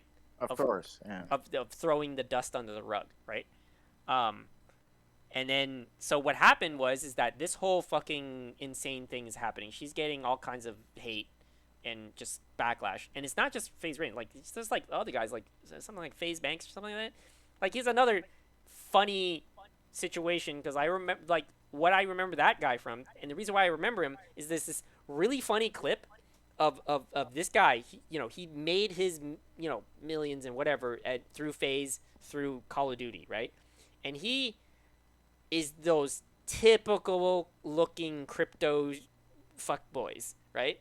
He's walking into GameStop, a place that he used to work at, and he's flossing as if the guy knows him, and talks like, "Oh man, back in my day, I was right here, like working my 9 to 5 when I'm, and it's the most embarrassing fucking thing I've ever seen, where he's actually gloating, and the guy at the clerk desk is like, I don't know you. What the fuck are you? Yeah, exactly. It was like, what the fuck are you doing, dude? Like, so stupid. Oh man, it's fucking hilarious. Hilarious. Yeah, like it's just anybody from FaZe is a joke. Like every time I see anything about FaZe, a lot of the members are fucking insane. I don't know what's wrong with them. Like they are just hate mongers. Like this guy just like walked in, expecting to be treated like a celebrity at a game. Yeah. He's like, "Do you know who I am?" He's yeah. Like, no. Should I? No. Like, should I? What? What's going on here? And he's all like, "Oh, what? You don't play Call of Duty?" No, I play Zelda. Like, Call of Duty's mid. And then he's like, that would be great. I would love to see that. Somebody like puts him in his place.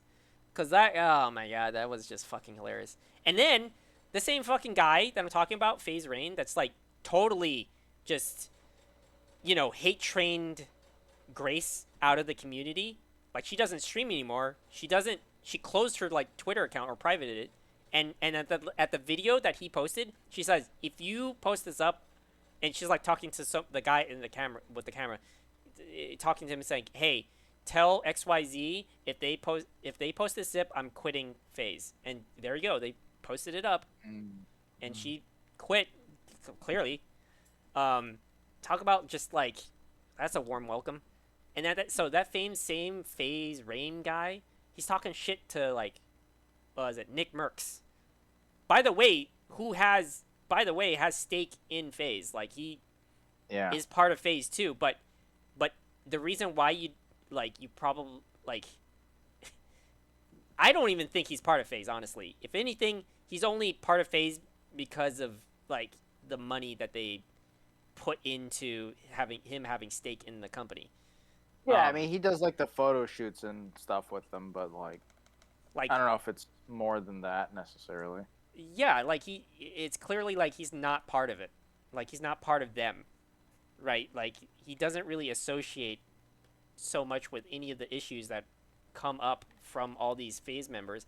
And for whatever reason, FaZe Rain is like, again, talking shit. He's talking shit about like Nick Merckx and like what he does or something like that. Like it doesn't make sense. Like why he's on this like path of like throwing people under the bus or something like that.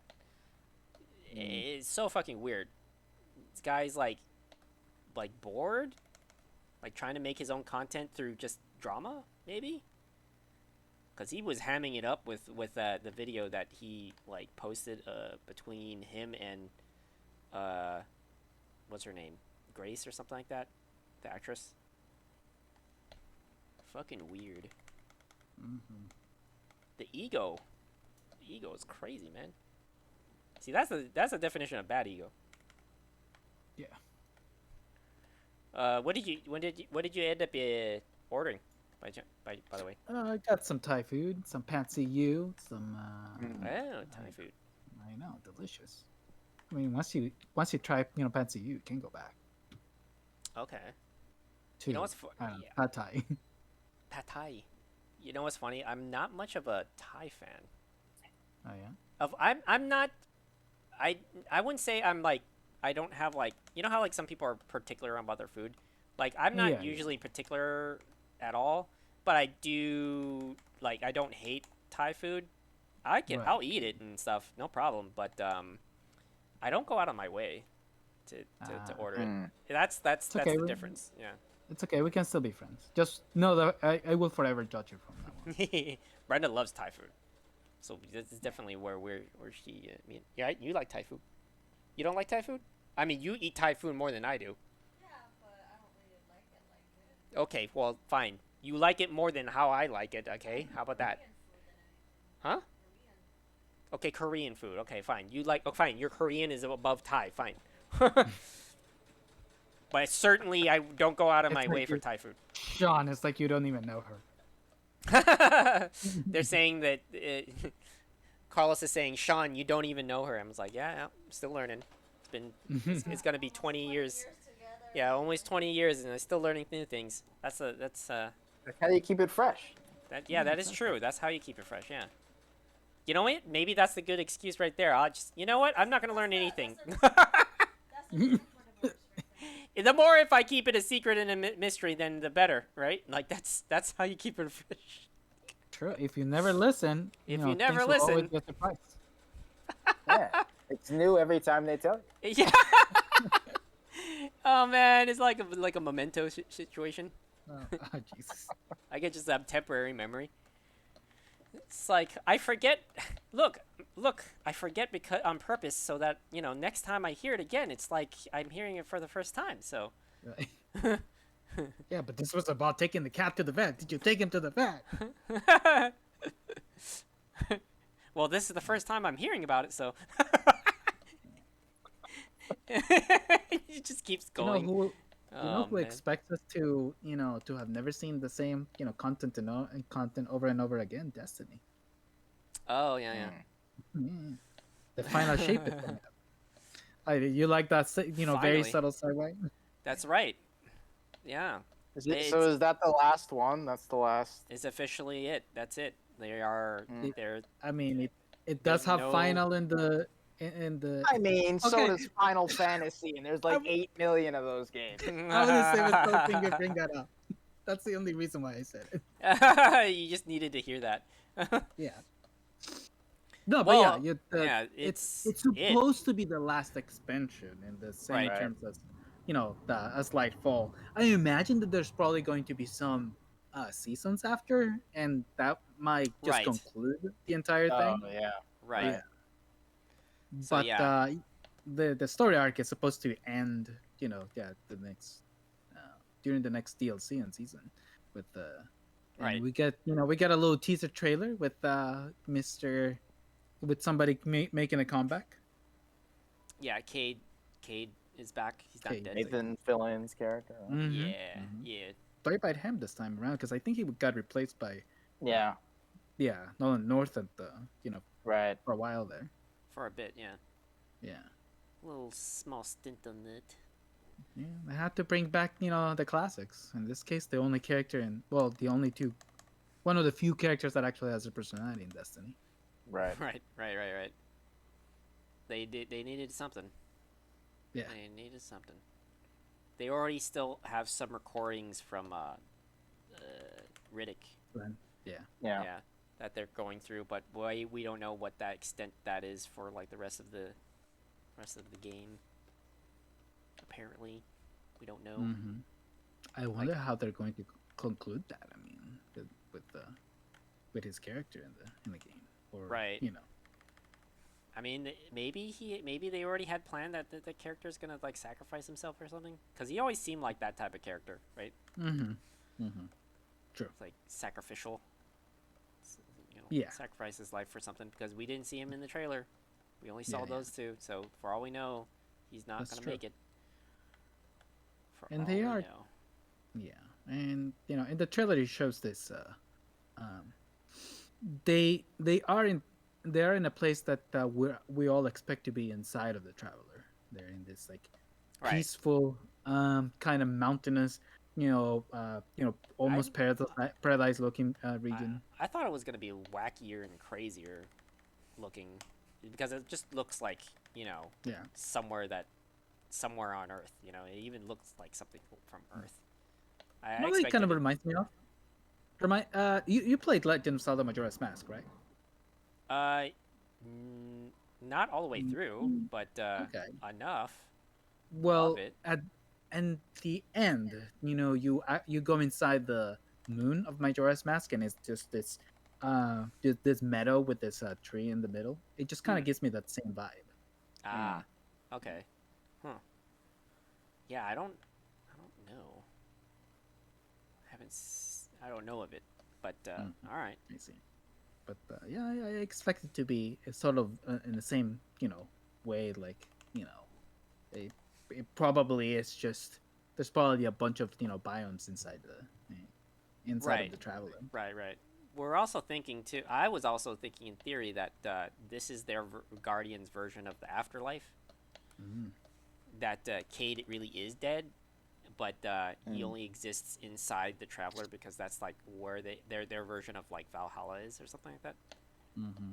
Or I imagine that's what it would be like, because he also like shows that his gun is like a little bit like the Taken, like it has effects like the Taken, where Yeah. it's black and white and has this kind of ghosty, like.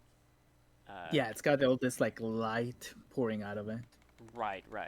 So I imagine Yeah. like that's what I was imagining, because that would be like a interesting thing to describe, like kind of like the afterlife would be like, or like Mhm. purgatory is for people like them, because there is this concept right now that there's darkness and light, so light being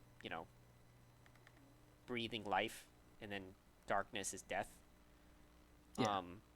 And then the reason why the Guardians exist the way they do, because the ghost is able to bring them back from death.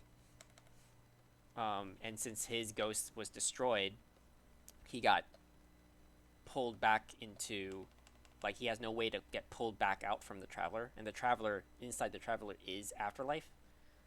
In the way that I'm like thinking about it. Mm-hmm.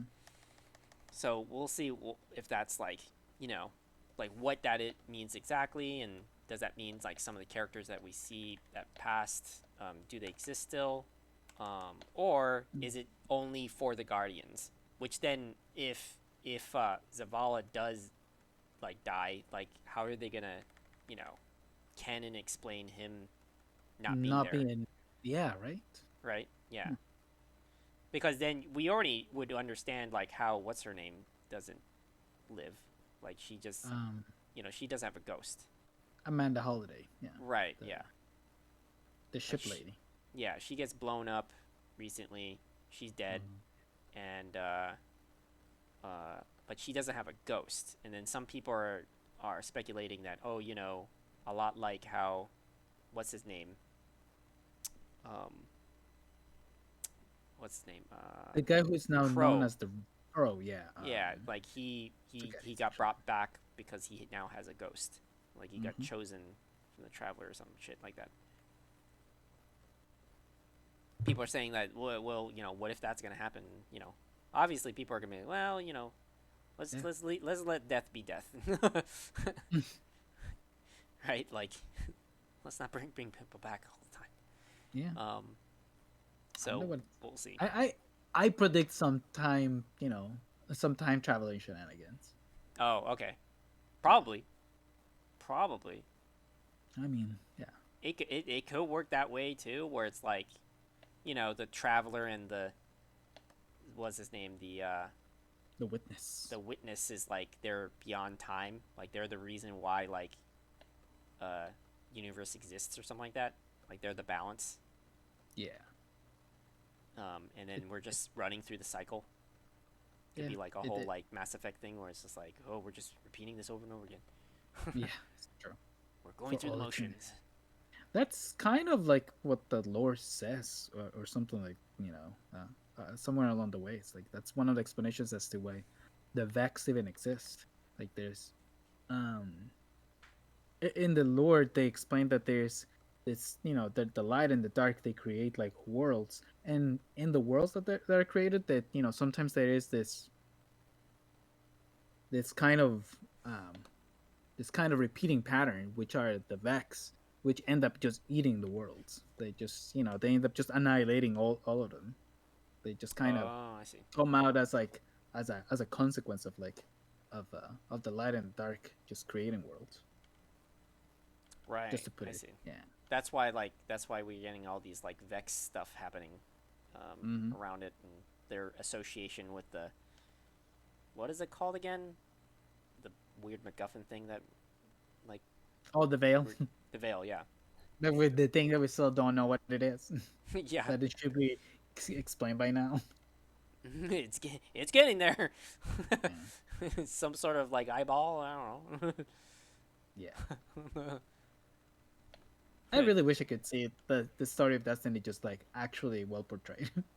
Because like the lore is interesting and the world is really interesting, but there's no, the storytelling has always been really poor. Yeah, it's like that narrative like thing that's like there's a lot of pieces here, but there's nothing that like really connects all of them. Mm-hmm. Even Yeah, did you know? Have you ever thought about the Destiny symbol? Right, like the little shape, the three thing shape Yeah. that looks like a Y. Mm-hmm. Right. Do you think that's gonna finally play its part in the story? Oh, why it looks like Y? Oh, that's a good question. Yeah. Think about it. It's both a circle and a triangle. Because Oh. because a lot of what the villain is like, there's a lot of triangles in the design. Yeah. It's And so then- stupid. I know, Right? right? Uh, That's it. Like that's Final what we're getting. expansion, we explained the shape on the bottom of the name. Yeah, I of the know. game. yeah. You're thinking the same thing I'm thinking too. I was like just We're looking all making- around, and then like somebody finally asked that question, and it dawned on me that that symbol was there since the beginning of the game, and all it was was the fucking was imprint of the first astronauts that discovered the fucking Traveler. Yeah. Oh, yeah. Yeah, that's what that symbol was. I never understood it when we played the game until somebody finally fucking pointed that out and said that, think about it. If you think about it, that's a triangle with circles, a la circles because of the Traveler and triangle because of the Witness. And then why we always have circle represents life and triangle means death. So then, right. I'm like, why does this have to be so complicated? Well, it makes sense. Though, like, it makes sense. Though, like, the So funny. funny. the it makes sense that like the mortal enemy of the circles is the triangle. And that's another thing too. Remember there's three different it's like types of a remember bubble that's always afraid of pointy things. remember there's three different types of enemy types. And they are the unstoppable, what was it? What was the other one? Unstoppable, the barrier, and the something else. And they're all represented by circle, triangle, and square. Yeah. You don't remember that? No, I don't remember that.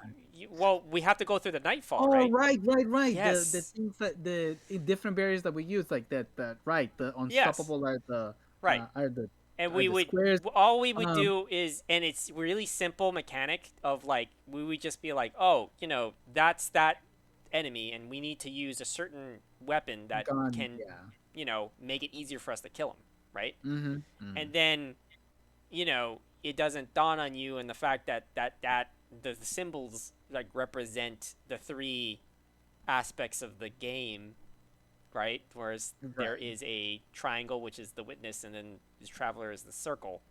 And who the fuck is the square then? Right? Like we don't know what that is. Messing me up. I know. don't even know why it's so funny. I mean, it's so stupid. Like, yeah. Bungie, who the fuck? I don't understand why people think Bungie are like masters of storytelling. Like, this is what you're getting. Like, yeah. Oh yeah, the enemy is the square. They literally. So no. So the here's the funny thing. You're not paying attention. This is important, okay? So here's the funny thing about that. In concept art, they're actually in concept art and in like visual storytelling and like learning how to draw, right? Like the basics of like Disney-esque character design was built off of circle, triangle, square, right? Where you base your like to help emphasize villainy, you would have characters that have a lot of triangles in their emphasis, like Jafar. Jafar is very angular, right? Then you have, a character that's supposed to be well built, sturdy, and strong, and that's usually squares. And then there's the characters that you're more apathetic with, that is more gentle, softer, and whatnot, and it's circles. But then they fucking took that and they fucking shoved it in this game in the fucking weirdest thing I could have possibly imagined. Like, like what? That's like such a second grader thing to do, where it's like, hey, I learned these very rudimentary things and then made them crucial steps in my game. It's just it's so weird. It is weird. It is very strange. Like the difference between this type of storytelling versus say like Disney way of using that is that it's so well masked that if I never told you that, you would have never thought of that. Yeah. But now that you said it, now you're going to always see it. But in fucking Destiny, it was not even well integrated in the story. Like, I would have to, it's not even integrated. Whereas, like, in like, Aladdin, it's integrated. Like, you understand what I just said, and I don't need to explain too much. But then, like, in fucking Destiny, I have to go through this whole, like, lore practice of...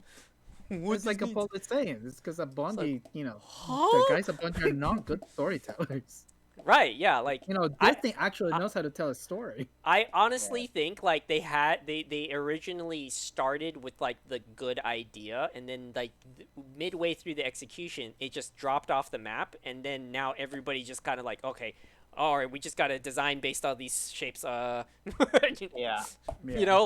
there's no meaning behind it, And then, like, there was aspects that they could have, like, there's simple things they could have done in terms of, like, adding some sort of familiarity with the game, because we've gone through the game, and we all know how, like, whenever you upgrade weapons and then how to figure something mechanic out, it's just so far removed from, like, any basic things we know of. Meaning, like, to go to a shopping mall, or you go to a grocery store, and like, there's the entrance, likely, like, where the cashier's at and stuff like that, because you do that as a normal activity. Whereas in Destiny, you're so far removed from any normal activity that there's no relation to like upgrading your guns, for instance. Like people know what a magazine clip or like a barrel mod or if I talk about things like this, like that, people understand that. People understand what a stock is, right? But no, in Destiny, because like they need to make up other words and other meanings for everything else. Like they don't. It's like, oh, how to upgrade this? You need to use a harmonic severance, bingo bongo. No point like of reference in the I real don't world. understand. Yeah, it's like I don't understand what the fuck this is. Like, how was I supposed to figure that out? Like, this is all alien to me, right? And the funny thing is that they had point of references. They I don't know why they don't lean on it, but if you look at some of the designs, and again, this is like some sort of misconnection between the story, the concept, and then like execution of it, is that there is, if you look at some of the designs, some of the species are based off of real world historical like designs. So one of it's the the Caleb people. What was it? The Caleb? Cabal? Yeah, Cabal. If Yeah. you look at their designs, they are the Roman Empire. And then Yeah. if you look at a lot of the Nezeracs and the like the fucking like demons and stuff like that, and they're coming they from have these them. pyramids, they're Egyptian. Like that's right. And then there's like Osiris. I even Even like he's the- even you fucking using the name Osiris. Like he even Right. has the headpiece. And it's like, Yeah. okay, we have point of reference here that we could use to then explain mechanics in the game, but yet the huge disconnect is when they throw in words and then these words have some sort of other lore meaning that you never get explained either in the narrative of the story, or you have to like fucking read the fucking weapon just to understand what this means. And you don't even get like a moment where like, can you step me through, put my foot in front of the other to know how to fucking build a weapon? Because they have the mechanic where now you can customize and build your weapon, but it's like this weird collect this thing, like, or you collect it over time and you use it, and you're like, and they're using these words like you're just reshaping the gun, so you're making shapes to make the gun. And they don't call it mods, they call it like something else, some other word, and it's just like just call it mods, like It just kind of yeah. In the beginning of Destiny, like there were times when you actually got like weapons or or armor from the enemies you were defeating. Like they actually had some sort of relationship to that. But now like the whole relationship is completely gone. You just get a gun from from them, and it's just like, well, I guess he just happened to have this gun laying around. right. Yeah, like that's that was such a like the connection isn't like they have all this, they have it there, like it's there, but it's just not well connected. Like I don't know if there's because they just don't have somebody that understands the bigger scope of what they have, and then they're just like, oh, here, you like this moment here in this game, we need to make it connect, make it like understandable that you kill that thing and you are likely going to get those type of things that they're attacking you with, right? Like that's an easy Mega Man-esque like way of approaching a problem, an understanding of the world that you're in. Because like Carlos said, like he said that, like I remember him saying like my only interaction with this world is shooting things, pew pew pew, right? Like there isn't more interactions like they are now. Like you get to pick up things and do things, but then you don't know why you're doing that, and then that you're not doing the thing that makes most sense to like, oh, if I need to go fix something, I'm picking up this to go and hammer it, right? Or to wrench it, or to like, attach a wire. It's like, it's so space age as an excuse that I don't understand what the fuck the thing is, but I know it needs to go there because my HUD tells me to. Not because, More games need to utilize that Mega Man formula. Yes. It's such a good, it's such Simple. a great, one of the best Yeah. like systems in any game, and it's so rare to see that. Yeah, so weird. So weird that I mean, like there is actually So one odd. in Resident Evil 4 Remake where you kill Krauser and you get his knife, and Ah. it's the original knife and that it's you had satisfying. in Yeah. and it's like a better knife. It's Right. like it's so cool. I was like, this is awesome. Like it's just like it's you just such a see simple it so thing. rarely. It's so cool. It's such a and it's just a weird thing that like games just do not like they forget these things or something, or like I don't know, like there's just like maybe there's just not that well of knowledge of understanding of like what was satisfying about a old game design, right? Right. And then just taking that concept and you could still do your own thing. It doesn't have to be a straight up copy, right? Like you could still make it like compelling to feel like you it's like great. I defeated this strong guy and now I have his weapon and I get to shit on other people and feel like this cool badass, It's just very elegant, right? That it marries like the storytelling that you're providing, to the player with like the mechanics of the game. Right. Here's you have the story that like, oh, I got this from from this asshole I went to kill. Right. Yeah, like people, they sort of shit on the like Arkham game that Rocksteady didn't make, Arkham Origins. But that game had like Mega Man shit in there like that, where you would kill a villain, or not kill him, because Batman doesn't kill. Yeah. I guess in technicality, but like he would like take down an enemy, defeat them, and then he would like add their weapon to his arsenal, and you could use it. And that happened like multiple times through the game, and I was like, this is such an underrated, like, just for that alone, the game is underrated. Yeah. Right. And that's not too far off from like a kind of like a Batman thing to do too, because like he's the type of person he like learns from his mistakes or learns from the situation. He's adapting so he can get better. Yeah, I think it's almost like disturbing too, where it like adds the other layer to like it adds another layer to it too, because there is that psychological thing that people try to say about Batman, where he like oh you only have Arkham not because you're actually doing a service to people. You're just putting a band-aid on a thing that is gonna pop again, and you're giving yourself busy work, right? So I mean, it makes sense as like in terms of like garnering trophies too, because we know like you look in the Batcave and there's all these trophies from like his fallen sidekicks, from his villains, like there's all this stuff, so it makes like sense. He could always say, "Oh, in remembrance," but really, is it remembrance, or you're just flaunting your achievements, right? Right. And that's kind of it's almost disturbing, right? Like if you think about it, like in that, it starts thinking that way. You're like, huh, that's kind of fucked up. like I don't know if I like this. Yeah, he has a strange relationship with his with his villains, because in a way he has to keep them alive, because he has to he feels mercy for them in his own strange way, Right. Like it is a certain level of I wouldn't want to call it empathy, but just well, there is that 100%. In fact, actually, there was the thing with it already was addressed in a lot of different canons, but one of them especially liked was Batman Beyond, where fucking like, was it Batman Beyond, or no wait, I think it was another one. Batman Returns, I think. Okay, either of ones. They all had the same underlying concept, was that Bruce never wants to just like kill him outright.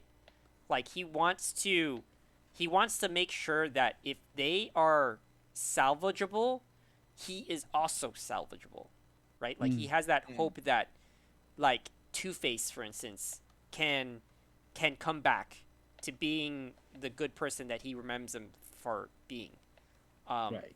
And if he gives up on him, he's also giving up on himself, right? So there's a lot of like attachment he has to his villains. Same thing with Joker. If he kills Joker, he's not only giving what Joker wants, but he's also betraying who he is.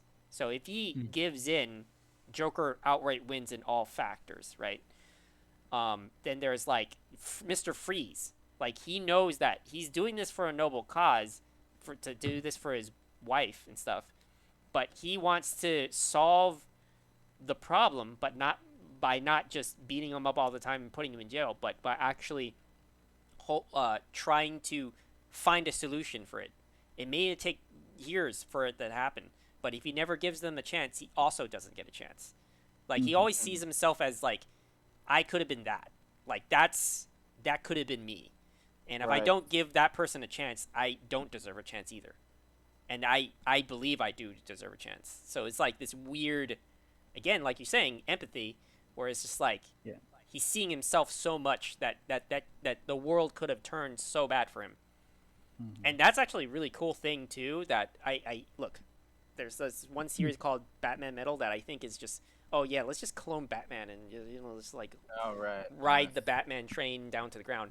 But at least they address to a degree where it's like, what if there was a multiverse of all the Batmans with the wrong choices, right? And then why our Batman is like the Batman versus the other ones being the alters, right? Like what makes them psychologically the wrong one, right? And then the one that we have is the correct cool one. if the Keaton Flash Batman was actually Thomas Wayne, like I'm hoping. Yeah, I'm thinking it only because it's like not even a clever thing. It's my hope. That would be awesome. That would be awesome. I would love that, but I don't think. Me neither. I don't think so either. That's just giving too much writing credit to like people that like so actually simple too. Like it's such a simple thing. It really is. It is an insanely simple thing. Like they don't even need to adhere to the Flash comic. Yeah. Like they could just we'll just say that he's Thomas Wayne in name only, and then just the entire movie, because let's come down to it. I was thinking in my head, like I think earlier today, it is such a simple thing to just let him be Thomas Wayne and still cater to the whole like, oh, he's a Tim Burton Batman, because Flash isn't going up to him saying, hey, you're Tim Burton Batman. Like he's not gonna say that. Right. Like we all see that in the trailer and think that, right? But he's not gonna outright say it, because they're right. That's just too fourth wall. And how would Flash even know the difference between different Batmans? Like right. So like there you go. It's an easy out. Whereas like, wait a minute, you're Thomas Wayne. Like, right? Like he just say it that way, and then like we get a in-canon reference. We already know Ben Affleck's Bruce Wayne's gonna be in the movie, so like all you have to do is like, oh, he sees a picture of Oh my God, Michael Keaton, such a simple. Thomas Wayne. That's fucking simple. So goddamn. And you know what? Do they have Alfred, don't they? Like they have the actor. Isn't he in it? Do they? I don't know. I mean, let's pretend that they did, right? And then you have a scene with him, a younger version of him interacting with a slightly younger Keaton, right? Just as a, like either it's a past thing or whatever. That's how you can. Memory of exactly. Alfred and his dad when he was a kid. Easy, so easy, so simple. Such a simple thing. There's no way. I know. We're giving way too much credit, right? Like we're just them thinking it through. Come on. Oh man, yeah. Can you imagine though him going like Tim Burton Batman? Like, oh god. Can you imagine him saying, "Oh my god," that drive me nuts. I do hope that it is good, and there is rumors that people saw some stuff, but hopefully it's good, because, God, we've been getting. Maybe we should see that next week. I think that's out next week. Oh, is that out next week? Oh, so either we can shit on it or we can. Yeah. I mean, if you're gonna watch, that's so funny. Spider-Man on your own, then we should definitely go watch a bad movie. Yeah, we'll just go watch a doo-doo. Yeah. Watch some doo-doos. God. If only. I mean, I'll keep my expectations low, but hopefully, it's hopefully it surprises me. Hopefully it surprises us, yeah. Yeah. I'm always hoping, to watch I'm always hoping to watch a good movie, but keeping my expectations low, especially when it comes to the DC universe. Yeah. And now Marvel for me. Now it's like just like. Yeah, Marvel's getting. It's pretty much there. Honestly. It's already Unless it's a Spider-Man movie, I'm like, this is probably gonna be okay, maybe bad, but it's probably not gonna be anything better than that. Yeah, it's just the Marvel touch is gone. Just like, what is going on, dude? I mean, they just kind of all feel the same, you know. It just doesn't feel like they're trying anymore. Like it doesn't. I don't know. Which is, it's fine. They had a good run of great movies. Yeah, it's about time somebody just like you're throwing that fucking bus down. That ship down. It's okay for things to end. Like, it's okay for this universe to just fucking end. Like, it doesn't have to go forever. I know, money. I know, but like, Jesus, when is it enough? Yeah, that's funny. When is it enough? When is it ever enough? I mean, are you really asking when it's enough money? Enough for Disney? No, it's rhetorical, but I wish. Yeah, I know. Right, yeah. Wish. Let me hope. Let me hope. Well, westerns, ended up, being a trend for like decades and decades. So, if we follow the same trend, I see what you mean. Yeah, it's like the superhero genre. It's probably gonna take decades to, like die out to level down. Right. Yeah. It's something else has to like replace it, basically, right? Yeah. Isn't that the case? There's Pretty like much, always there's like it's like a curse, has to like get replaced. Yeah. Yeah, those movies definitely feel like a curse at this point. Yeah, like it's just oh man, so funny. It's gonna be just... but at this point we're already going on the whole postmodernist take of like the superhero genre cycle. Like, yeah, what else is there? Right. Yeah, that's true. The Boys, Invincible, I think you could call it. I guess that would be. Oh man, I can't wait to see Invincible season 2. Speaking of that. Oh yeah. I haven't seen the clip, the newest clip, but I mean, are they done writing? Like. Oh. Yeah, you know what I'm saying? Oh, yeah. Writer's strike, yeah. Like, are they done writing, or are they not? Like, what's going on? Yeah. I mean, animating is not easy, so, like, I'm pretty sure, like, that shit's taking, like, a long time. But, like, I don't know. I'm pretty sure, like, animating and, like, maybe if they're done with all the voice recordings, they're done with writing then. And then they're just animating around the voice recordings, so... So that could be what's going on right now. So that gives a little hope for that, not to get pulled down into the hero land. Suffer like hero. Oh, no, God. Honestly, you just made me realize that now I have a new fear, and that is like writing in the years to come. Oh yes, with the writer's strike. Yep. Yeah. That's gonna be interesting ride. Yeah. We'll see. So come on, I need something to keep me away from looking at the news and being depressed. Oh God. No news like the ones that bleed. Right. The good news, bleed news. Yeah. All right, guys. What? Oppenheimer? Oh, yeah. Oppenheimer. Coming out? Is it out? Or is that coming out? It doesn't come out until July, I think. I see. Oh, yeah? Okay, tell me about this Alan Wake fucking thermos thing. I read that and I was like, you gotta be joking. Is that real? So it pertains to the other story I posted before where Remedy, with Alan Wake 2, a lot of people are up in arms because...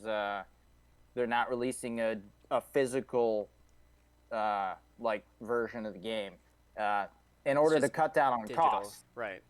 It's only digital. Which I was like, okay, it's fine with me. And I think since then they have said that they're going to release a very limited number of physical things through like some other like company or something. But then they came out with this where they're like, but we're gonna have the physical thermos from, it's like a collectible in the first game, from like the diner or whatever in the first game, and now people are like, what the fuck? Like you don't have a physical edition, but you're gonna put out this physical version of this fucking useless collectible. Yeah.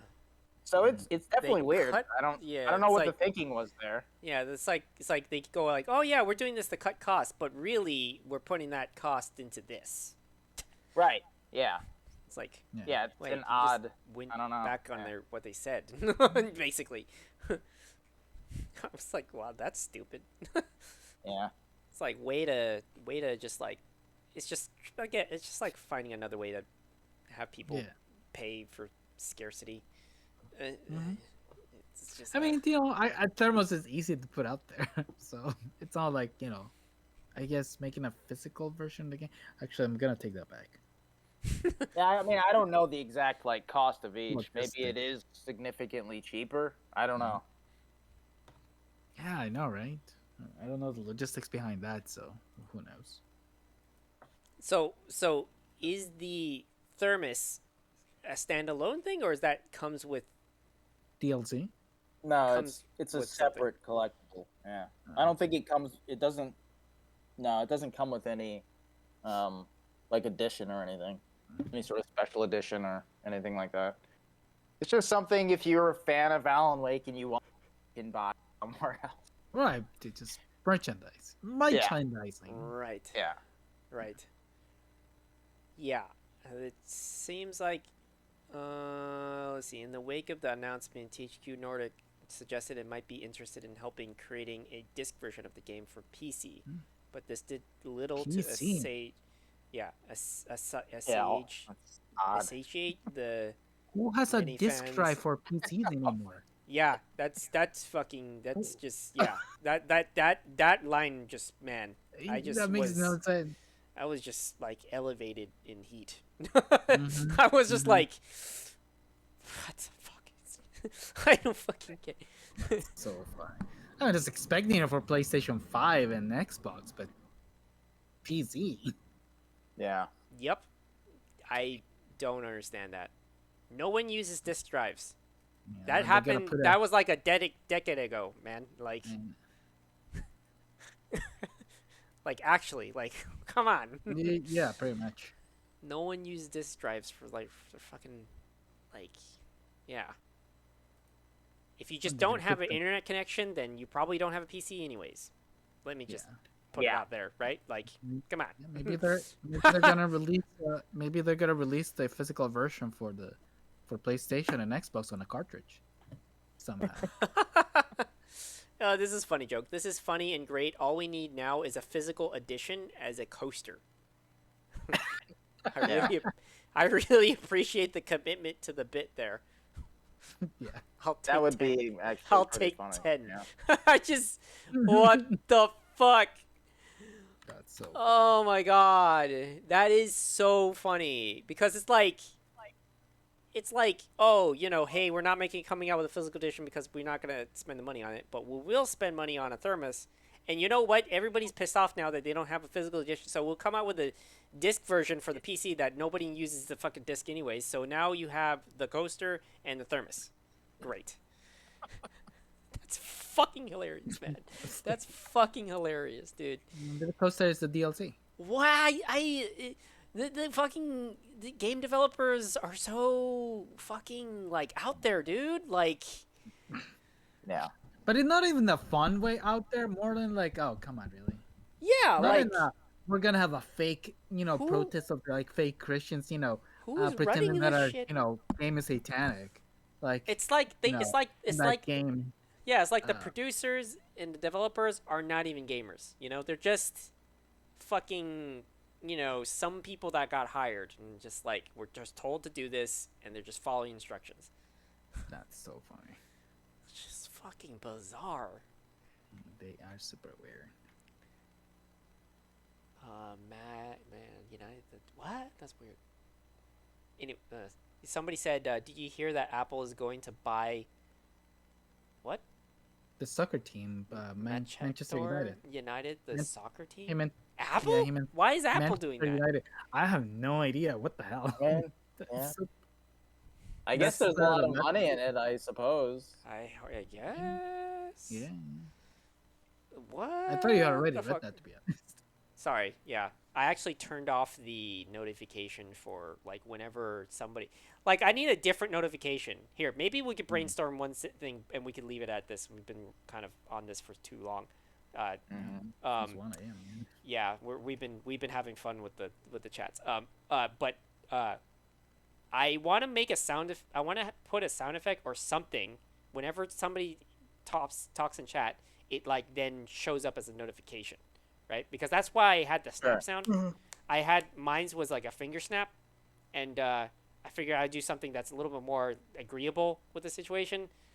So yeah, maybe I could do text to speech only. I think works only if they sub or donate or something like that. So I can't do that. I just want anytime the chat says something, I can know when it pops up because, it's hard to, like, I'm not staring at chat all the time. You know what I mean? Yeah. So if you have any idea of like a sound effect maybe or like something that is not too disruptive. Obviously the finger snap thing was like really loud and I'm pretty sure maybe them was kind of disturbing where it's like where's that sound coming from? Maybe I should have a sound of a door opening and closing. That would be freaking them out. Like if they had their headset or something. They're like, what? Somebody went in my room. Sounds of footsteps. Oh, that's funny. Oh man. Every time they type in something, it's like I'm behind you. Like Oh God. No. Like I got to do something that is like something that isn't too loud. Or maybe I should just figure out a way how to make it so it doesn't show up in stream and just shows up in my headset. I mean, that's another layer of complication. Goddamn audio. You could just go for the typical, Legend of Zelda, Navi. Hey, listen. Oh, hey, listen. Oh. Then that means every time they type it, they would just constantly go, hey, listen, hey, listen. Wouldn't you love that? Brings you back to the game. Nostalgia.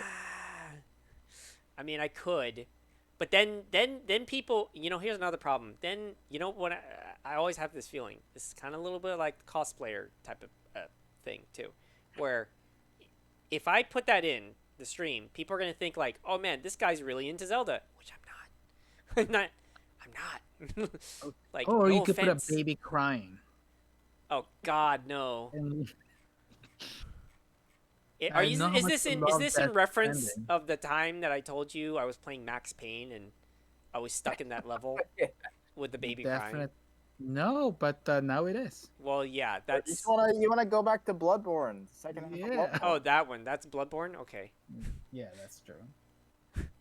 Because for me, it was Max Payne. I remember that. I fucking hated that level. That level was horrible. Or you know what I'm talking about? It's like that dream sequence, and you're running in slow motion, walking down the path or whatever. And, it's a fucking maze of like blood on the ground or something. And if you walked off the path, you fell off, and you're just constantly hearing a baby crying. I was just like, ah. I stopped playing around that time. I was just like, nope.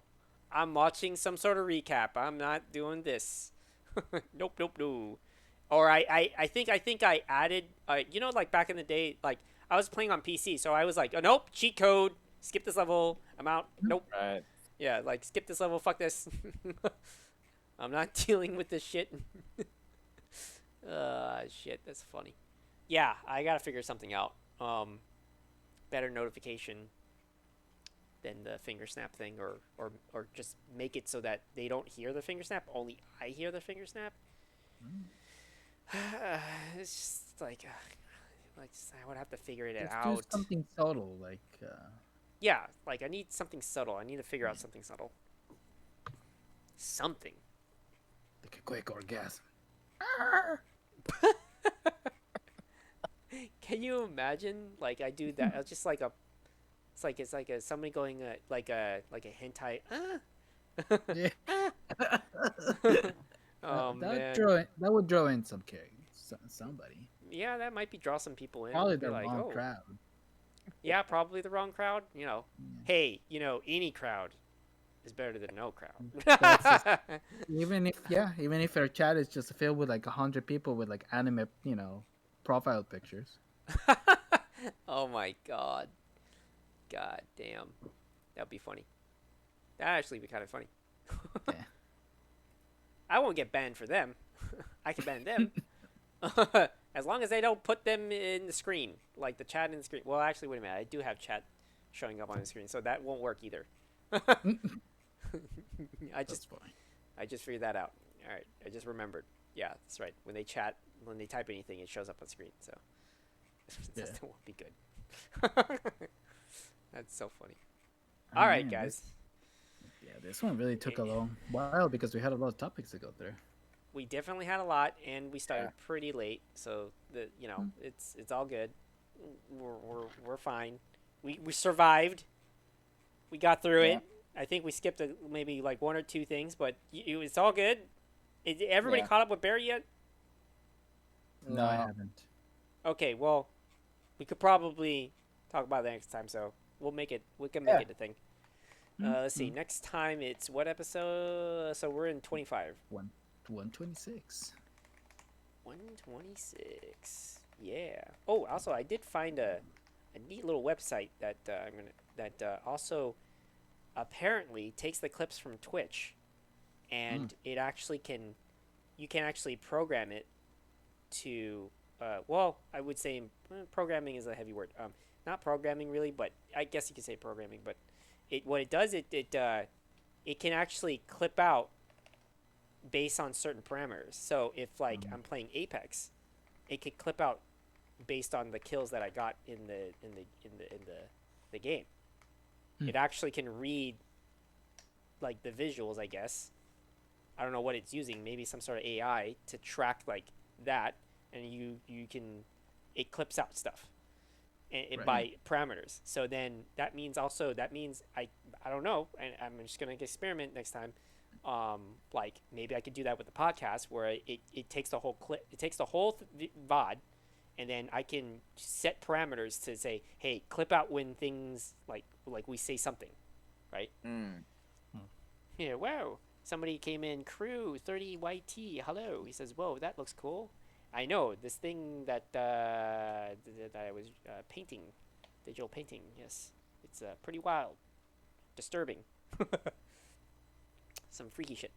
Anyways, yeah, I was thinking of doing some clips or experimenting with that, and then we could probably clip out some stuff. And thanks for the follow. Thank you.